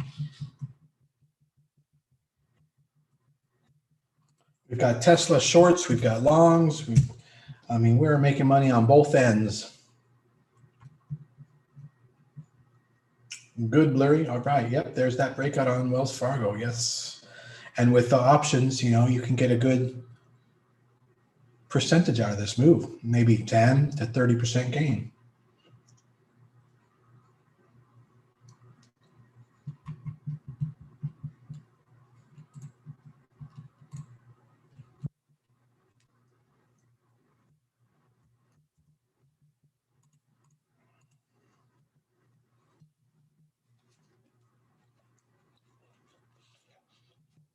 So the market is going sideways today in a rotational manner. It means tech's going down, industrial's going up.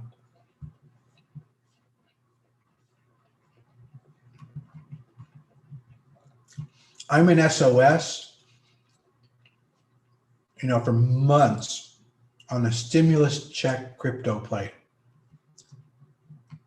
So long as Bitcoin keeps going up. But frankly, if Bitcoin went way down, I'd buy more Riot, Mara, SOS, DPW, what was the other one? NTPX or whatever. And Bitcoin and Ethereum, I buy more because they're really going to pop in May. The end of the end of March and going into April and May, there's going to be a lot of stimulus check money going into Bitcoin. I estimate between $4 billion and $16 billion of demand, and that can be rotated in a trading basis and really drive up prices. So we're gonna easily get 100K price on Bitcoin by May, probably sooner.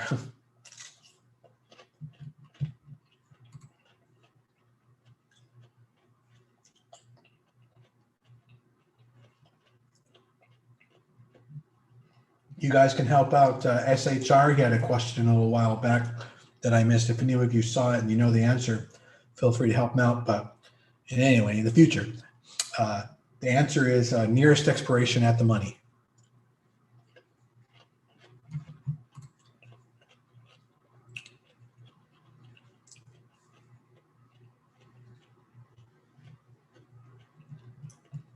Hamza asked any paper trading platforms you suggest. Webull or TD Ameritrade's Thinkorswim. And if you private message me, then I can get you like the referral link so that you can get a bonus stock for signing up through my referral link, and I'll get a bonus stock as well. We'll both get, I forget how they do it, like one share and something interesting. As a matter of fact, I forgot. I think I have an AMC. I have one AMC share in, in my Webull that they gave me yesterday or the day before at like 9 or 10. Probably should have sold that today for $2 profit.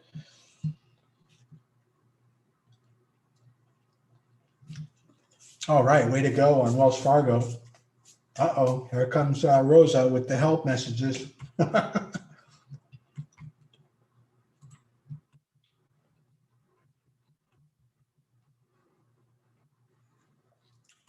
If I had $1 for every time Rosa.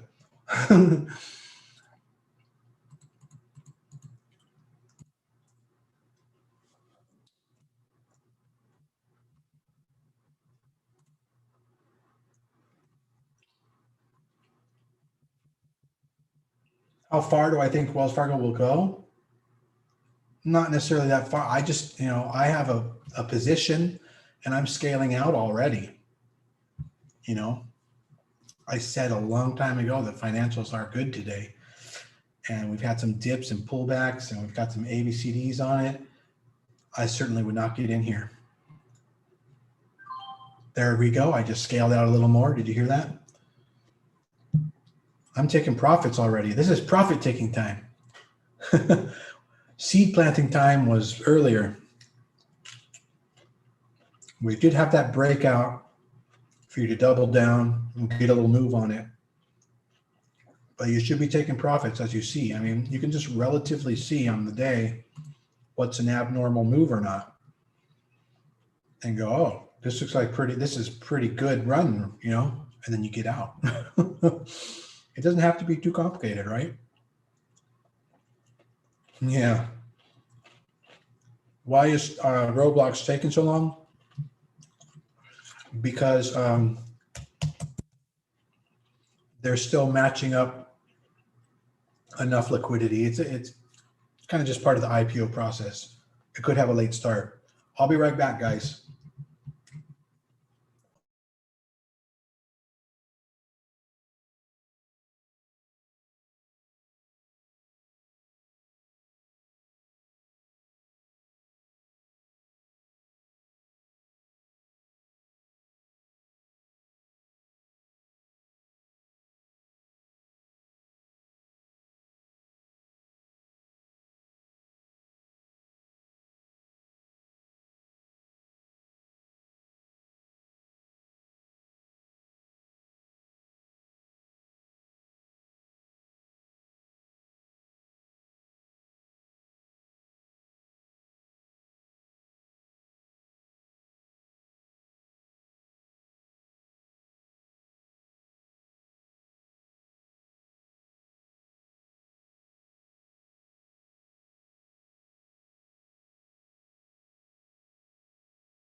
I don't know, Malik. We could take a look at those. Maybe tonight, asking class.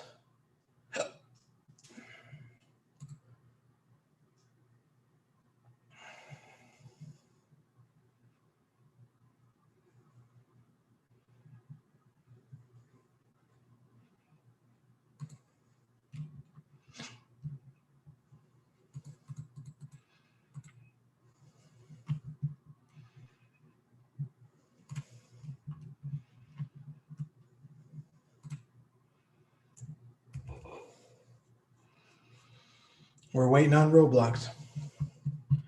Strange when I unmute.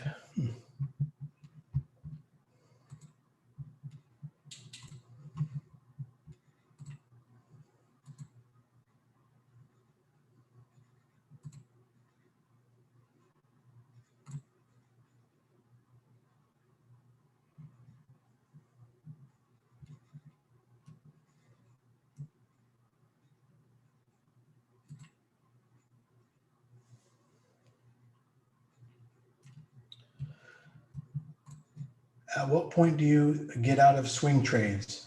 I got Wells Fargo on Monday. Should I sell now or wait until Friday? You have to follow, sometimes the candle bottoms, there's a craft to it.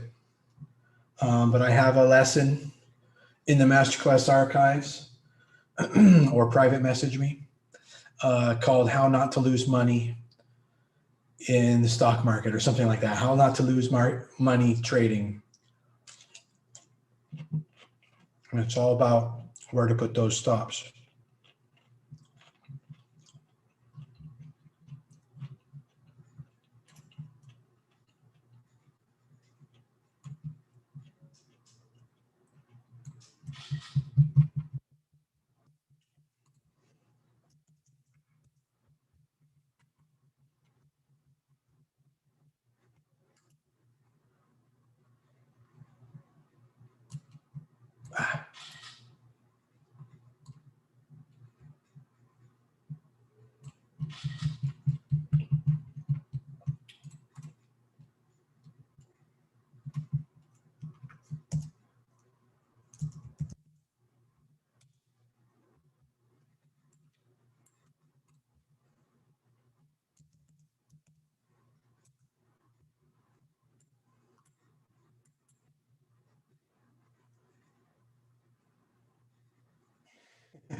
Where's the gains?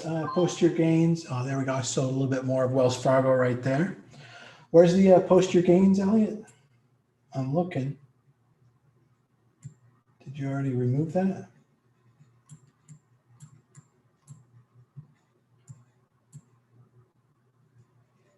It's under VIP. Why keep it there? But I don't even see it there actually. Oh, flex zone. That's cool, man. Flex zone. Just title it post your gains. We don't know where to look. But all right. Did you see? No one's even posted in there. Look, as an experiment, I'm going to change the name of that just as an experiment. You can go back to your cool flex zone name if you want. But I'm going to change it real quick to post your gains.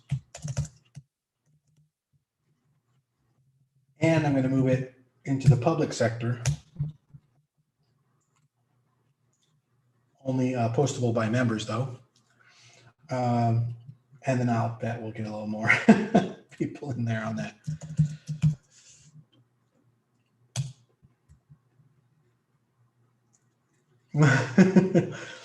I'm not even, the founder of this group, and I'm not even, I don't think I'm an equal, I think I am an equal partner, but probably not in terms of shares, but that's just how it works out. And yet I'm going over the helmet, and I'm going to retitle that one, and I'm going to move it. We're going to re-optimize that just for a little bit. Hope nobody minds. in charge.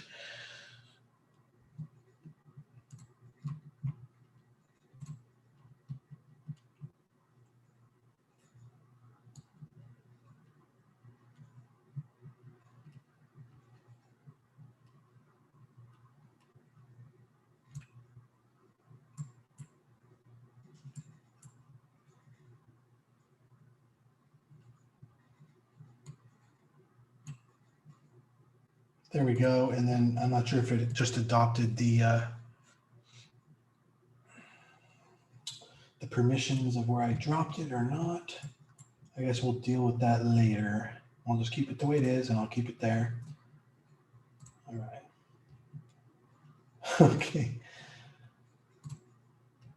All right. Way to go, Elliot. It's doing good today. I'm doing good today. How you guys doing today?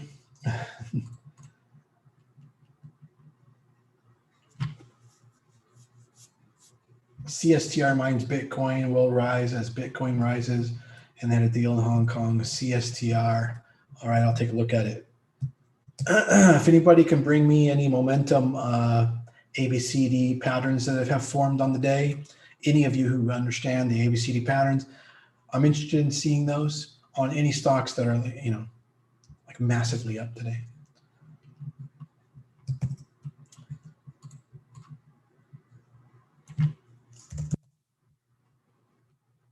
Oh, yeah, Wells Fargo is having a great day today on the channel. And what was I going to look up? CSTR. Yeah, that looks like a pretty good. Are you sure? Capstar Financial Holdings? That looks like an outstanding company. It's doing really well today. Yeah, I'd be worried about trying to find a good price on them at this point. They look really, really good.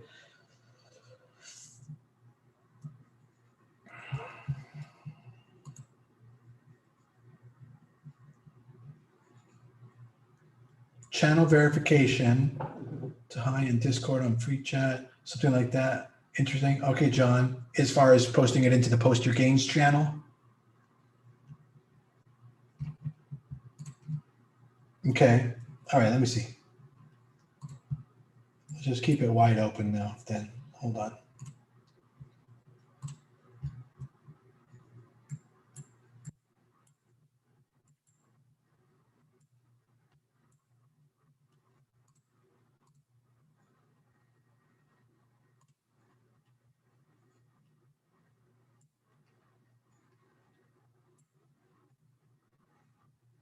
Just for the moment, just so you can post in there, I'll just change everyone.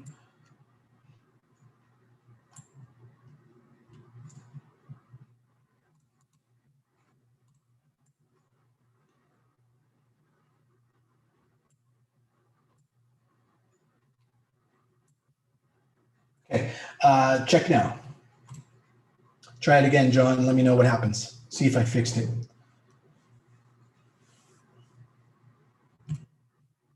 Man, if that's where your gains are at for Oz, wow, fantastic.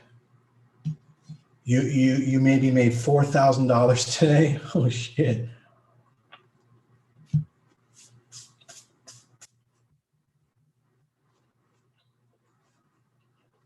Industrials popping and banks breaking out again. It's a U breakout, cup and handle.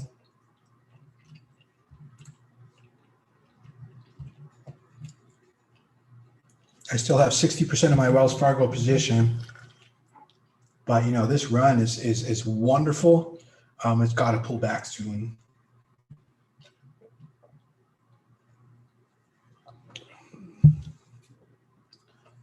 But that's why I'm putting, you know, kind of high limit orders.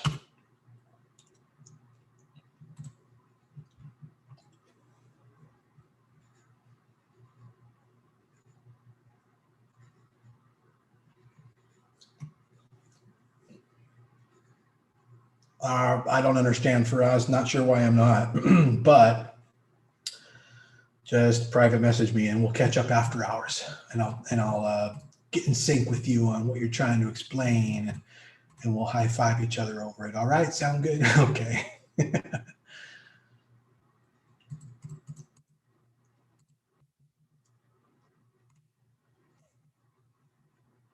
Yeah, okay, that's what I thought you meant. Yeah, that's what I thought you meant. But it's kind of difficult to explain.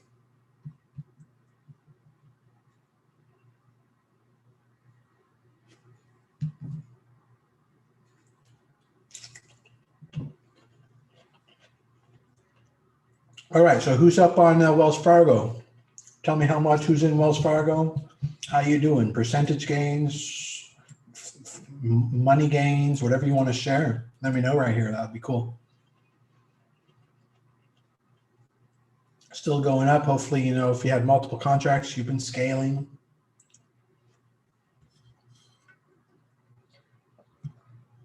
We're waiting on Roblox. Homie is grubbing. That's right, Luke. What do I think about Rocket? Yeah, I think, but I would take a long entry. I think that's a great inflation play. I would get in on Rocket. As a matter of fact, why didn't I get on Rocket? Everybody, we should probably be getting on Rocket long term. Let me see if it got away from us. Hopefully it didn't go up too high. I don't want too much of a bounce here. I don't want to buy it like above 25.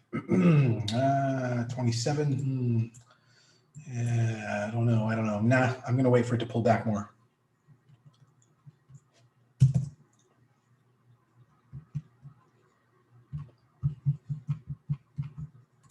John, it didn't work, did it?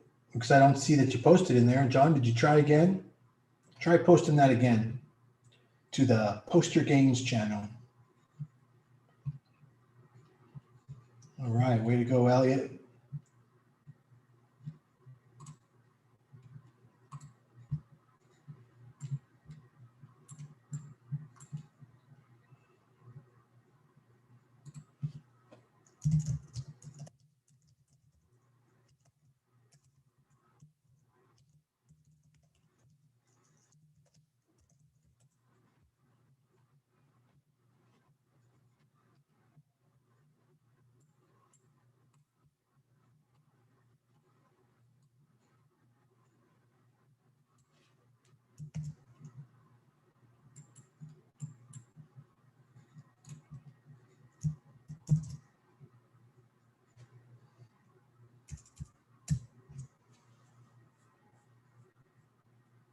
So there's that little bit of pullback going on there in the financials that I expected.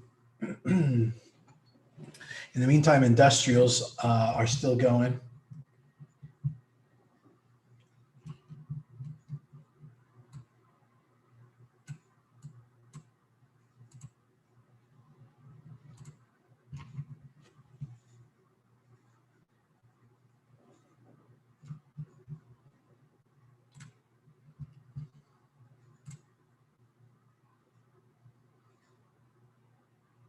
So there is another little flat top wedge forming on the financials, and or you can call that a bull flag if you like, but specifically it's a flat top wedge, and we're looking for XLF, the financial sector, to break out of 34.5 level.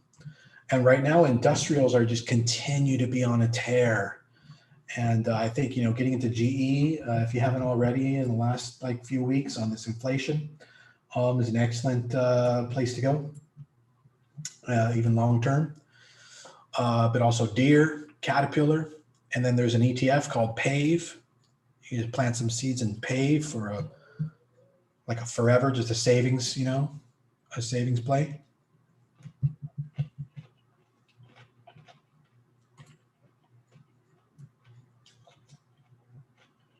We've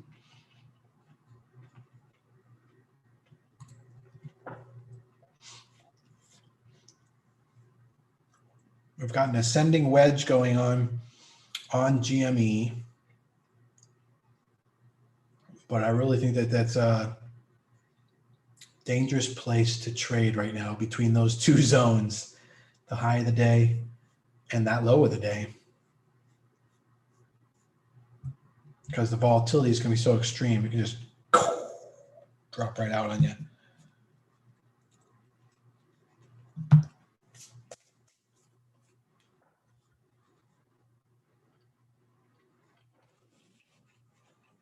20%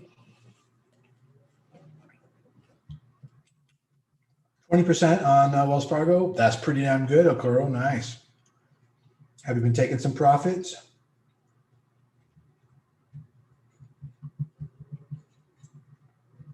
John, did you get those gains posted? Let me see.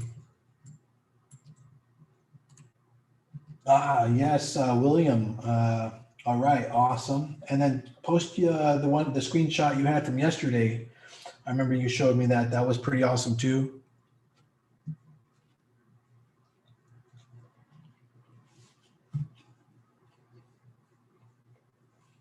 Okay, good. Nice, Chris.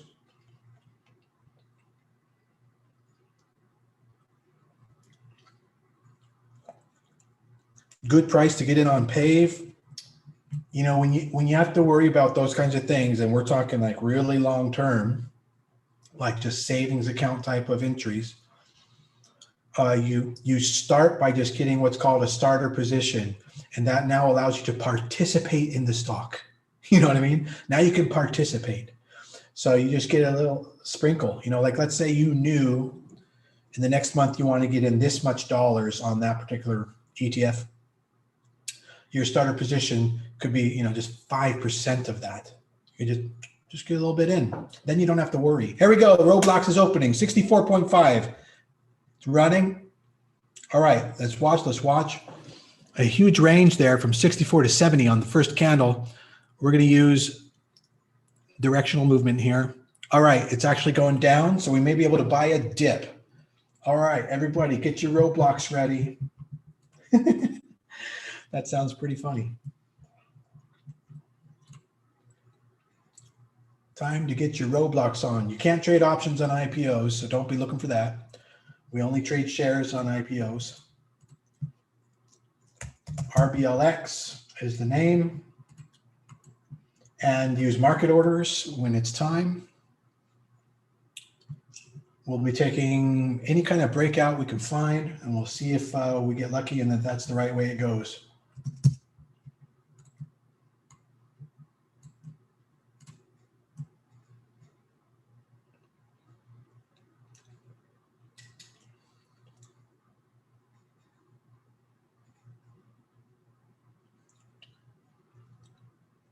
All right, I'm getting in right there. There was some positive momentum. If you want to wait for more of a dip, I understand. I'm going to be able to control my trade. I'll get out if I have to. But I saw some good bid stacking and some buying interest going on there that broke over the previous minute's interest. And I took that as a positive sign, so I'm in. It's now up to 66.50. What did my entry? I got 65.22. So that's pretty much where it's at right now. So far, these 3 minutes have been sideways, with showing a little bit of positive interest. All right, now it's coming up at 67.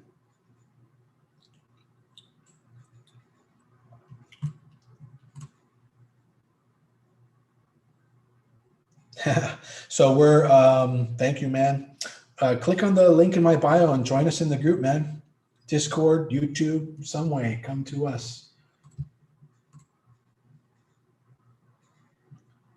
So the question becomes, you know, how high can this little rally go? And all we can do really is just watch what's going on. And I'm watching it on 2 time frames, short term and medium term, 1 minute and 5 minute. And that's the best we can do, you know, right now. So, and the 2 minute. I'm also watching it on the 2 minute.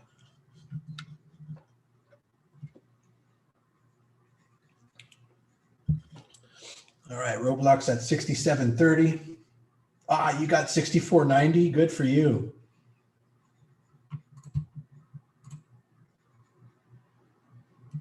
All right.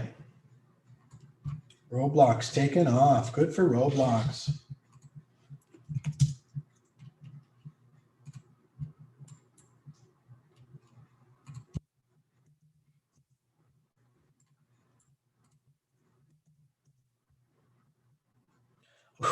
Ooh, 68.40. Nice bump right there.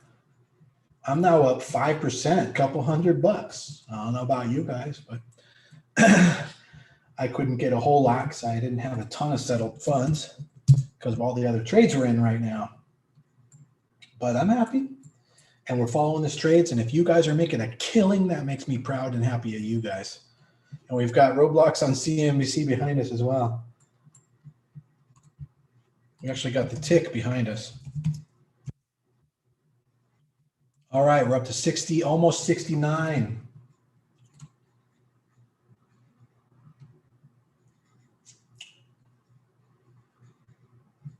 Nah, not really for us. I don't know which way it's going to fucking go.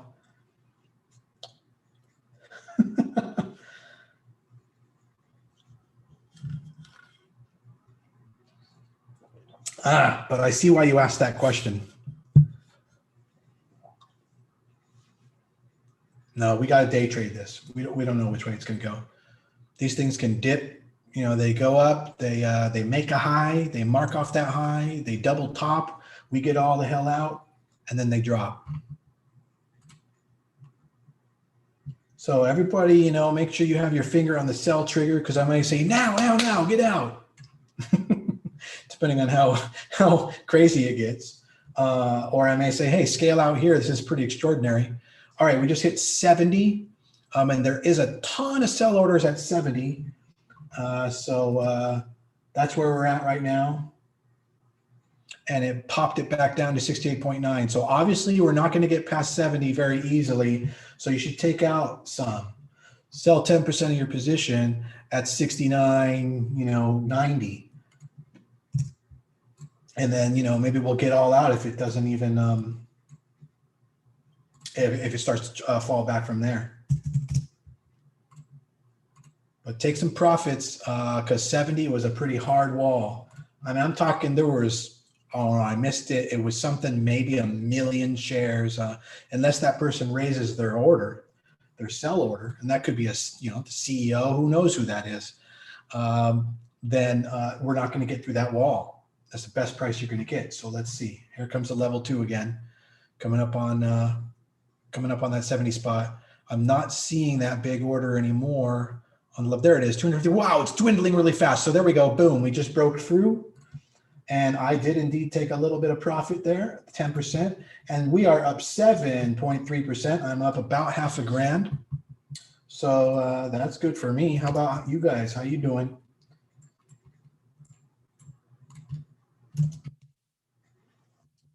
I'm going to let you unmute. All right. So go ahead and unmute yourself if you want to just tell me quickly how you're doing. Don't be shy. Paul's up $500. We can all talk over each other.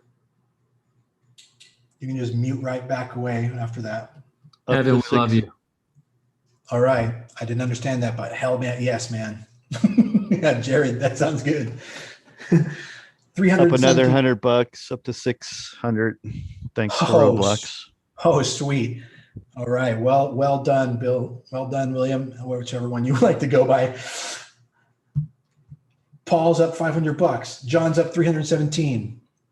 All right, we're at 7150. Your mics are unmuted. Go ahead and share where you're at. I'm up 551, 10%. 72.60. Nice. Up $200. Okay.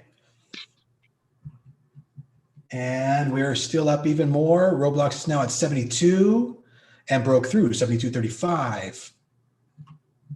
I'm now up $600. I've even taken some profit already, and we're up 11%. Yeah, I got out the Fibonacci retracement 1.272. The good old Fibonacci retracement, Fibonacci extension. Yes. Partial profits. Yeah. Partial profits. Way to go. Take a little off. We're up 11.25%, which is a lot for a day trade with stock shares, So this is the kind of volatility we love to play IPOs for.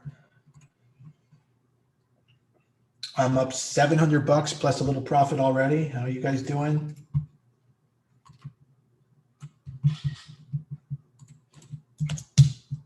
All right, pulling back a little bit. I'm going to take a little 10%er off. If that drops below the 1 minute candle, I'm going to get all out. I'm getting my all out ready. But no, it looks like it's going to keep going. It's FOMOing out.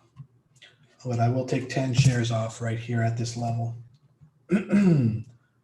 Whatever you got in at, that's your stop loss. If we can stop out before that, that's another option. But you should not, at this point, lose any money. You are 100% profitable trade right now. And you should be taking partial profits. So I'm out 20% of my position.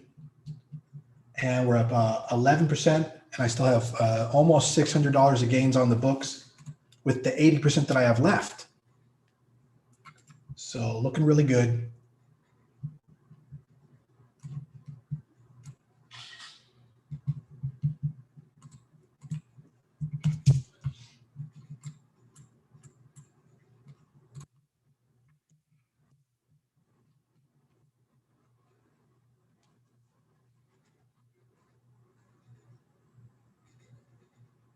On the 5 minute candle basis, we're looking good. On the 2 minute candle basis, we're looking good. On the 1 minute candle basis, we're doing good.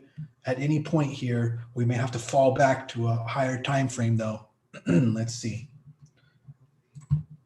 And let this trade breathe. Make sure you've taken some profits. It would be a shame if this was the high of the day and you didn't take profits. All right, right now it's putting in consolidation pullback candles that are really bullish. So I think we're about to break out again. There it is, and there's that breakout. What's your gains right now, guys, in real time with an unmuted mic?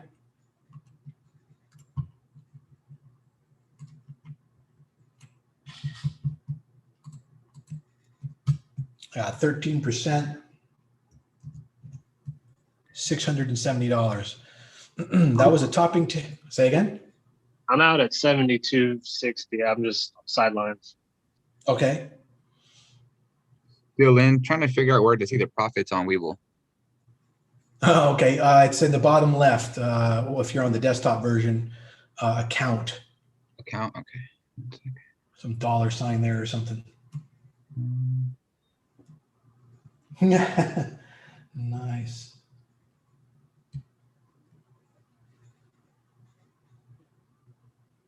All right, if we fall below that last 1 minute topping tail candle, that's not good, but okay, never mind. Looks like we're pushing forward. We're going to make another break of the high of the day.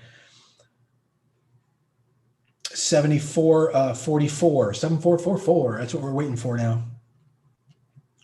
We have two topping tail candles in a row. That's a double top reversal sign. I would get ready to get all out. Possibly. I'm watching it carefully. Hang on. It depends on how strong a drop might be here. Yeah, it is holding. It is catching support. I think that it's just, there's going to be a lot of FOMO on this, but it can't go to infinity. So, and at some point it's going to top out. At some point, the demand is going to dry up. So let's see. It's funny how once Roblox opened, all sectors dropped. I mean, everyone just took their money off of everything and then started putting it into Roblox.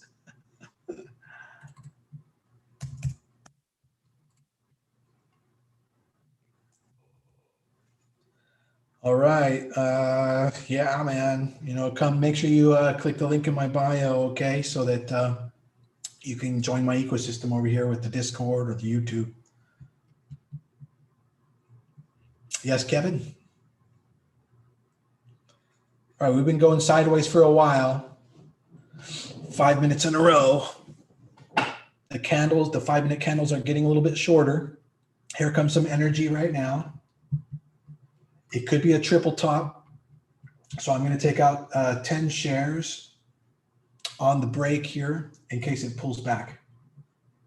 Taking out 10 shares right as it pushes into that 74.44 level.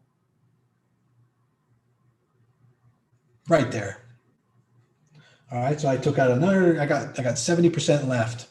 And I was right. It did triple top reject, but we do have a little wedge forming. But that's 4 rejections at the high of the day there. So you should be playing defensive now.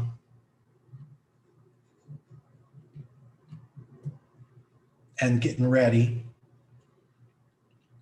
to potentially get all out, if that's what you want to do. These things can go to the high of the day and then come all the way back to the open, dump and go way down, you know. Don't get your greed in the way of your profits. Play it professionally. Scale out. Take your profits while things are up. Partial. Take partial profits here and there, here and there. All right, Paul, well done.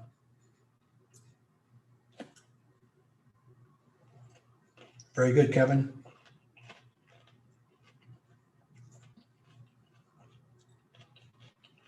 So what did that work out to be for you, Paul? Can you post that in the post your gains channel?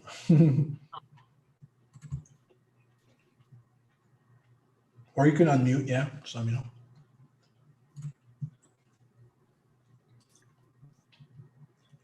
All right, we're still hovering up 11%. I'm 30% out of my position. We had a quadruple top rejection at 74.45. That could be the demand peak of the day. Yeah, what's up, Adam? How you doing? You can just remute your microphone if you had, if you wanted to. I'll just do it. There you go. All right, let's see if we can push out of that 74.45. This will be the 5th time we'll be touching the 74 level. We hope we can break through. If we cannot break through, you know, we could reject. You know, it could reject. The stock could reject. $727 a gain from Paul. Well done. So that was what, 100 shares, something like that? Yeah, Tawny says nice. Right on. Yeah, John, what's up? Did you find that on Webull?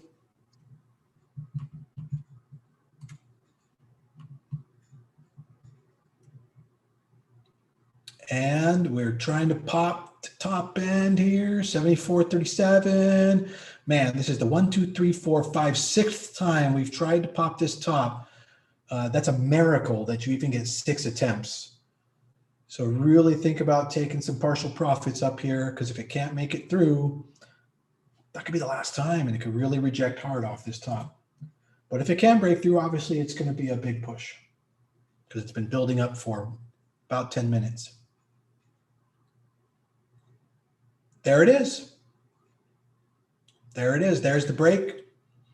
And that should send some momentum to the plus side. All right.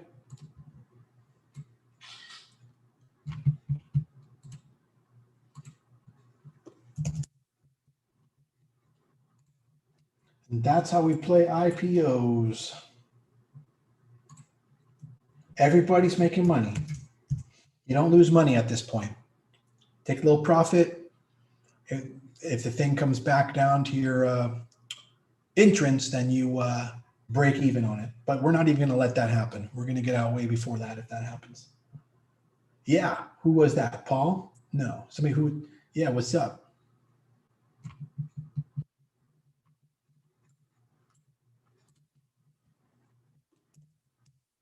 So we didn't get the follow through. So now I recommend de-risking. I'm going to de-risk 10 shares in this zone, in this consolidation zone we're hanging out in.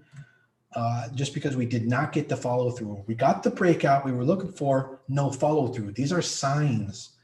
These are signs to watch out. That we may be topping, we may be reversing.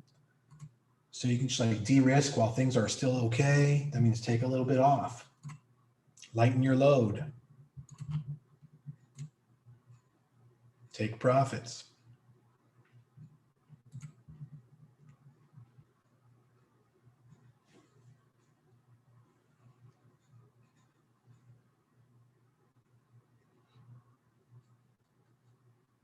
Current stop is 71.5 for the all out. That's on the 5-minute candle. So that will be a serious pullback. So you would want to get out at 71.5. I can actually probably adjust that to 71 if you want to give yourself a little more risk range. So 71 stop for taking for stopping your losses, which is basically just stopping your gain from losing your gains. We've had 1, 2, 3, 4, 5, 6, 7, 8, 9, 10, 11 minutes of sideways consolidation. That's got to be a record. So let's just keep holding though and be on the defensive.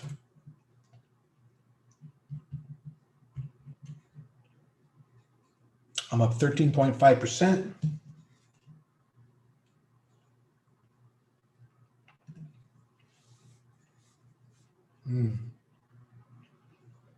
Carter made 2.5 grand. Man, way to go, Carter. Was that just like 300 shares? How did that add up? Yeah, get on the mic, Carter.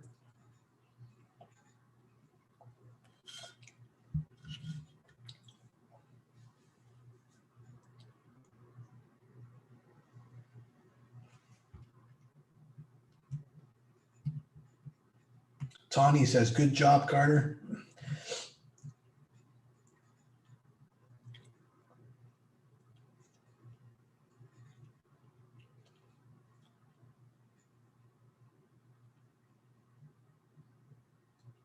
Timothy Durham made $700.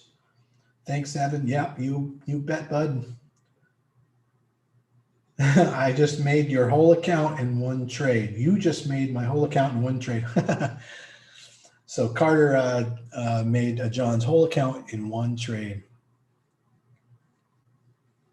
But way to go, Carter. That's awesome. Any day you can make 13%. Day trading is a good day. I mean, your goal on day trading is 0.5% to 4% gains.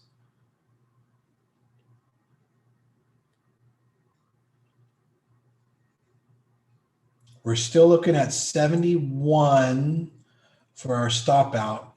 It would suck, but that would definitely be the point in which you'd want to get all out. So if price pulls back to 71, in the meantime, if you've got a bunch of shares, take off a little bit just in case this is the top.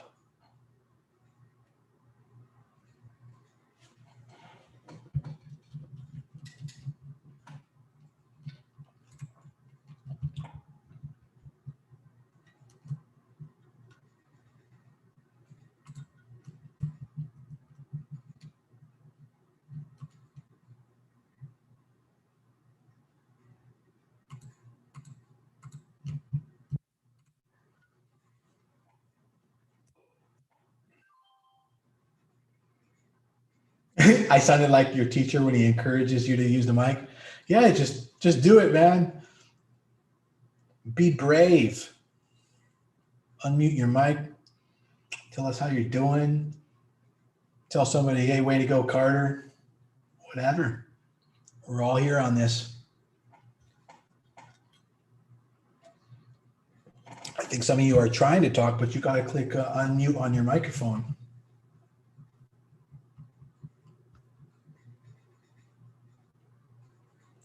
Be cool if I could click an unmute all button. Oh, I can actually click an ask all to unmute. That would be insane. Evan, what's your biggest loss?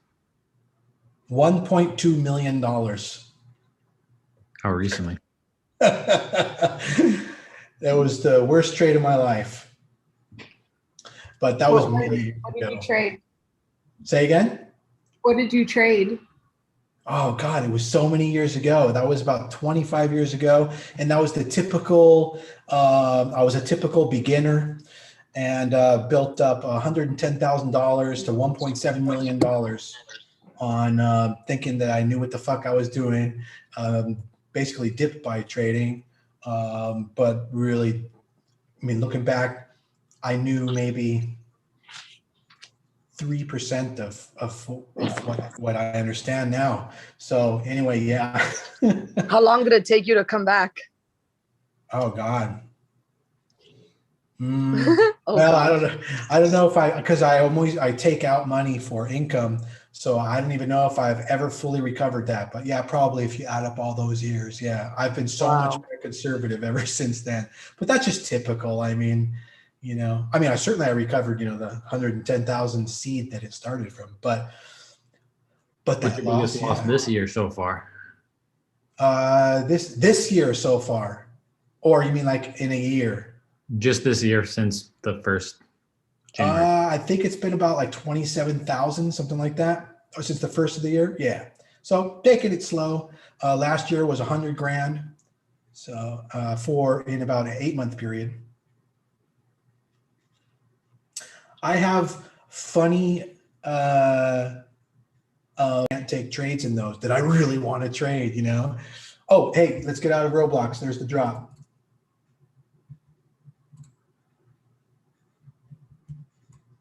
Sell all shares at market. Boom, take your profits now. Let the thing breathe, take the opposite direction. And there we are, we're out.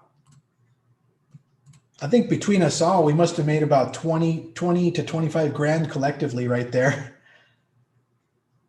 I made 7. A lot of you made like $700. Seemed to be like our gain on that.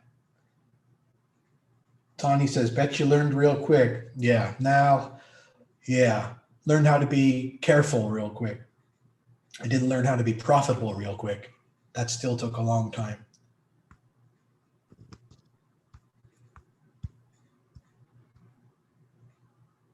For you blowing your account? Oh, yeah. Kelly asks, damn, how did you explain that to the wife? I divorced her. That was a different wife ago. No, I mean, this wife got the good one, got the good Evan.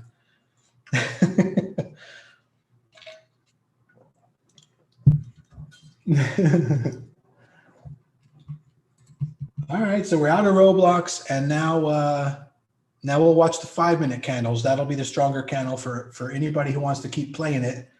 We'll wait for the 5-minute candles to signal an entrance. No, Kevin, Evan, I'm not gay, but $20 is $20. That's right.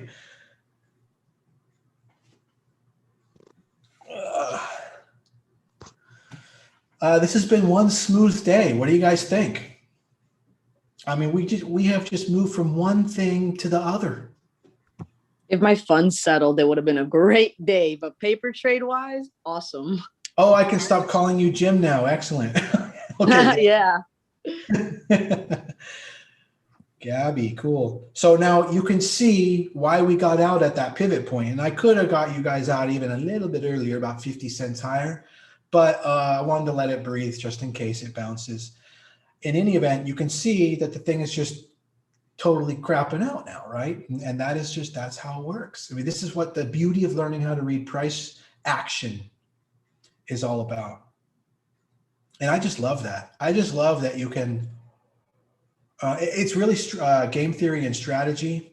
I think Sergio at one point said, there's a lot of mathematics in the stock market, when actually it's not that at all. There's really not mathematics. What it is it's strategical and game theory and psychology and then finance mixed in, So you kind of put those all together, and there's actually very little math other than like you have to know how to calculate some order stuff.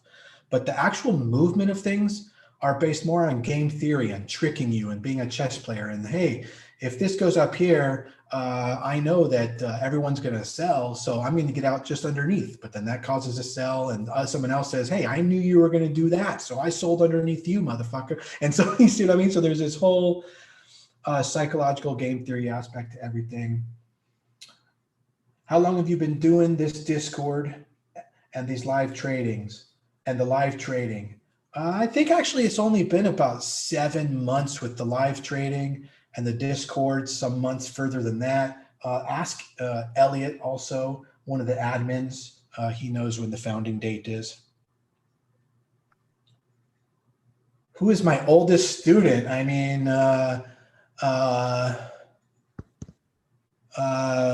I'm 45, and I think we have somebody who's 53.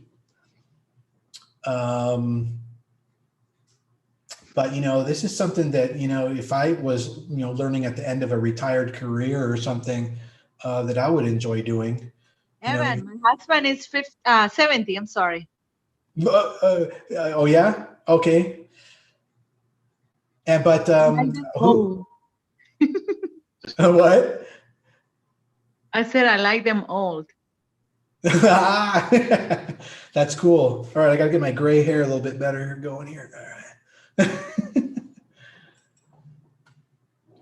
You never know, who's gonna like who, right?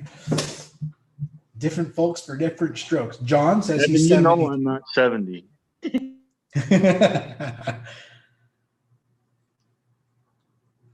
Oh, somebody says, Sergio, the question wasn't even that. I think it was a different question. Who's been watching you the most? Oh, you mean like who's a longest member here? Who's the longest standing member who's been with me the longest? I mean, Rosa and her husband have been here for a long time, but I think since December, November. But I think that Keith, I don't know if he's here right now. Keith has been around for a long time. Keith is not still with us right now, but Keith has been with us for a long time. Let me scroll through the member list that's in the Zoom right now. I've been here for about 2 months, but I'll definitely be here for the rest of the year. Right on, Oz. And your first year of trading, your goal should be just to lose the least amount of money as possible. It shouldn't be to make the most amount. That's going to screw you up. Your actual goal for your first year of trading should be to just learn to lose the least. Trade by trade, day by day, week by week, month by month overall. That should be your first goal. Even if a member isn't profitable on the month, it's still worthwhile to be with us, to be picking up all these techniques, to be learning all these things: risk management, trade management, portfolio management, diversification, sectors, economics. I mean, they're all factors. But that said, Oz, how are you doing in your 2 months of membership? I'm great. I've added some really good risk management into the trading strategies. Awesome. And a lot of times the trades I don't make nowadays save you money.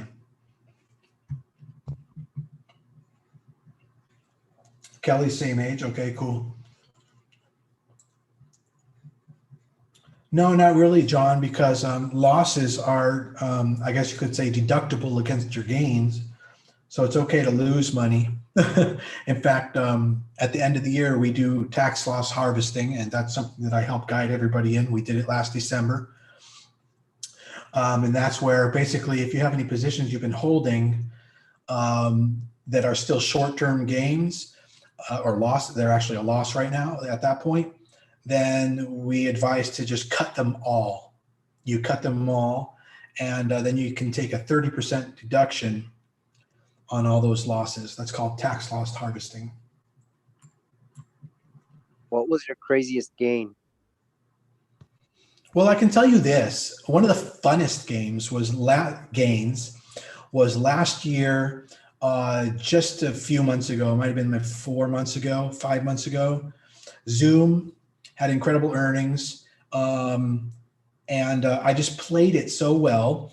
It dipped, and I waited for that absolute right moment on the turnaround. I caught the basically exact bottom, and it ran all the way back to the open and then ran for another 45 minutes in the day. And I made $32,000 all told across all my accounts on that one particular trade. And then the reason why it was so fun was because then later that day, we went out to CarMax and we bought a new car. So that was pretty fucking awesome. It was a family car, mind you, and we didn't have to pay too much, and we used a lot of the profits for other things as well. But you know, it gave us that moment to be able to just go have some fun. We were there with the kids, looking at all the different cars. That's a lot of fun, man. That was a fun win. Yeah, man. If I can have a big win, go buy a car. Like, talk about it. That's probably the most memorable win last year. I may have had some bigger wins or similar wins, but that one was the most fun because I took the whole family out to CarMax.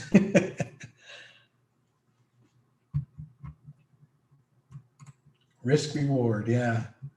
The risk is me, and the reward was the money or the car, you know? Don't ever forget that you're the asset you're investing in. And so you should paper trade until you can be an asset you would give money. It's a great way to think of it because you're the trader. If you're not a profitable business as a trader, if you're not a profitable asset or a good place to put money, then don't paper trade until you are. And just swing trade on my advice with some of the swing trades that we give, you know, and they're very good picks, high quality, well managed. And Can then you do live paper trading, Evan? Say again? Can you do live paper trading? Yes. Why? What platform are you on? Thinkorswim. You have to call them up and you have to tell them to turn on real-time quotes for you. Okay. Even though you're paper trading, you want to learn. They may ask you to fund your account $500. Maybe not. They might just turn it on for free for you.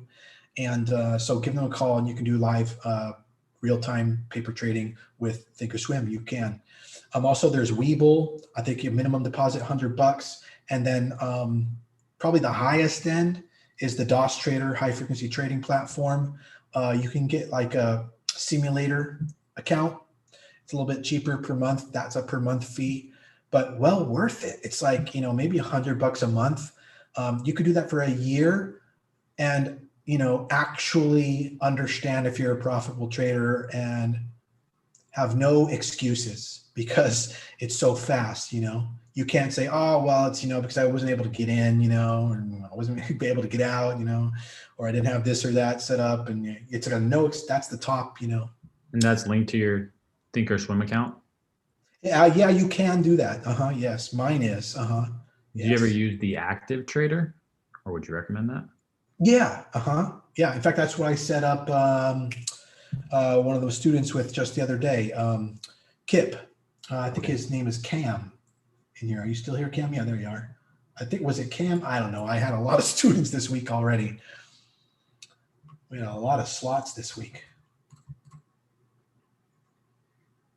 If you guys want to take any private lessons with me, I do my best to try to get you in, but it is $100 an hour. I hear from pretty much everyone who's taken it that that's a super great rate. I always feel bad because, you know, I know that for some of you, that is a lot of money and I understand, but it's $100 an hour. And actually I do give a discount if you do it in Bitcoin. If you can send me anonymous Bitcoin, I'll give you like 30% off. So you can have a $70 1 hour lesson. Somebody said something? Bruno, yeah, what's up? Douglas, what's up? Your mic's muted. It is turning into a class. We're using the raising hand buttons. We're unmuting. Sergio, you're funny. So Lewis, descriptions tab, your account settings, and then you can sign up for live quotes for free. I had a balance of $50. Yeah, so I remember that back in the day, you can get on-demand paper trading turned on with real-time quotes. You just got to call them.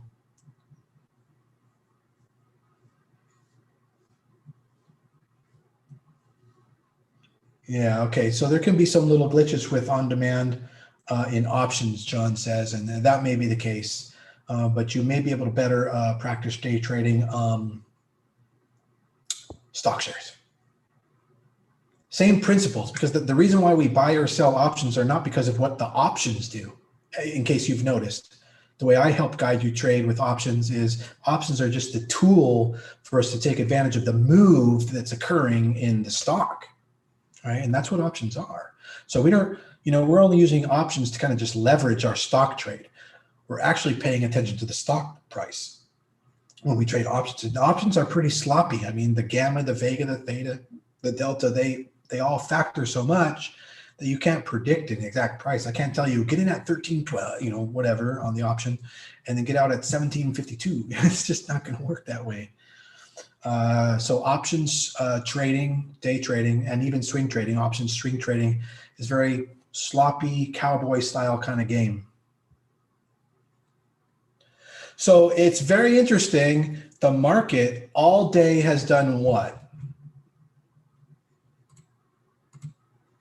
Gone absolutely perfectly sideways. Correct. And when did I call that? Was it an hour after the open? Was it at the open after a few minutes? Was it before the open? How ahead of the ball game was I on that? Sergio remembers it was before.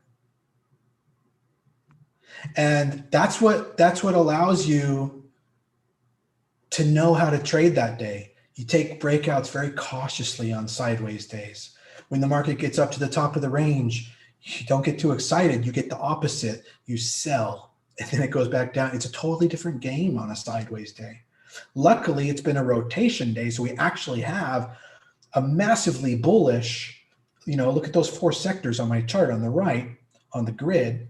We have a massively bullish financial sector, Bitcoin, and industrials and energy sectors. So we were able to get those. I think you guys are probably starting Wells Fargo calls, right? Thank you, Paul. Thank you, John. I need like a matrix pill to put all of your knowledge into my brain. I totally understand. Yeah, it's a lot of things put together. So I've had basically, let me think, I just want to double check I'm right on this. I've had basically 3 rotating professions my whole life, and that's writing music for movies, and that's stock market trading, and that's poker, playing professional poker, meaning like taking people's fucking money. Any movies we might know? Say again? Oh, movies? Probably. Any movie we might know? Probably. Well, for instance, when I was getting started and I was a teenager and drove up to Hollywood and got my start, I started working with some very big composers, Jerry Goldsmith and Basil Polidorus. And I worked on the movie Starship Troopers. I didn't write the music on that, but I worked with the composer on that as part of the composing team. So for instance, on Starship Troopers, the Clendathu drop, that's one of the best cues in the movie, one of the best music cues. I was very integral in that cue.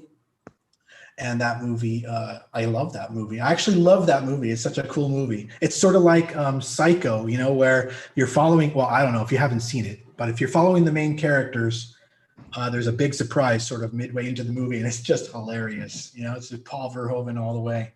Anyway, I love movies, so that makes it really fun for me. But movie that I've written music to, I've done about 120 movie scores. And one of the good ones, like an actual good movie versus like, let's say, something that I wrote good music to it, but it wasn't a great movie. I could recommend one called The Poker Club. And I'm really proud of that because it's also about poker. And that's one of the reasons why I was really excited to try and get that movie. Bitcoin, totally going off the handle right now. Looking really awesome, 57,750. And that is probably fueling some of the financial sector growth as well, I'll bet, because a lot of those banks have got to get their act together and start to participate in the crypto machine. Would you like to know more? John, dude. John knows what I'm talking about. Click here. Would you like to know more? Oh, that's great. And also RoboCop, my teacher for orchestration was the guy that did all those the orchestrations for all those Paul Verhoeven movies. Basil Polidorus, the composer of that movie, composed Hunt for Red October, the music for that. I mean, these are just great fucking music. The submarine movie, and Conan the Barbarian with Arnold Schwarzenegger. He later did a lot of other beautiful things. Lonesome Dove, the TV series. But then Jerry Goldsmith, he did Total Recall, Gremlins, Poltergeist. Jerry Goldsmith's incredible. And I've worked with a ton of composers. So another movie that I did recently that I think it's on Amazon Prime and it's also pretty good. I would say that the mix is not super well. So the music at times doesn't get to give you the energy that, you know, it might need. But if you have a 5.1 system, I'll bet you enjoy it. What's called The Perception. And that's with Nick Bateman, who you might know from Instagram and stuff like that, especially if you're a woman. And Eric Roberts, who is probably a little more famous now than he used to be, but he's a very talented actor. And unfortunately, he's kind of the opposite of success-wise to his sister, Julia Roberts. But Eric Roberts, I've met him on dubbing sessions and stuff. He's just an amazing guy, a really great person, and a great actor, super actor. I've done, I think, 7 movies with him. So, yeah. So anyway, that's one of my professions, and thank you for being curious about that. It's fun to talk about. But also a professional poker player for a couple of years, played in Las Vegas, multi-tabled online. I would play 16 to 20 tables at the same time, which would allow me to play millions of hands very fast. And that's how I'm able to monitor all these multiple stocks. You know, to me, these are just different opportunities, different tables waiting for, you know, a strategy to hit. So, you know, it's all very, you know, so I have a lot of dots that are connected from multi-disciplines.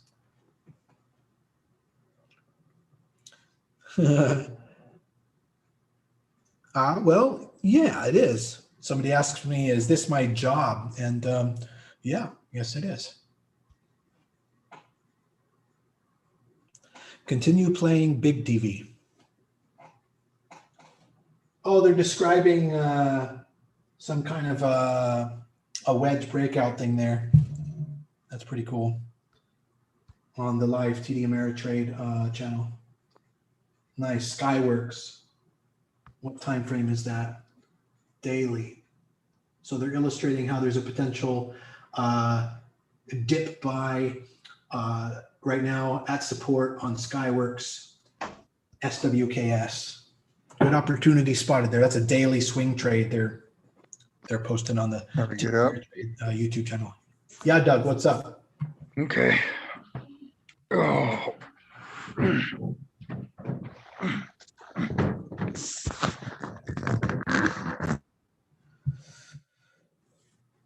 Yeah, Square and PayPal have Bitcoin on their spreadsheets. That is correct, on their sheets. I don't know what the allocation is, but yeah.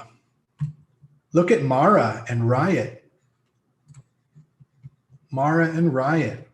We got in those earlier today on the Bitcoin run. And really, I think that, you know, these are long-term. I got June options on those, and I'll be holding them until the stimulus checks hit. I think that's just one of the best plays out there right now. It is a bit of a long play.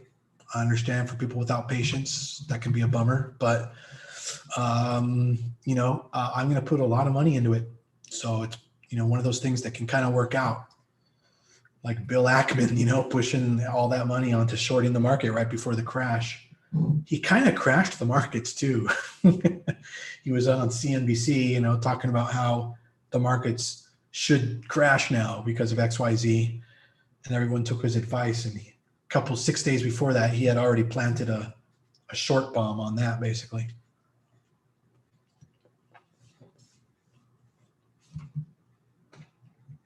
So you guys still in Wells Fargo?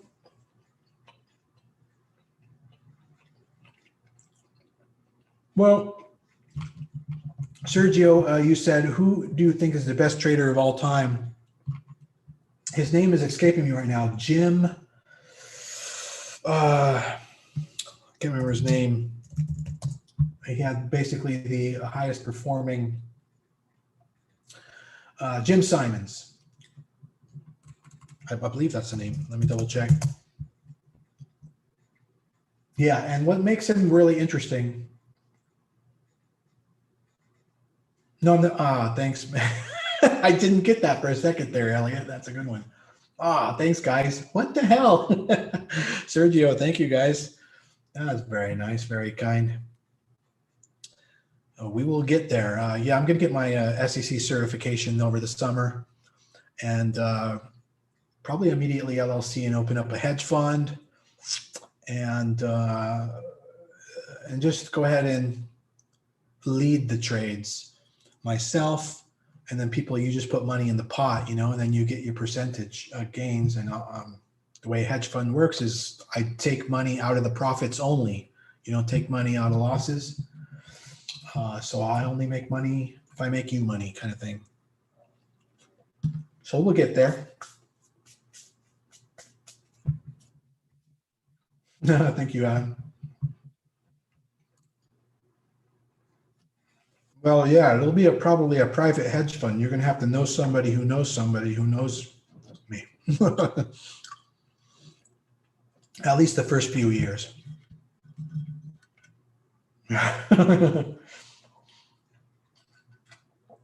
Kathy Wood is incredible. The only thing is she did, I think, almost no anticipation of the inflation effects. So I think she's going to have to start recalculating those back in, reweighting. I think she's going to come out just fine. It's probably the ARCs. They just, you know, both SPY and the ARCs and any of those ETF or trade managers, they need to kind of like rotate their things back and around into the right direction, and then things will fly again.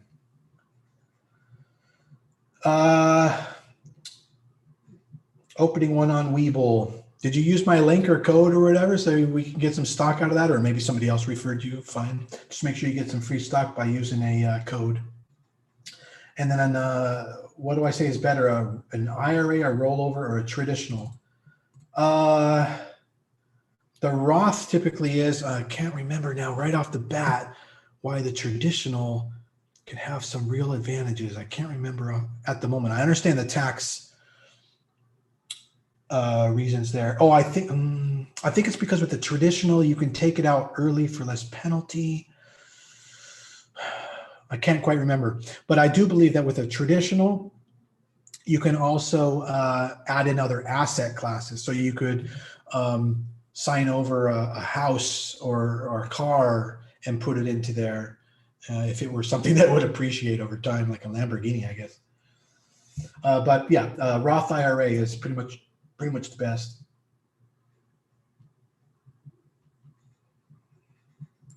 You know, probably I shouldn't be telling you. You know, you probably do. You know, I'm just going to say I believe that Roth is the way to go. Okay, hang on. Roblox is maybe curving up right now. Hold your horses. We may be taking another trade on Roblox. I got to see the volume on that.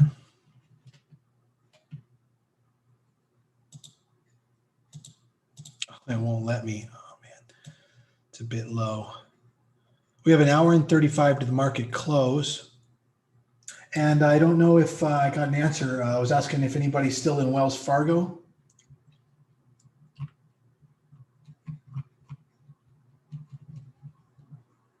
You're out? Okay. Hopefully you did well.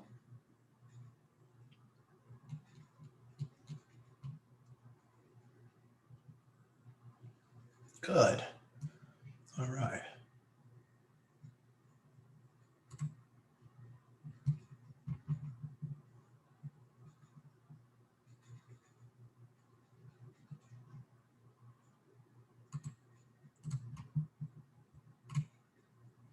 I'm going to chip away another contract right there.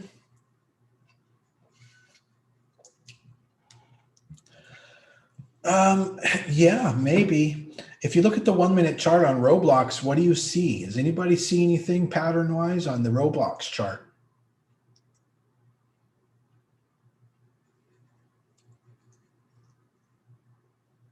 Rosa sees it.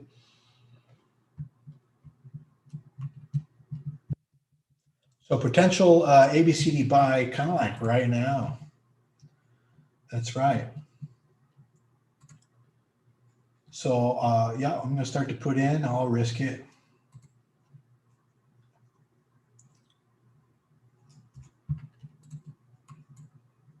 What did I just do? It went over to mutual funds. So we have an ABCD on Roblox. Could be a good entry right now. Would have been better to get in at the B levels, which we might still have an opportunity to. Otherwise, it's about to take off and go break the high of the day again. So we'll see. I did it again. I'm over on mutual funds.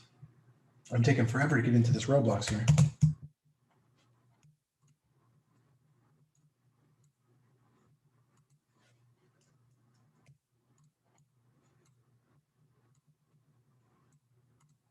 If you wanted to hold Roblox overnight, somebody was asking about that. I kind of don't recommend that because we don't know what's going to really do tomorrow or even in after hours, pre-market while you're sleeping.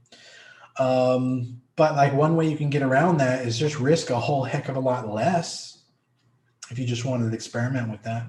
So instead of getting whatever position size you were thinking of, you could hold it overnight for like maybe 1/10 that size and you'd be totally safe.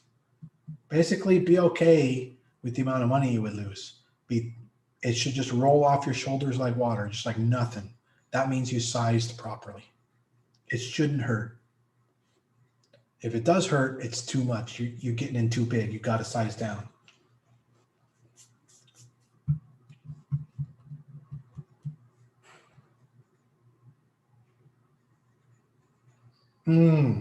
Yeah, of course, RBLX.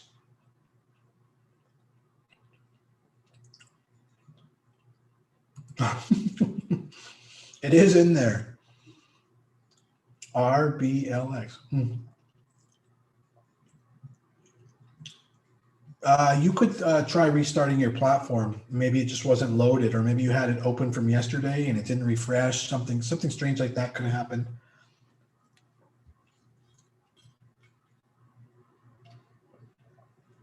The industrials are just a perfect uptrend. Look at that. What a day on industrials. Odd, because actually yields have been dropping all day from the high 2 days ago of 1.6%, and they're now at 1.5%. That's a pretty significant change.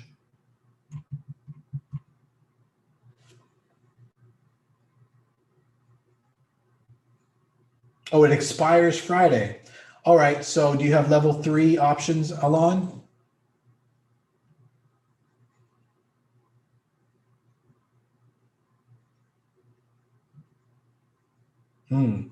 If you do, and you can give this a try, because maybe you do, whatever option strike you have, I'm guessing you have calls. If you want to sell like right now, you don't sell that option, you sell the next one up. And you do that by doing sell to open. And you do that for the number of option contracts that you have of the other one. It's a little trick. And don't ask me to explain it. It's way too long of an explanation. But that's what you do. If you want to sell your position, but you can't because of the day trade problem, sell the next strike up. But you have to do sell to open. Yeah. And then tomorrow we'll close it out. You can ask me tomorrow how to do that. You asking me, Sergio, or you're asking Alon?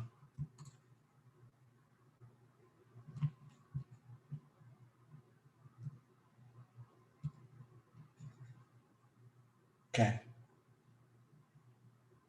CAT went up 90% our option today. Caterpillar option, 90% today alone. That's a swing trade we're in.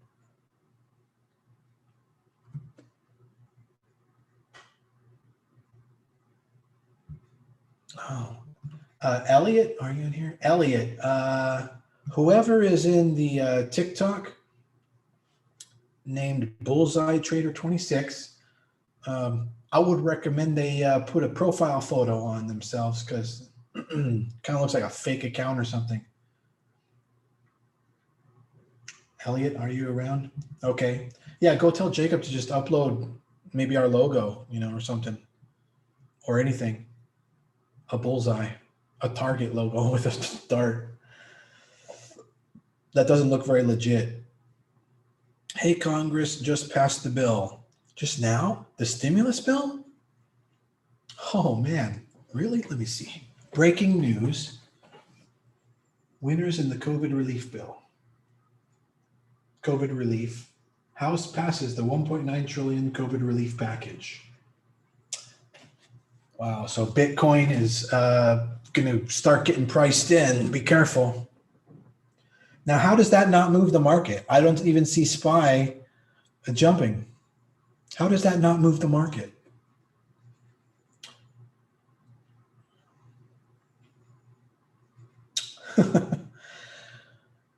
The market can be so confusing sometimes, but that's the thing. They say the market can remain, what is it, irrational or something like that, longer than you can remain solvent. So don't try to figure it out is the point of that. Yeah, I'm in SOS, I'm in Riot, I'm in Mara. I think you should buy up all Bitcoin, Ethereum, and I think you should hold until the stimulus checks hit. A percentage of stimulus checks historically have been put into crypto. And based on the numbers this time, it looks like somewhere between 4 and 16 billion are going to go into crypto this time. And I expected this bill to be approved end of the month. Now it's approved already. So that accelerates my timeline because it usually takes about 1, 2, 3, 4 weeks total, 2 weeks on average from approval for the Treasury to get the stimulus payments out. And that could mean we could see a surge starting as early as next week or in 2 weeks from now. He signs it Friday. All right. So see, I mean, this is like right around the corner. The President Biden signs it on Friday. Kamala Harris is going to be right there, just pushing his hand. And then it becomes ratified. And then when the checks go out, a couple of weeks later, you're going to start to see all that money start trickling into crypto. And it's a particular percent, about 1 to 2% that goes into crypto. And it's going to be therefore about 4 billion to 16 billion because of the way it gets traded over and over, because people take off at the top and then they buy back in and then they push it up and then they take off. And then, so it's going to create a huge push on Bitcoin and Ethereum. I think that's probably like the biggest play on the bongo board right now, is crypto and the crypto stocks for about a 1 to 2 month hold to BTC 100,000.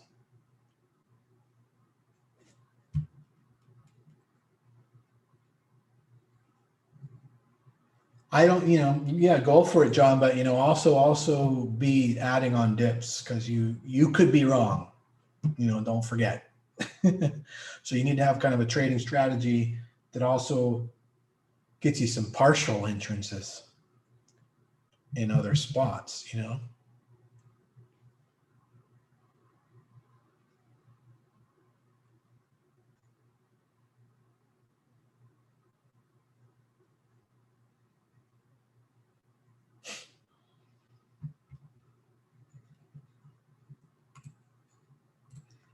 Yeah, Sergio, and that's probably part of why fibs don't work really enough, is what I said earlier, is that the market is not mathematical. A lot of people think it is. It's not. It's strategical.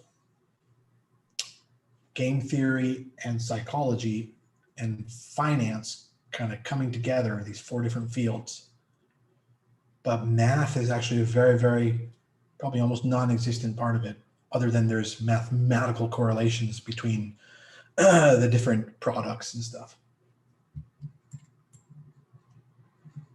BlockFi, yeah, interest on your ETH. I'm trying to find an anonymous brokerage at this point.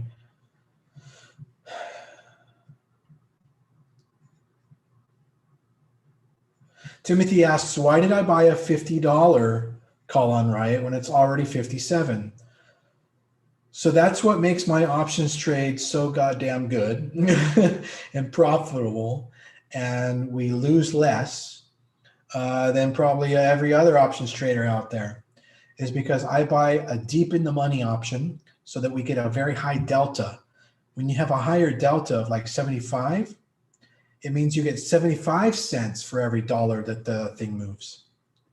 But when you buy at the money or out of the money, you're only getting like 25 cents or 50 cents. So we make more money when we buy deeper down for that 75 delta. You'll learn that with me, Timothy. And there's some master classes in there. That's funny. I'm not gay, but 20 is 20. That's hilarious, man.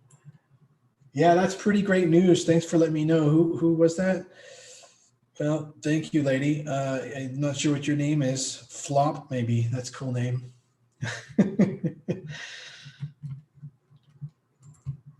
My name is River. So what's kind of happening that's kind of good on Roblox is we're staying at in between C and B, potentially moving into after hours. That traps it, that creates a trap play, right? And then you see that huge D move in after hours. So right now, you know, you want to be cost averaging in between 72 and 69 on Roblox. Of course, if it breaks down, got to get out. How many times has these ABCD plays not worked out for us? Very infrequently. I think it's been 20% of the time, 80% of the time, these ABCD plays have some kind of follow through and have been profitable. That's a pretty goddamn good play. You just got to know how to pick them. It's got to be above VWAP. It's got to be more than a 50% retrace, better than a 50% retracement, et cetera, et cetera. And that's what we've got here. That's what we've got here on Roblox.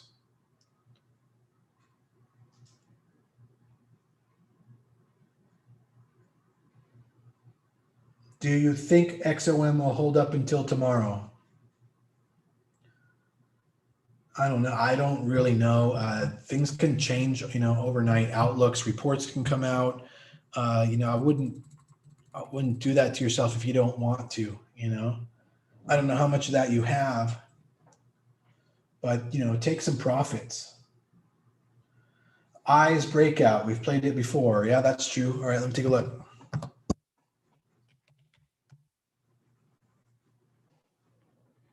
Oh yeah, no. Yeah, no, that's way too. That's into retracement area. You can play that. That's all right, but I'm not going to advise on that one. There could definitely be some room to make money though, but too much retracement, too much congestion, too much resistance for a smooth trade for you guys. You can't really call that a breakout. You have to play that as like a 1 minute or a 2 minute candle type trade. It's a momentum trade, yes, but it's less of a breakout style trade because there's no fresh virgin territory, blue skies that it's breaking out into.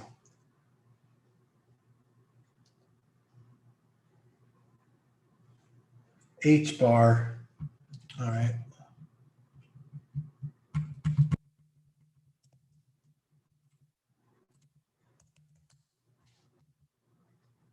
It's not coming up. I don't know why. Well, I guess you said hash graph.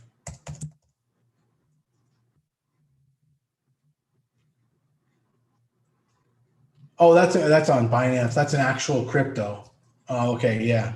I'm not able to pull that up right now.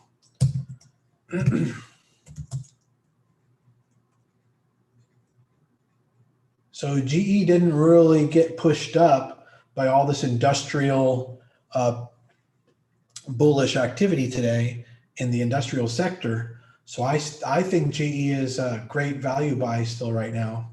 But let's see tomorrow if it can drop more, But you can just grab a couple shares if, it's cheap, 13.30.31, if you weren't going to get options.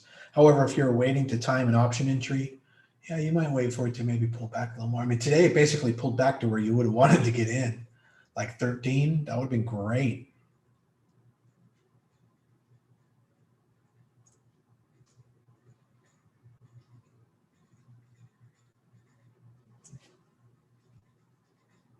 Oh, Nucor. Right. That's one. I really liked that in the past. Let me take a look at the chart now. Yeah, that looks pretty good, man. I like it. Yep.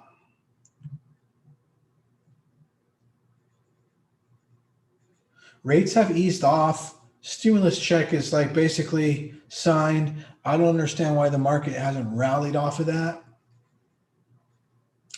So it's very interesting. But again, the market can remain, I forget the word they say, irrational longer than you can remain solid. So don't try to figure things out.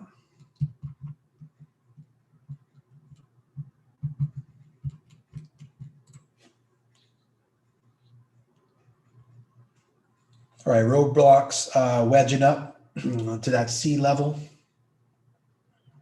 Yeah, NUE, Nucor. Seems pretty good.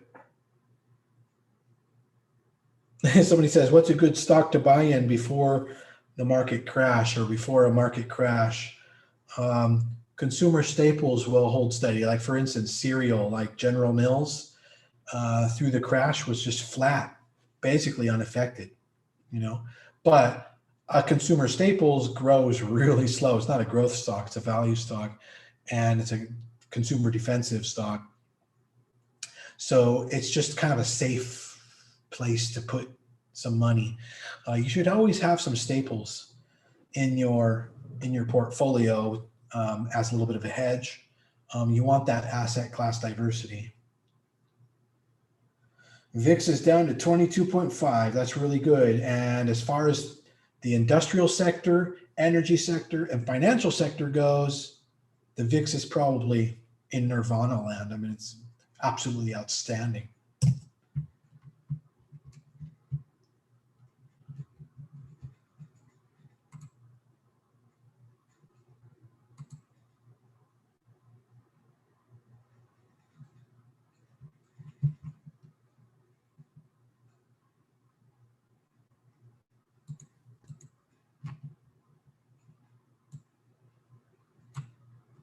Taking a little more profit off of Wells Fargo on that pullback just now. All right, we got an hour and 15 minutes to close.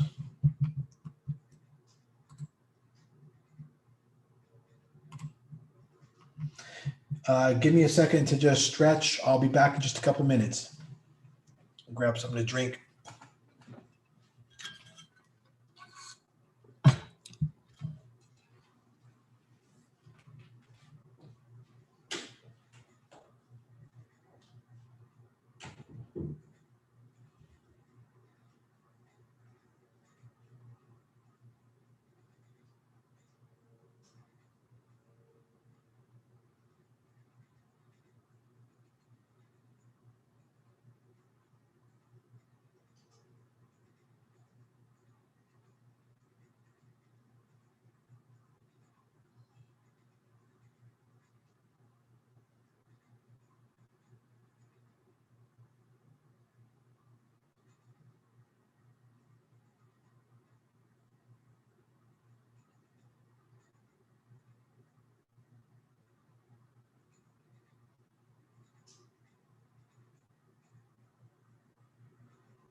All right.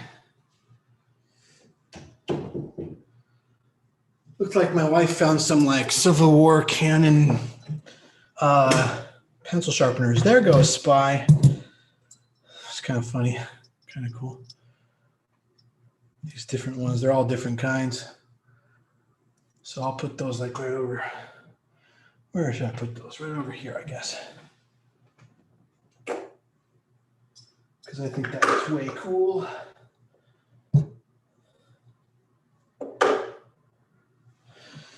All right. Can't really tell what those are. It looks like little black bunnies or something. Oh, there it goes. What was with SPY? Why did it take so long? There goes SPY. Look at it take off. So what is it in? Not necessarily seeing that in Apple. Who is pushing up SPY? Which stocks and which sectors? Looks like financials are pulling back. I'm going to probably get out of my Wells Fargo position. Even some more right now. Well, actually, it's kind of holding up. I'll be watching it here. But SPY is just totally moving. I don't know why now versus 20 minutes ago when the news was announced.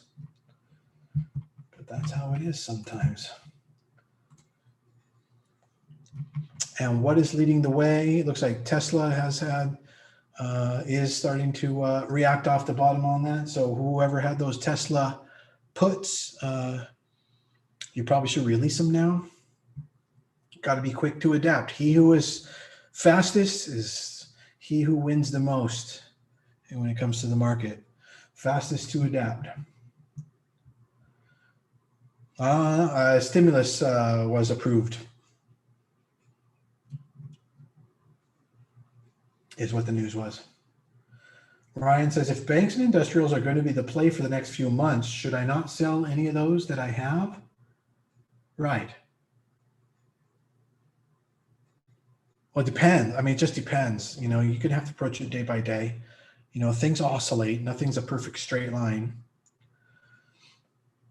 Like I'm selling my Wells Fargo profits.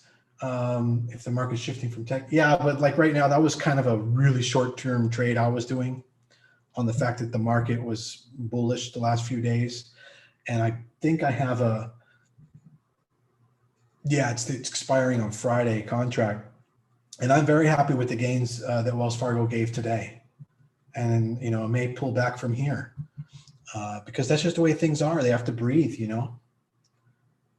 But that's the difference between having a play that's 3 days or 5 days versus something that you're putting 2 or 3 months in or 1 or 2 plus years into. And when something goes way up, you don't wait to see if it could go up more the next few days. You realize that in itself is the next few days all in one, and you take it right there. So that's, you know, that's how you play. You don't mess around. If you hit your profit targets, you know, you go ahead and you take them. But, you know, I've probably taken a fair bit of my cost basis off. So I could potentially just leave a couple contracts running for free, you know. But if I see, you know, price pull back, I'm going to cut those too because I want to protect my profits.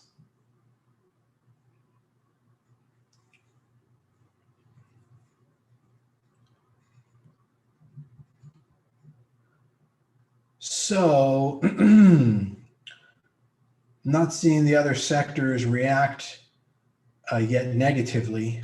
I'm not seeing rates react negatively, and I'm not seeing the other sectors react negatively to the increase in money, M2 money supply that the stimulus package is going to put into the economy, create expansion. And that is because expansion creates inflation. Basically, the stimulus package approval actually will cause inflation. So because the US dollar is going to go down. Yes, I do. Yeah, you have investments that are longer term. Yeah, like real estate might be one play. The play on, let me see, Caterpillar could be more short term than the play on GE, which would be a little bit longer term. The play on Rocket, I'm not even in it, and yet it's a good play. I'm not even in it because I'm waiting for entry. So there's just, it's pretty multifaceted.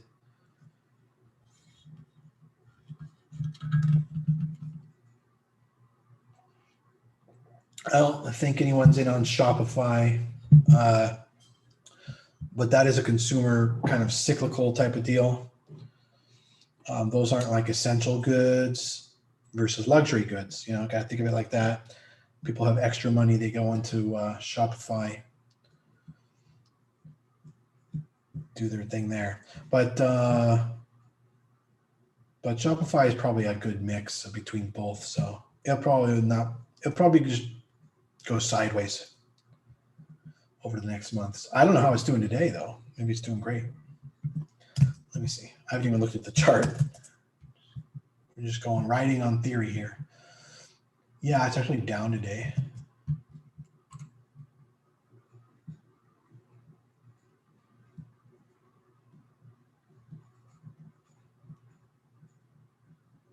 So let's see how the financial sector reacts off of this news. At the moment, it is pulling back, but I want to see if it'll break this pivot low right here. It looks like it's about to. No, I don't mind crypto. Kind of don't want to play that game. The profit margins are probably pretty hard to keep up with. And what happens when quantum computers become, mainstream? I mean, that's going to be a real shock to the crypto world. So I don't want to get myself into all that hardware. That's just me. But anyway, I have SOS, I got Mara, I got Riot, I got Bitcoin, I got Ethereum. Okuro says mining will die. Well, I don't know. I guess we'll see, and there can also be more clever innovations than blockchain coming. Cost just popped up at 32. Cost could be a potential play. We have basically 1 hour to the market close, and things continue to get interesting. It's been an interesting day.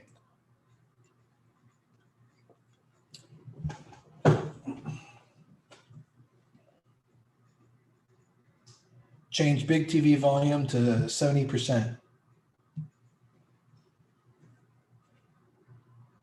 You're not going to do it? Change big TV volume to 70%. Can't reach Google at the moment. Okay, that's weird. Damn, I wanted to hear what he says about the 10-year. Come on. Why can't I hear that? Change big TV to 50%. Change big TV to 50%. Come on, can you do that? No, I didn't say can you do that.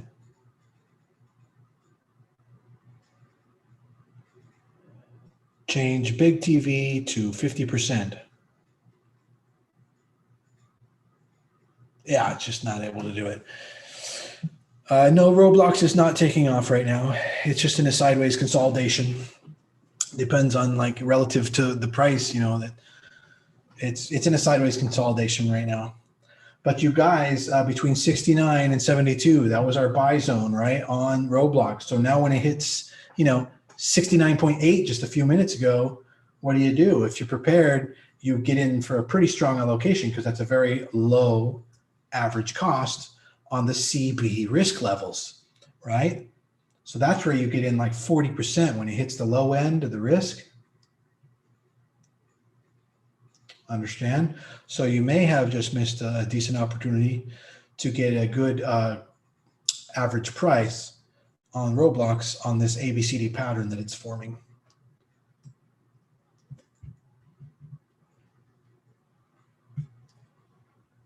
I don't like Walmart and Target for that reason, because they also mix in the selling of non-essential, a lot of non-essentials.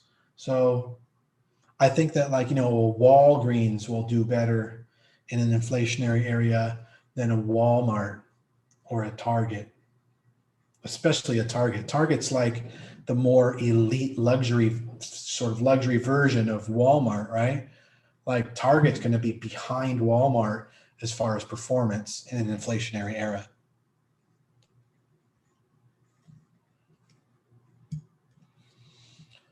So Roblox in after hours will likely probably go to, like 85 or something. It's going to shoot up. So that's why we're buying between B and C, between 69 and 72. The lower the price, the better. And it's a very high likelihood. It seems to be we're about 80% on the ABCD plays lately.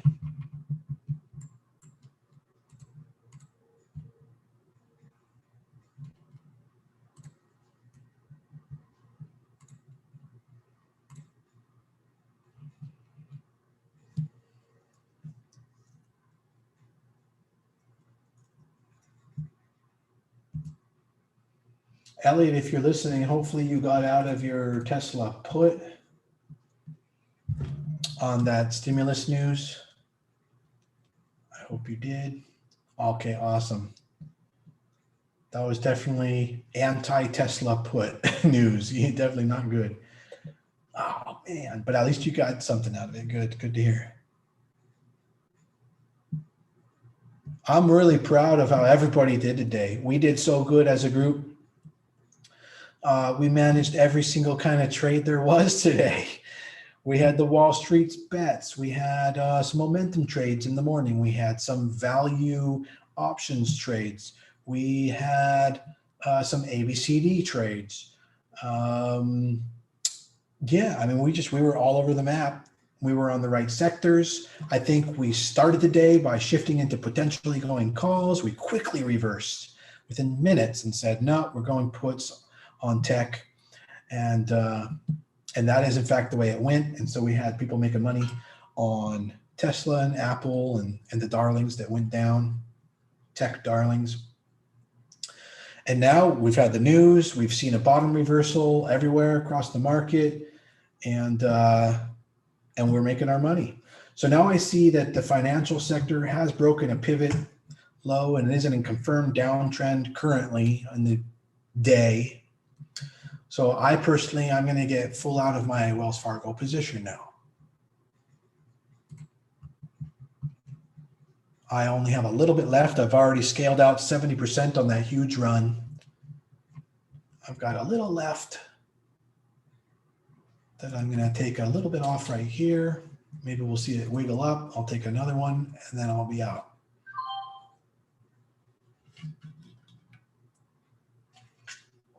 And when I set my order, I set it to the mid. I get it in between somewhere.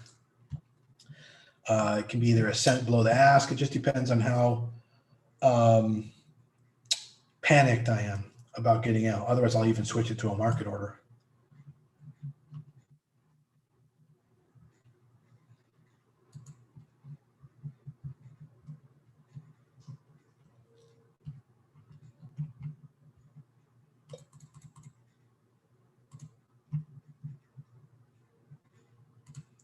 So for Oz, from now on forward, if you were to stick to only those kinds of day trading techniques, you'd have 3-day trades available every day in a non-pattern lane. Like that's pretty awesome, right?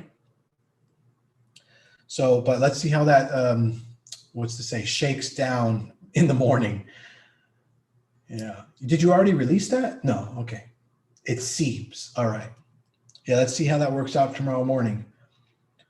And it is likely, there is a probability, but it doesn't make sense in my mind, but I guess it's possible. There is a probability that tomorrow you'll be able to release that trade with even more profits. But I actually think it's probably going to be a pulled back like $300. We'll see.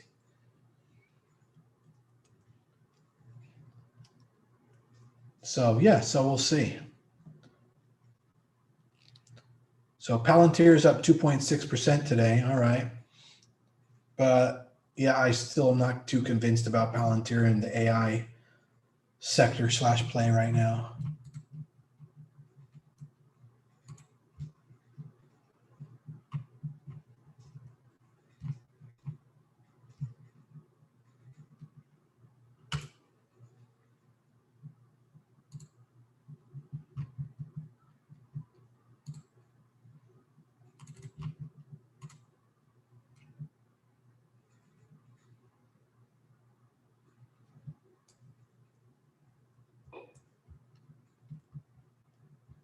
Nice. I got into Target recently. Carter says, I got into Target recently when it went down the other day. I'm just thinking if I should pull out the profits or hold. Just going to take the profits, you said.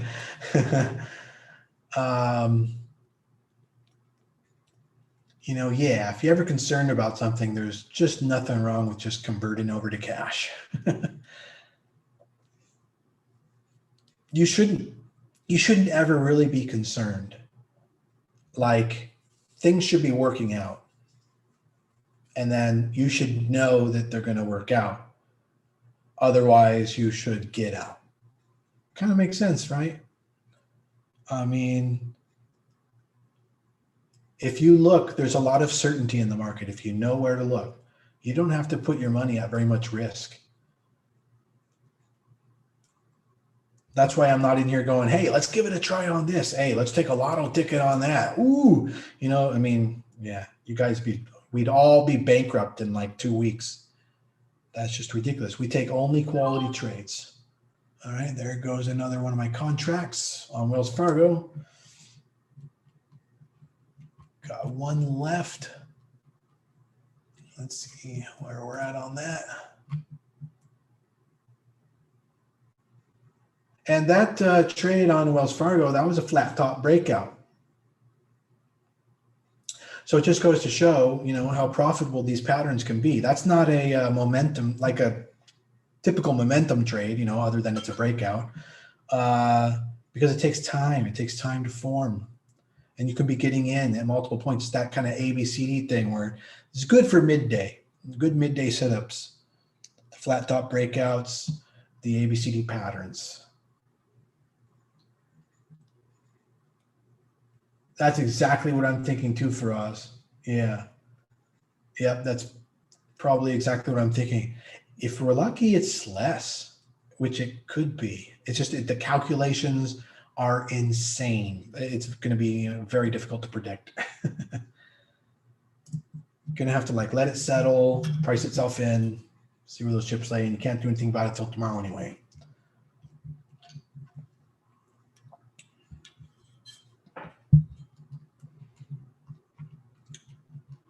Well, you played it right, you know. So yeah, fingers crossed. Fingers crossed it's good. All right, last contract on Wells Fargo. Taking it out here.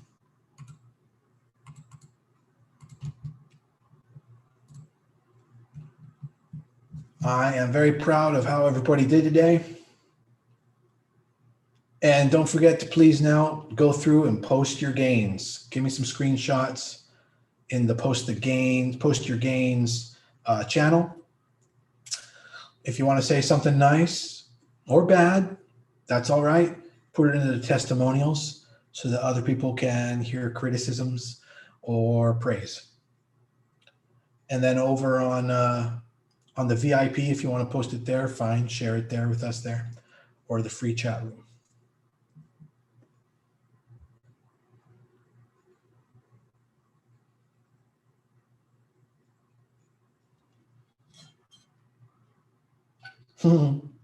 Thank you, Faraz. We appreciate members who share in the fun by posting those gains. Puts a lot of excitement and wind in my sail, you know?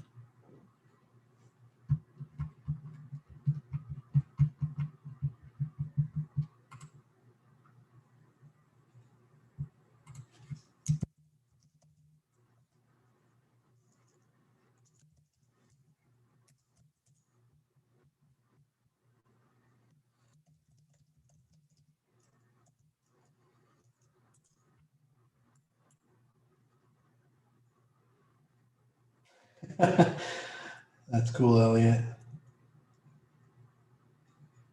Oh, wow.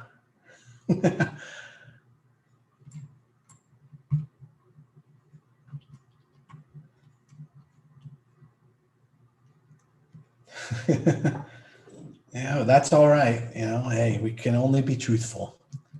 That's what I want from you guys. We can't be truthful for ourselves because of the vested interest. We need you to help us.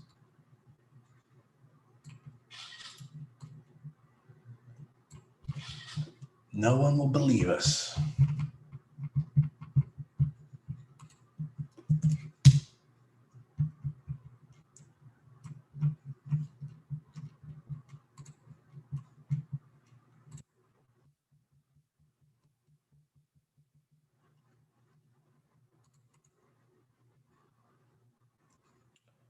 All right, now if Roblox were to break down below maybe 68, then you would get out. You're not very big in yet either, technically, with the ABCD pattern. You will double your pattern or bring it all the way up to a topped up position of 100% allocation on the breakout of C. Until then, you're trying to get about 50% allocation at the very low prices. And you do that by gobbling up a little 5% here, 5% there, every dip and pullback between B and C.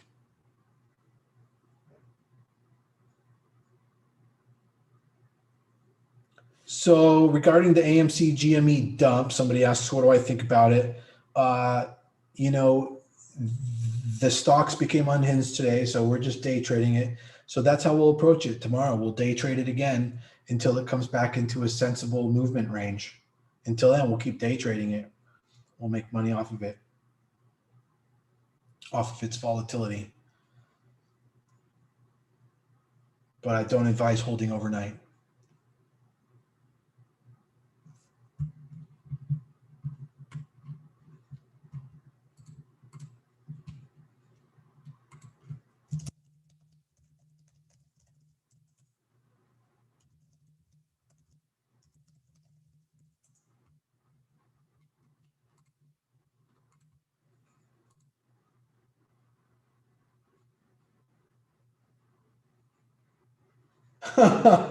What?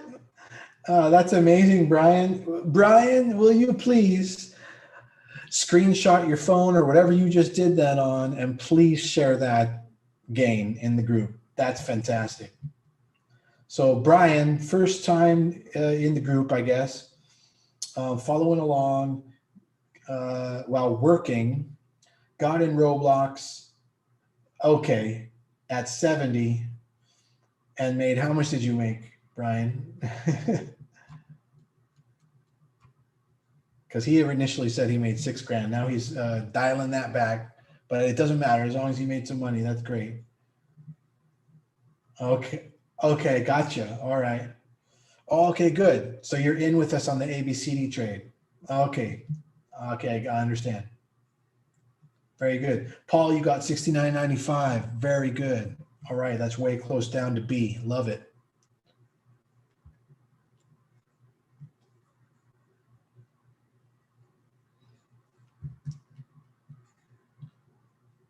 So, see what I'm saying about eyes?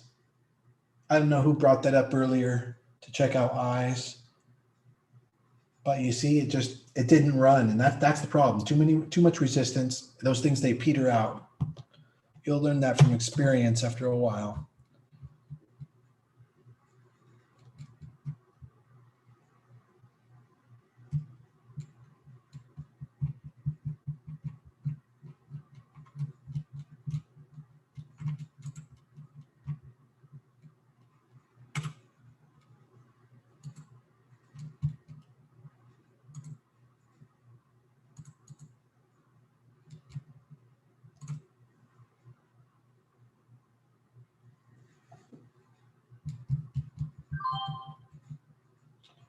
Jim Rogers. Yeah.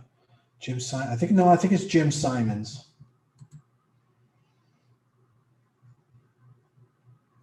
Which ARC is related to industrials? Tim, The better ETF for industrials is PAVE. PAVE. It's got a ton of industrials and materials in it. It's fantastic for inflationary era. And I would just put that right into your savings portfolio and just keep it for forever, really. It's going to do great.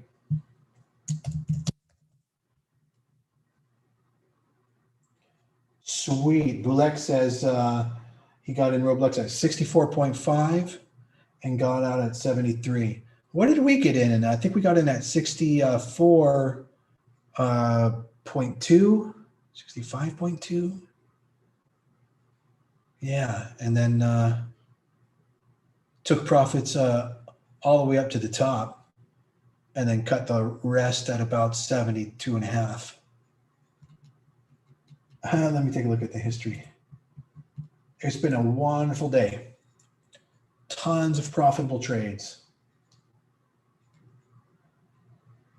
Anything to hold overnight, I think with the stimulus check approval, it's a little bit difficult to say which things are going to bounce off of that. I'd go with the Bitcoin play, frankly. I just invest in Bitcoin. Just keep going with Bitcoin. Yeah, we got it at 65.22. I got out at 74.31. Super good.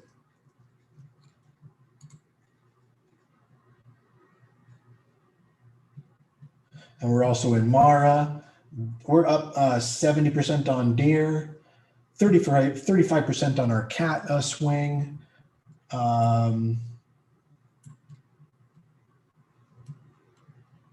Riot, SOS, some of the stuff we're holding.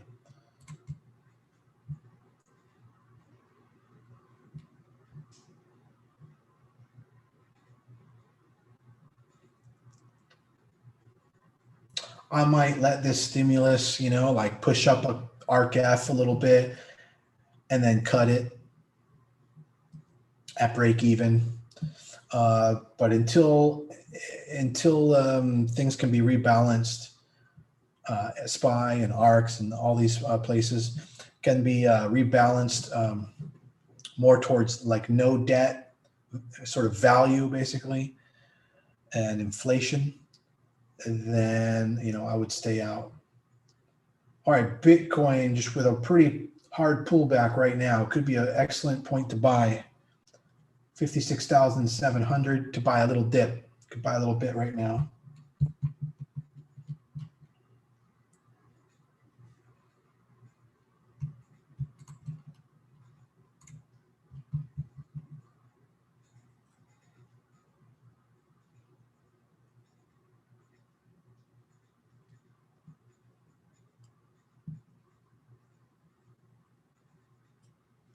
Ooh, that was a good question. Mom asked, how much debt does Amazon have?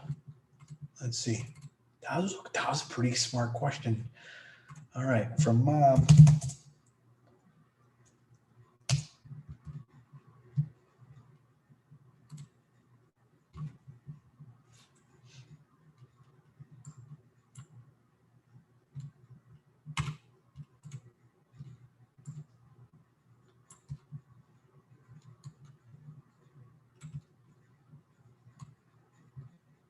Pretty sharky question from the mom. Actually, is 37% in debt. Not too great.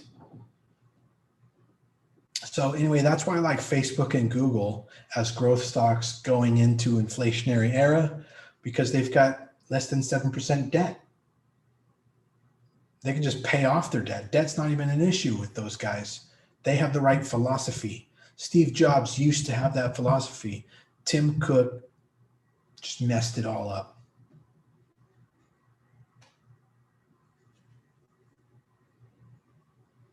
Yeah, I'm not interested in Rocket right now. I want to see it bottom out a little more.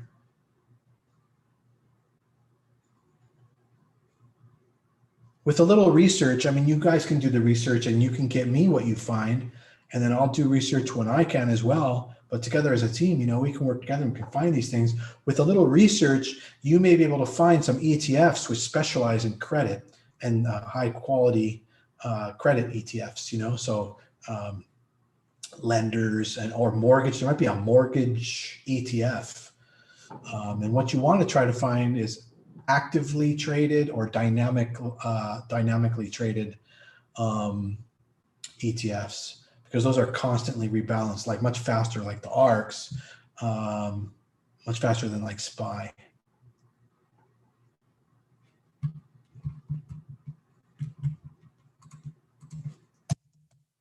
We got 40 minutes to the close in the market.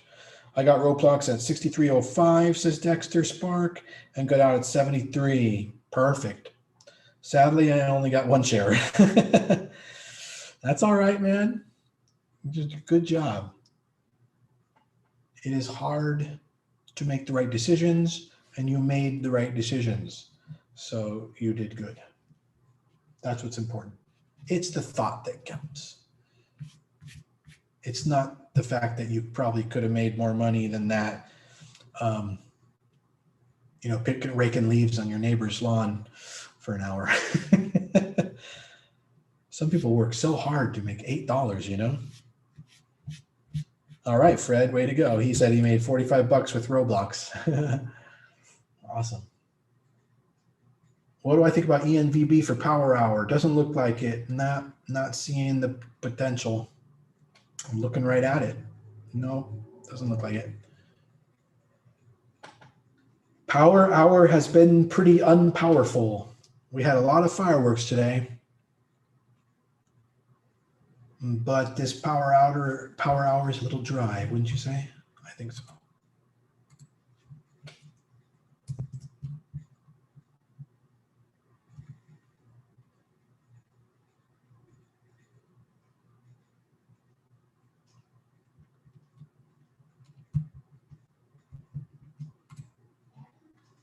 Oh, yeah.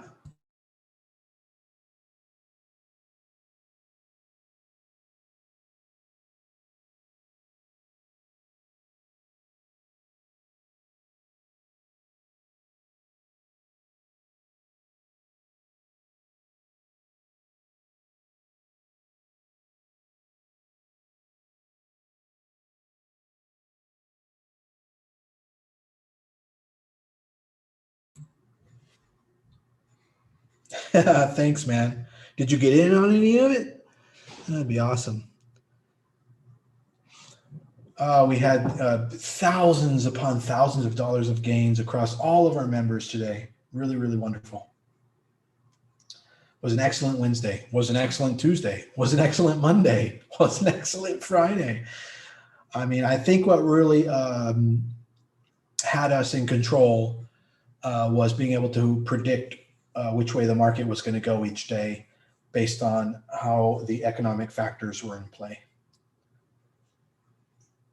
Like being able to know that the market was just going to go sideways all day today and rotate. We just had to look at the sectors that were going to be popping. Really did. You did? Okay, awesome. Well done. Faraz says his euphoria levels are drained and it's only 1 p.m. Thanks, Amo. Thank you, Faraz. Faraz, where are you again? Are you in Glendale? I forgot where he said. Oh, got to get ready to potentially cut out of Roblox, but give it a chance down to 68 because it may bounce off WAP here. But you may now need to cut out of your Roblox. I would use 68 as a stop. That's a little bit below VWAP. If you have like more money and you had a lot of faith in Roblox, you could buy some more shares at this little pullback that's happening right now. Otherwise, I wouldn't say chase it. Don't chase it. Just wait to, if you're already max allocated, just wait to cut it if you need to. Oh, share some of your photos of beautiful Utah landscape there in the Discord, in the VIP. I'd love to see that.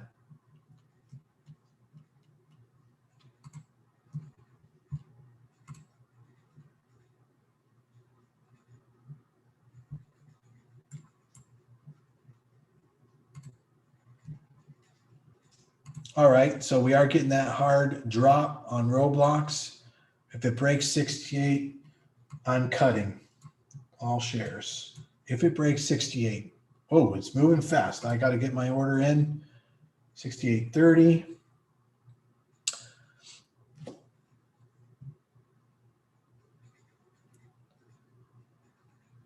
Like, you know, you can see this where it comes down to VWAP, tests it, push through a little bit, holds, and then comes back up. So that's why just below 68, 68 will have strong support. It's a rounded number. But if we break 68, we can get out. Oh, good. Awesome. I love photography. I kind of am too. I seem to be the only one who can take a decent picture around this house these days.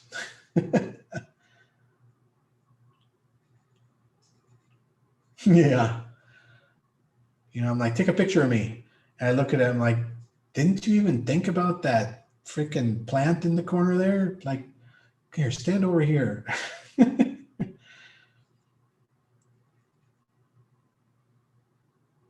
then I take one picture of them, one, you know, and they go and they print it and they frame it. Funny. But yeah, I love photography. Sounds like you love art. And I love art. All right, see exactly what I said seems to be coming to fruition. It dropped to VWAP, kind of dipped through. We didn't get stopped out, and now it's pulling off VWAP.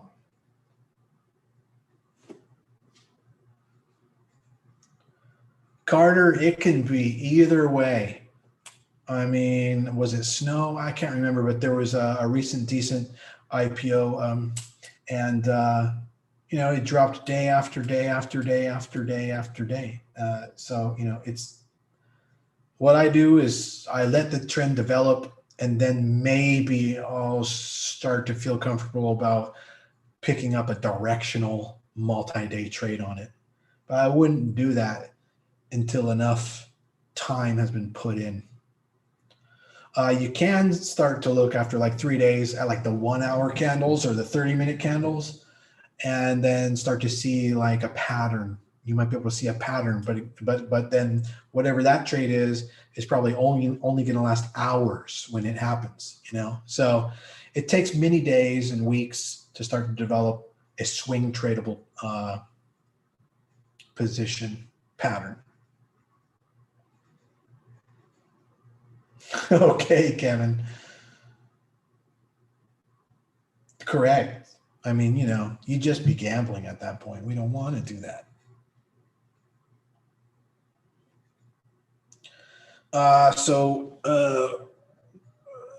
Mr. Romantic Gestures asks, hope you're doing well. What would you recommend someone that's brand new to trading? I have a basically free course. Just private message me and I'll put you on the right track with that. When I say basically free, it means I don't make any money off of it, but you're gonna have to put a little skin in the game. I have this rule called the can of tuna rule. If somebody can't give you a can of tuna fish at the minimum for what you're giving them in value, then fuck them. Can of tuna fish rule, man. So anyway, I promise you it's just about damn near a can of tuna fish.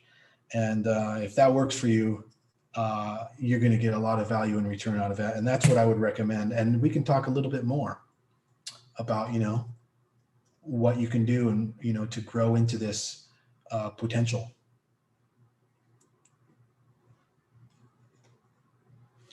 Less than a cup of Starbucks coffee. Yeah, pretty much. It's probably about the cup of a venti. That's it. You know, give me a freaking venti, you know. The processing in the school that creates the whole platform with the web hosting. I mean, you gotta pay for this shit, you know. They take a cut too, you know. I basically get, you know, a little Lego block of money. I don't Who cares? That just pays for internet altogether. It's really not even a big deal. It's just about that whole can of tuna. It's a rule, you know. If somebody's not willing to put skin in the game, then they're going to be a dick about it, you know. So it's not about me making really money off of it. It's not a scam.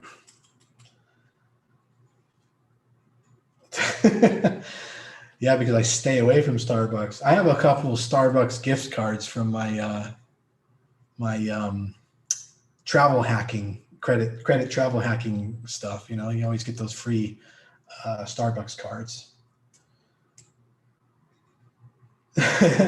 Tawny, awesome. Okay, I hope to see you tomorrow. And let's do it again. Let's make some more. Yeah, that'd be awesome. All right, we're still holding through Roblox. I'm not really seeing any other like major, great, wonderful opportunities.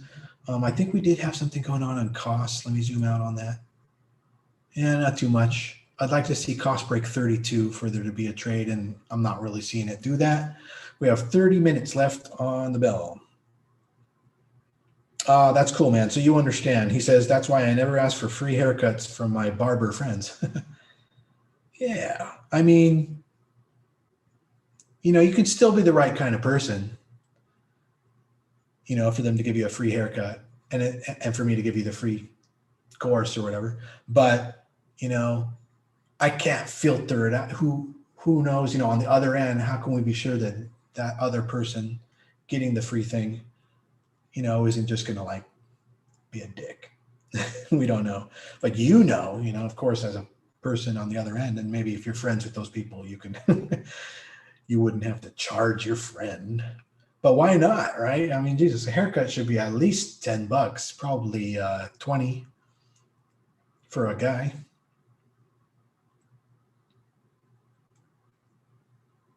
Oh, awesome. All right. Just started a business selling electronics in South America and reinvesting my earnings in stocks. Good. Send me a private message and let's get you on the right course. And click through the link in my bio, guys, either the YouTube or the Discord. Join my little trading ecosystem. You can be watching and in guided trading with me in our group. Take a look at Stitch Fix. Okay.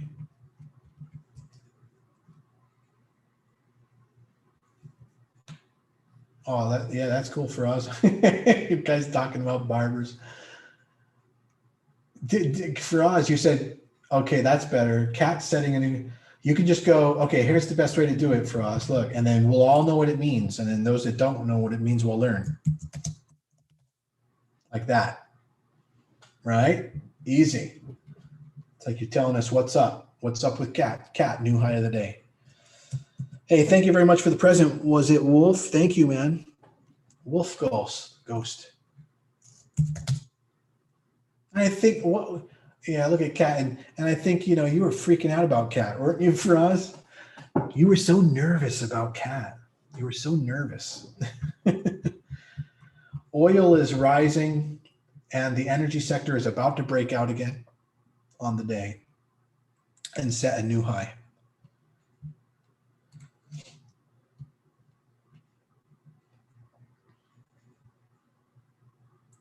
With this money supply injection into the economy, that automatically creates inflation. So these inflationary stocks, they're going to keep inflating, and they're going to keep going up, and tech is going to keep getting under pressure because inflation is going to raise rates. And sometimes that's correlated, sometimes it's not, to whatever's going on, and it can take sometimes a day or several days for some of those effects to start to show up in the trends. There goes the breakout on the energy sector.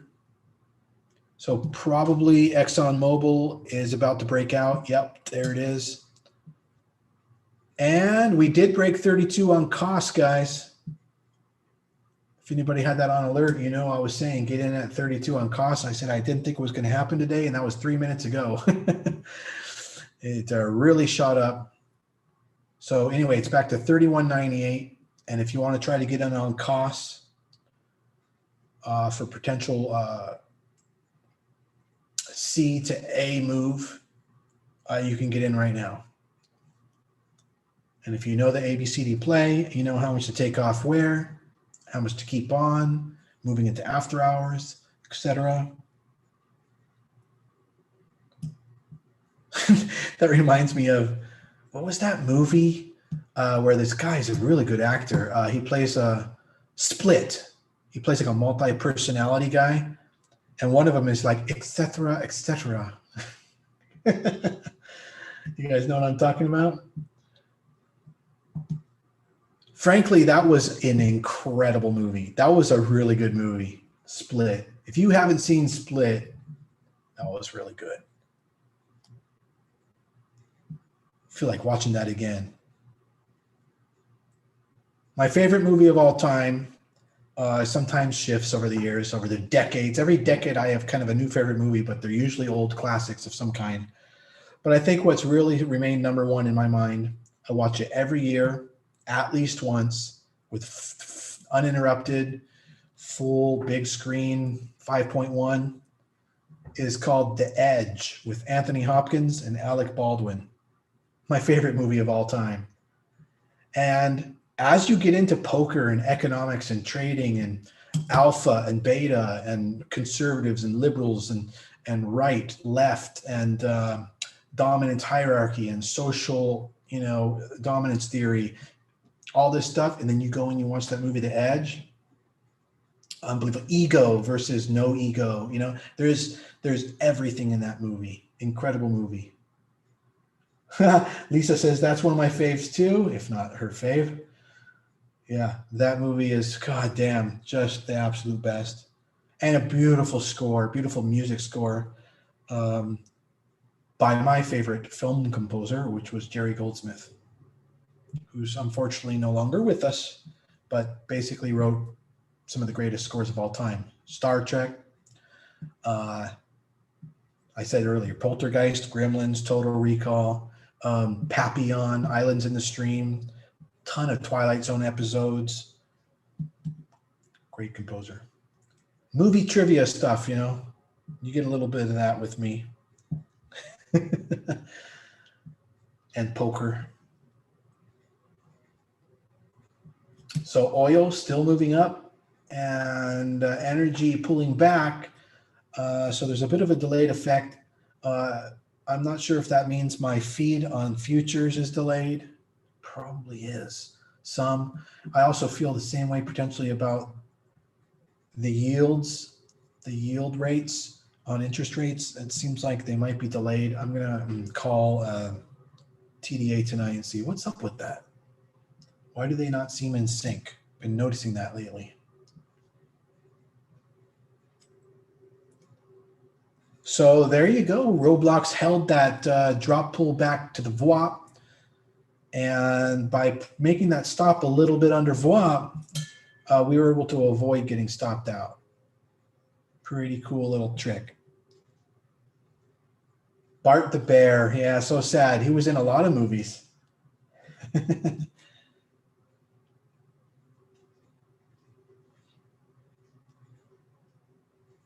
Today, we're going to kill the motherfucker.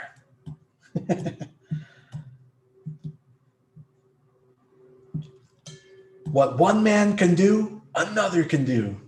Right? Who agrees with me? That was Anthony Hopkins in The Edge.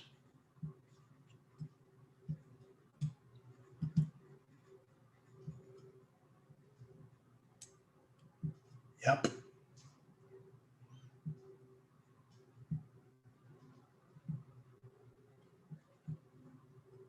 Hard to say who was better in that movie. I mean, that's what's so great sometimes about a great movie is you can have multiple actors just do a stellar job and be on the ball. By the way, probably one of the worst movies of all time, where you had the worst special effects, you had the worst music, you had the worst acting, you had the worst editing, you had the worst directing, you had the worst cinematography, you had the worst sound mix, you had the worst, you name it, is a movie called Congo. Boy, was that a piece of trash. That had to be the worst movie ever made. Congo. That's way down at the bottom of my Rotten Tomato meter. Dow Jones Industrial Calls, you know, maybe. Yeah, that could be a good bet. All right, have a good one, Kevin. Yeah, see you later. Make sure you post some prints and post some testimonials, etc. Okay, Kevin? Thank you. Appreciate that. And let's say you only paper traded. Just go into the testimonials then and just say how you enjoyed the day. That's something.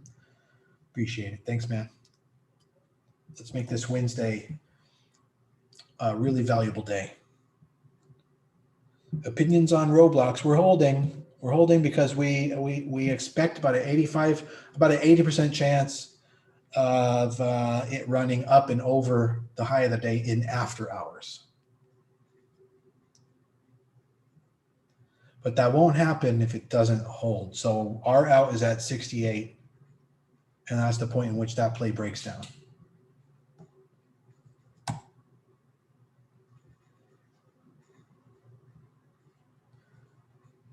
All right, we got 19 minutes to the close.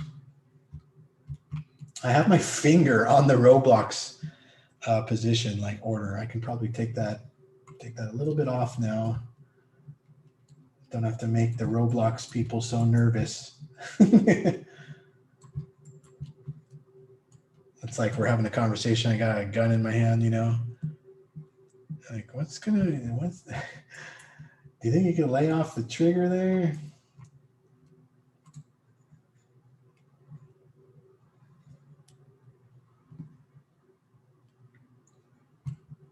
So the financials with a multi-wave, you know, downtrend pullback on the day, but overall progress, you know. It's going to be hard to get into some of these zooming sectors, I tell you.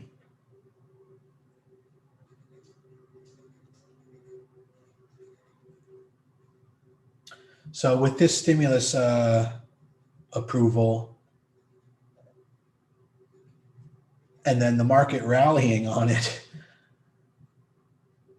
and then pulling back and continuing to stay sideways, very difficult to say what you should hold overnight. It's very difficult for me to say, hey, oh, this is going to be up by morning. Very difficult.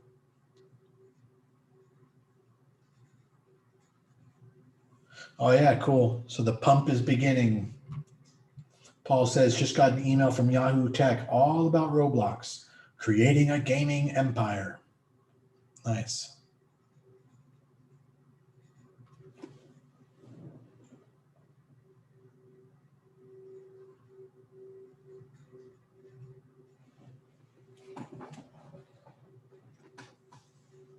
"17 minutes to the close. CPE starting to run." Let me take a look at the pattern on that. Like I said, energy doing well. And CPE sometimes can be the trade. Sometimes it's FANG, sometimes it's ExxonMobil. Very hard to tell. Yeah, CPE is pretty choppy today. ExxonMobil was a bit more directional. Still a difficult trade. You almost could have just traded XLE, just the actual sector.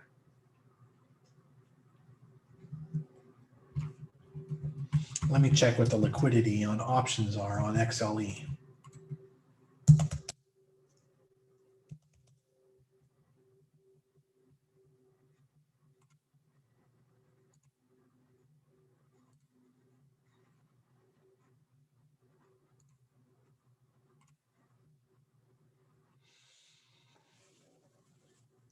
Volume at the money, roughly 2,000.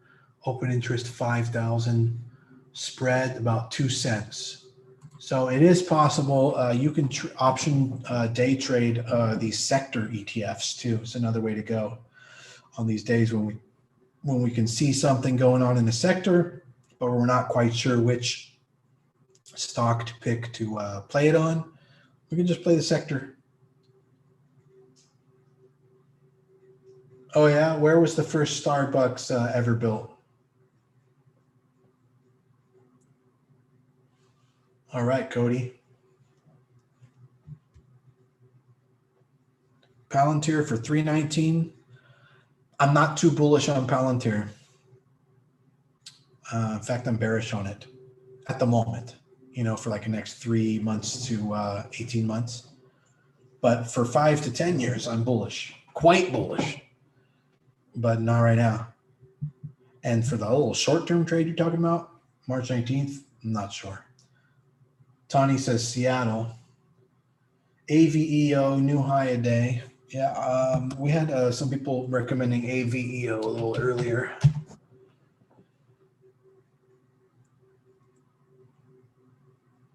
Okay, so if AVEO breaks 14.51, you can go all in. You guys ready for a momentum breakout trade? Now, not all in if you don't have a high frequency trading setup. Just remember that. You'd go 1/10 in. And then follow the 2-minute candles. It depends, really, but yeah. That'll be the best guess. So 14.51 is the breakout point on AVEO, AVEO. Somebody else said Seattle. Yeah, Seattle. So that's right. Okay. All right. The volatility is increasing. Last 15 minutes on the market.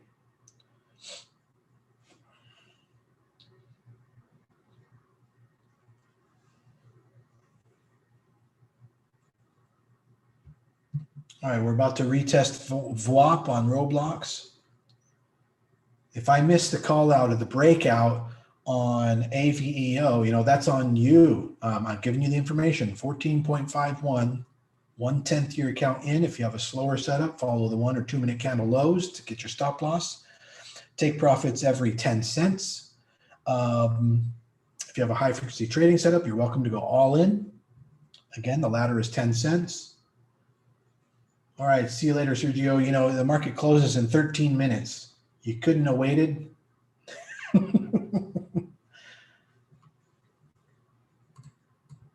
See you later, Sergio. And then what did I say? We are watching Roblox potentially bounce off VWAP right now. 68 is our stop out. Okay, yeah, go ahead, man. Haven't had breakfast. What time zone are you in, Sergio? Oh, I think you were the one who said you're in Seattle, so you're in the West Coast Pacific. Okay. All right, cool. All right, man. See you later.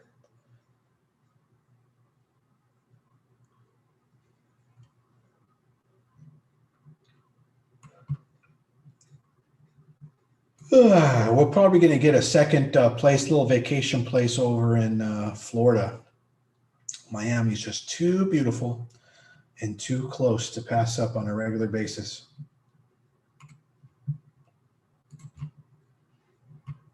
So I'm going to get even more East Coast time. But I'll still have this place in Texas most of the time, 90% of the time. All right, Roblox is still holding.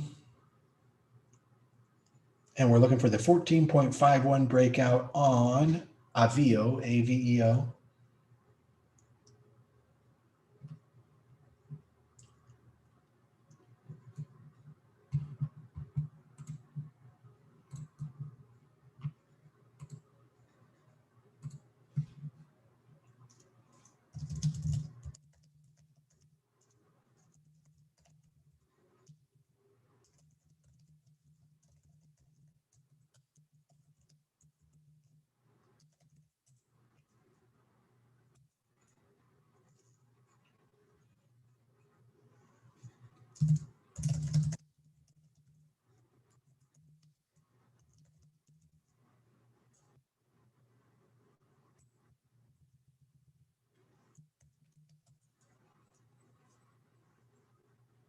Yeah, so I don't think a VO is really going to, we'll see, but I don't think a VO is really going to happen before the close. However, that is a flat top wedge pattern. If you kind of look at it that way, and it's holding above VWAP. So it's kind of a little mini ABCD pattern where the A and the C are the same, and that's the flat top wedge. So you can plant some seeds on this pullback in AVEO and potentially see it take off in after hours. Who wants to try that? Go ahead. That's something that's a possibility. AVEO could be an after hours skyrocketer.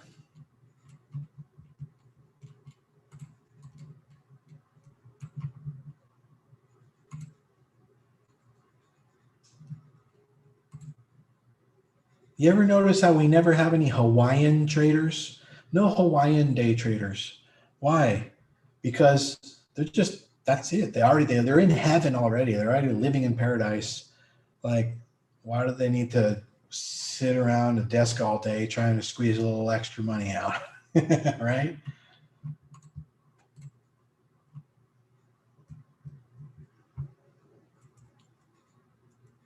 All right, Roblox putting in some pressure to the upside. This is good. And again, AVEO looks like a good flat top wedge. Buy in at this point. Roblox may hold into after hours. Volatility is going to increase during the final minutes. We'll have to see if it creates like a follow through tanking or if it just, goes sideways like crazy through the room. But we could see it hit that 68 point. Don't panic if it does. Give it its 1 minute candle to breathe. And then let's see what the next candle brings, if that's the case. That's not always the case throughout the day, but that's how we should treat the final minutes here. We need to be sure on the direction because volatility is increasing. So see what I mean? Right now it's starting to increase in volatility. We got 9 minutes left.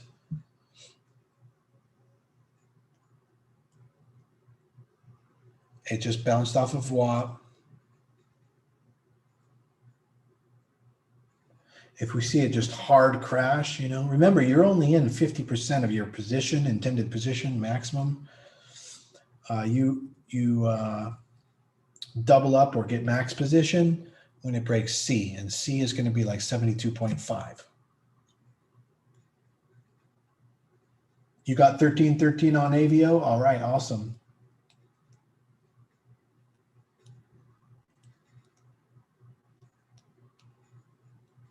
That's looking pretty good. I like it.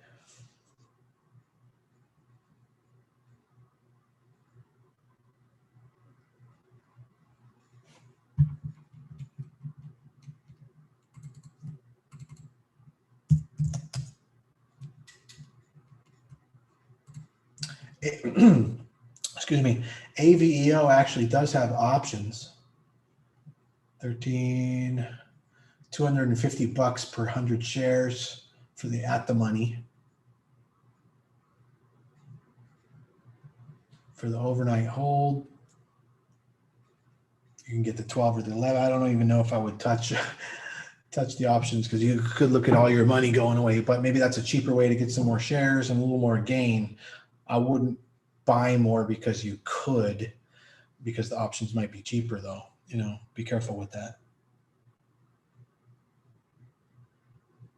But Lisa, like I said, you can average in at a lower price right now with AVEO. Well, if you want to trade AVO in after hours, if that's the trade, which that is what this setup is, then you want to get shares.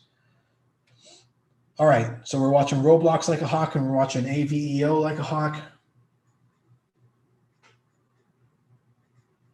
And we're hoping that Roblox holds and we're hoping that AVO breaks out. That's what we'd like to see.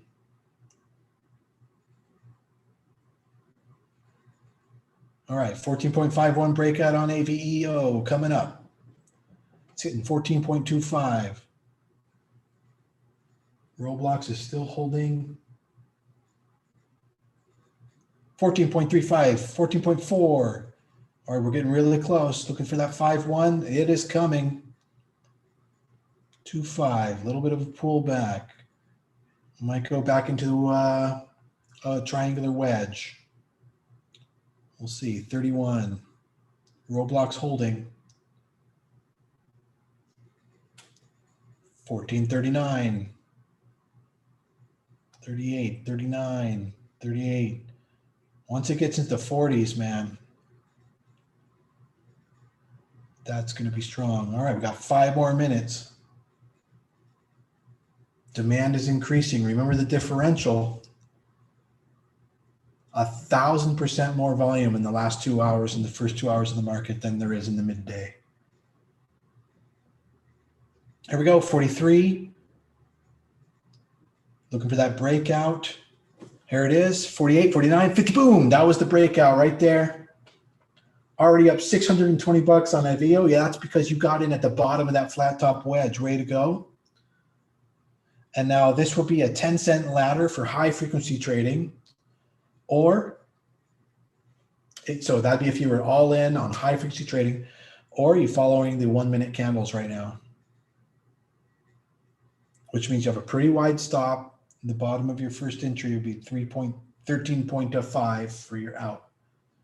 But I think that's even higher than your cost basis, right, Paul? So you're sitting in a pretty good spot. All right, Paul.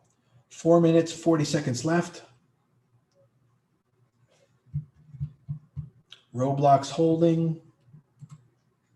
GME crapping out, so there's nothing developing on GME. I was just checking. All right, Roblox starting to push to the upside.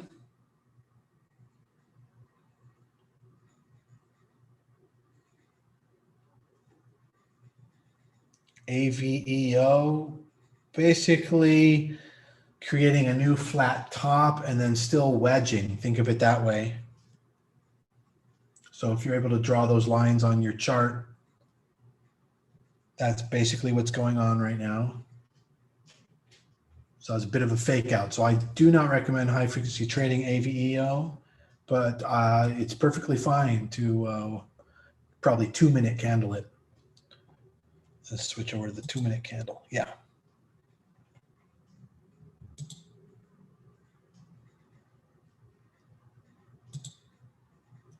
Yeah, looking good on the 2 minute candles.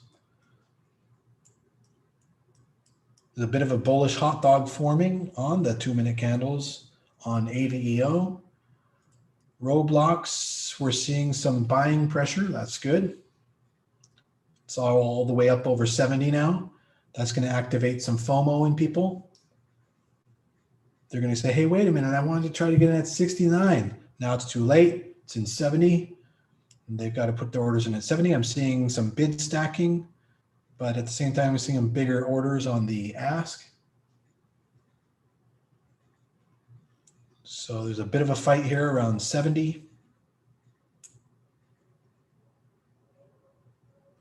But the play with Roblox is going to end up going into after hours. All we want to see is for it to hold. And remember, your stop in after hours is 68. You can give it even a little more wiggle room if you have the risk, if it's not that much of a risk. All right, we are getting that bullish hot dog form on AVEO, and it's about to retest the high. There we go. Here we go.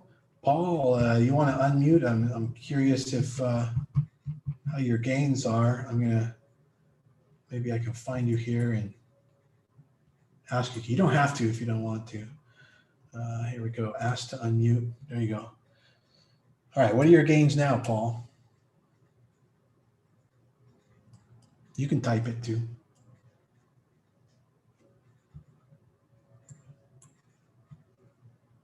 All right. Yeah. Paul is live on the mic. I don't know if we can hear him. But he is an AVEO at a very good price point. Maybe he's taking some profits.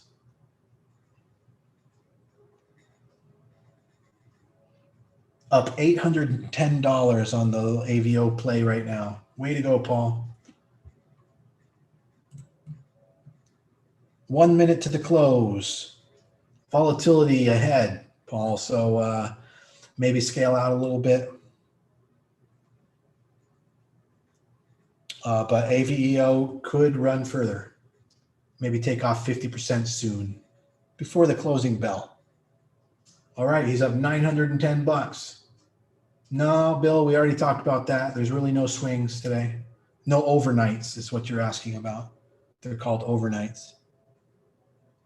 And that's because the stimulus bill was approved. So we're not going to get in front of that train right now.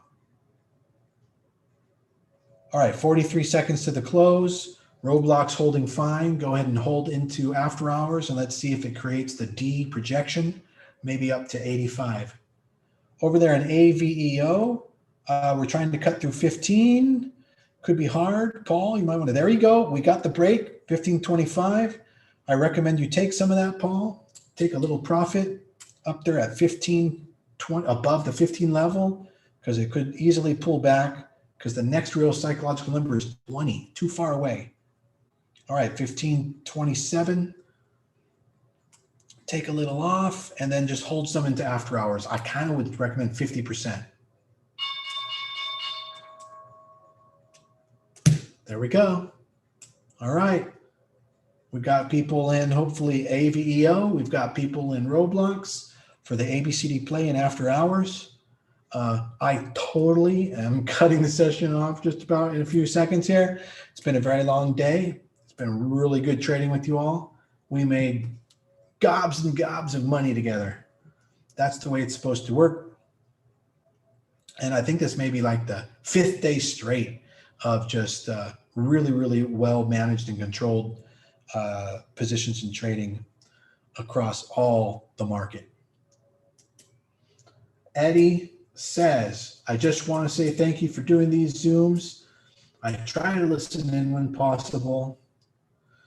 Super educational, informative. You're very welcome. Well, Bill says he made 10K a paper trading. Excellent, and just do that 90 days in a row, not the amount, obviously, but, consistent, profitable, getting used to all the buttons, the trading system, how it all works. Way to go, Bill. And then we had, actual members making thousands of dollars as well.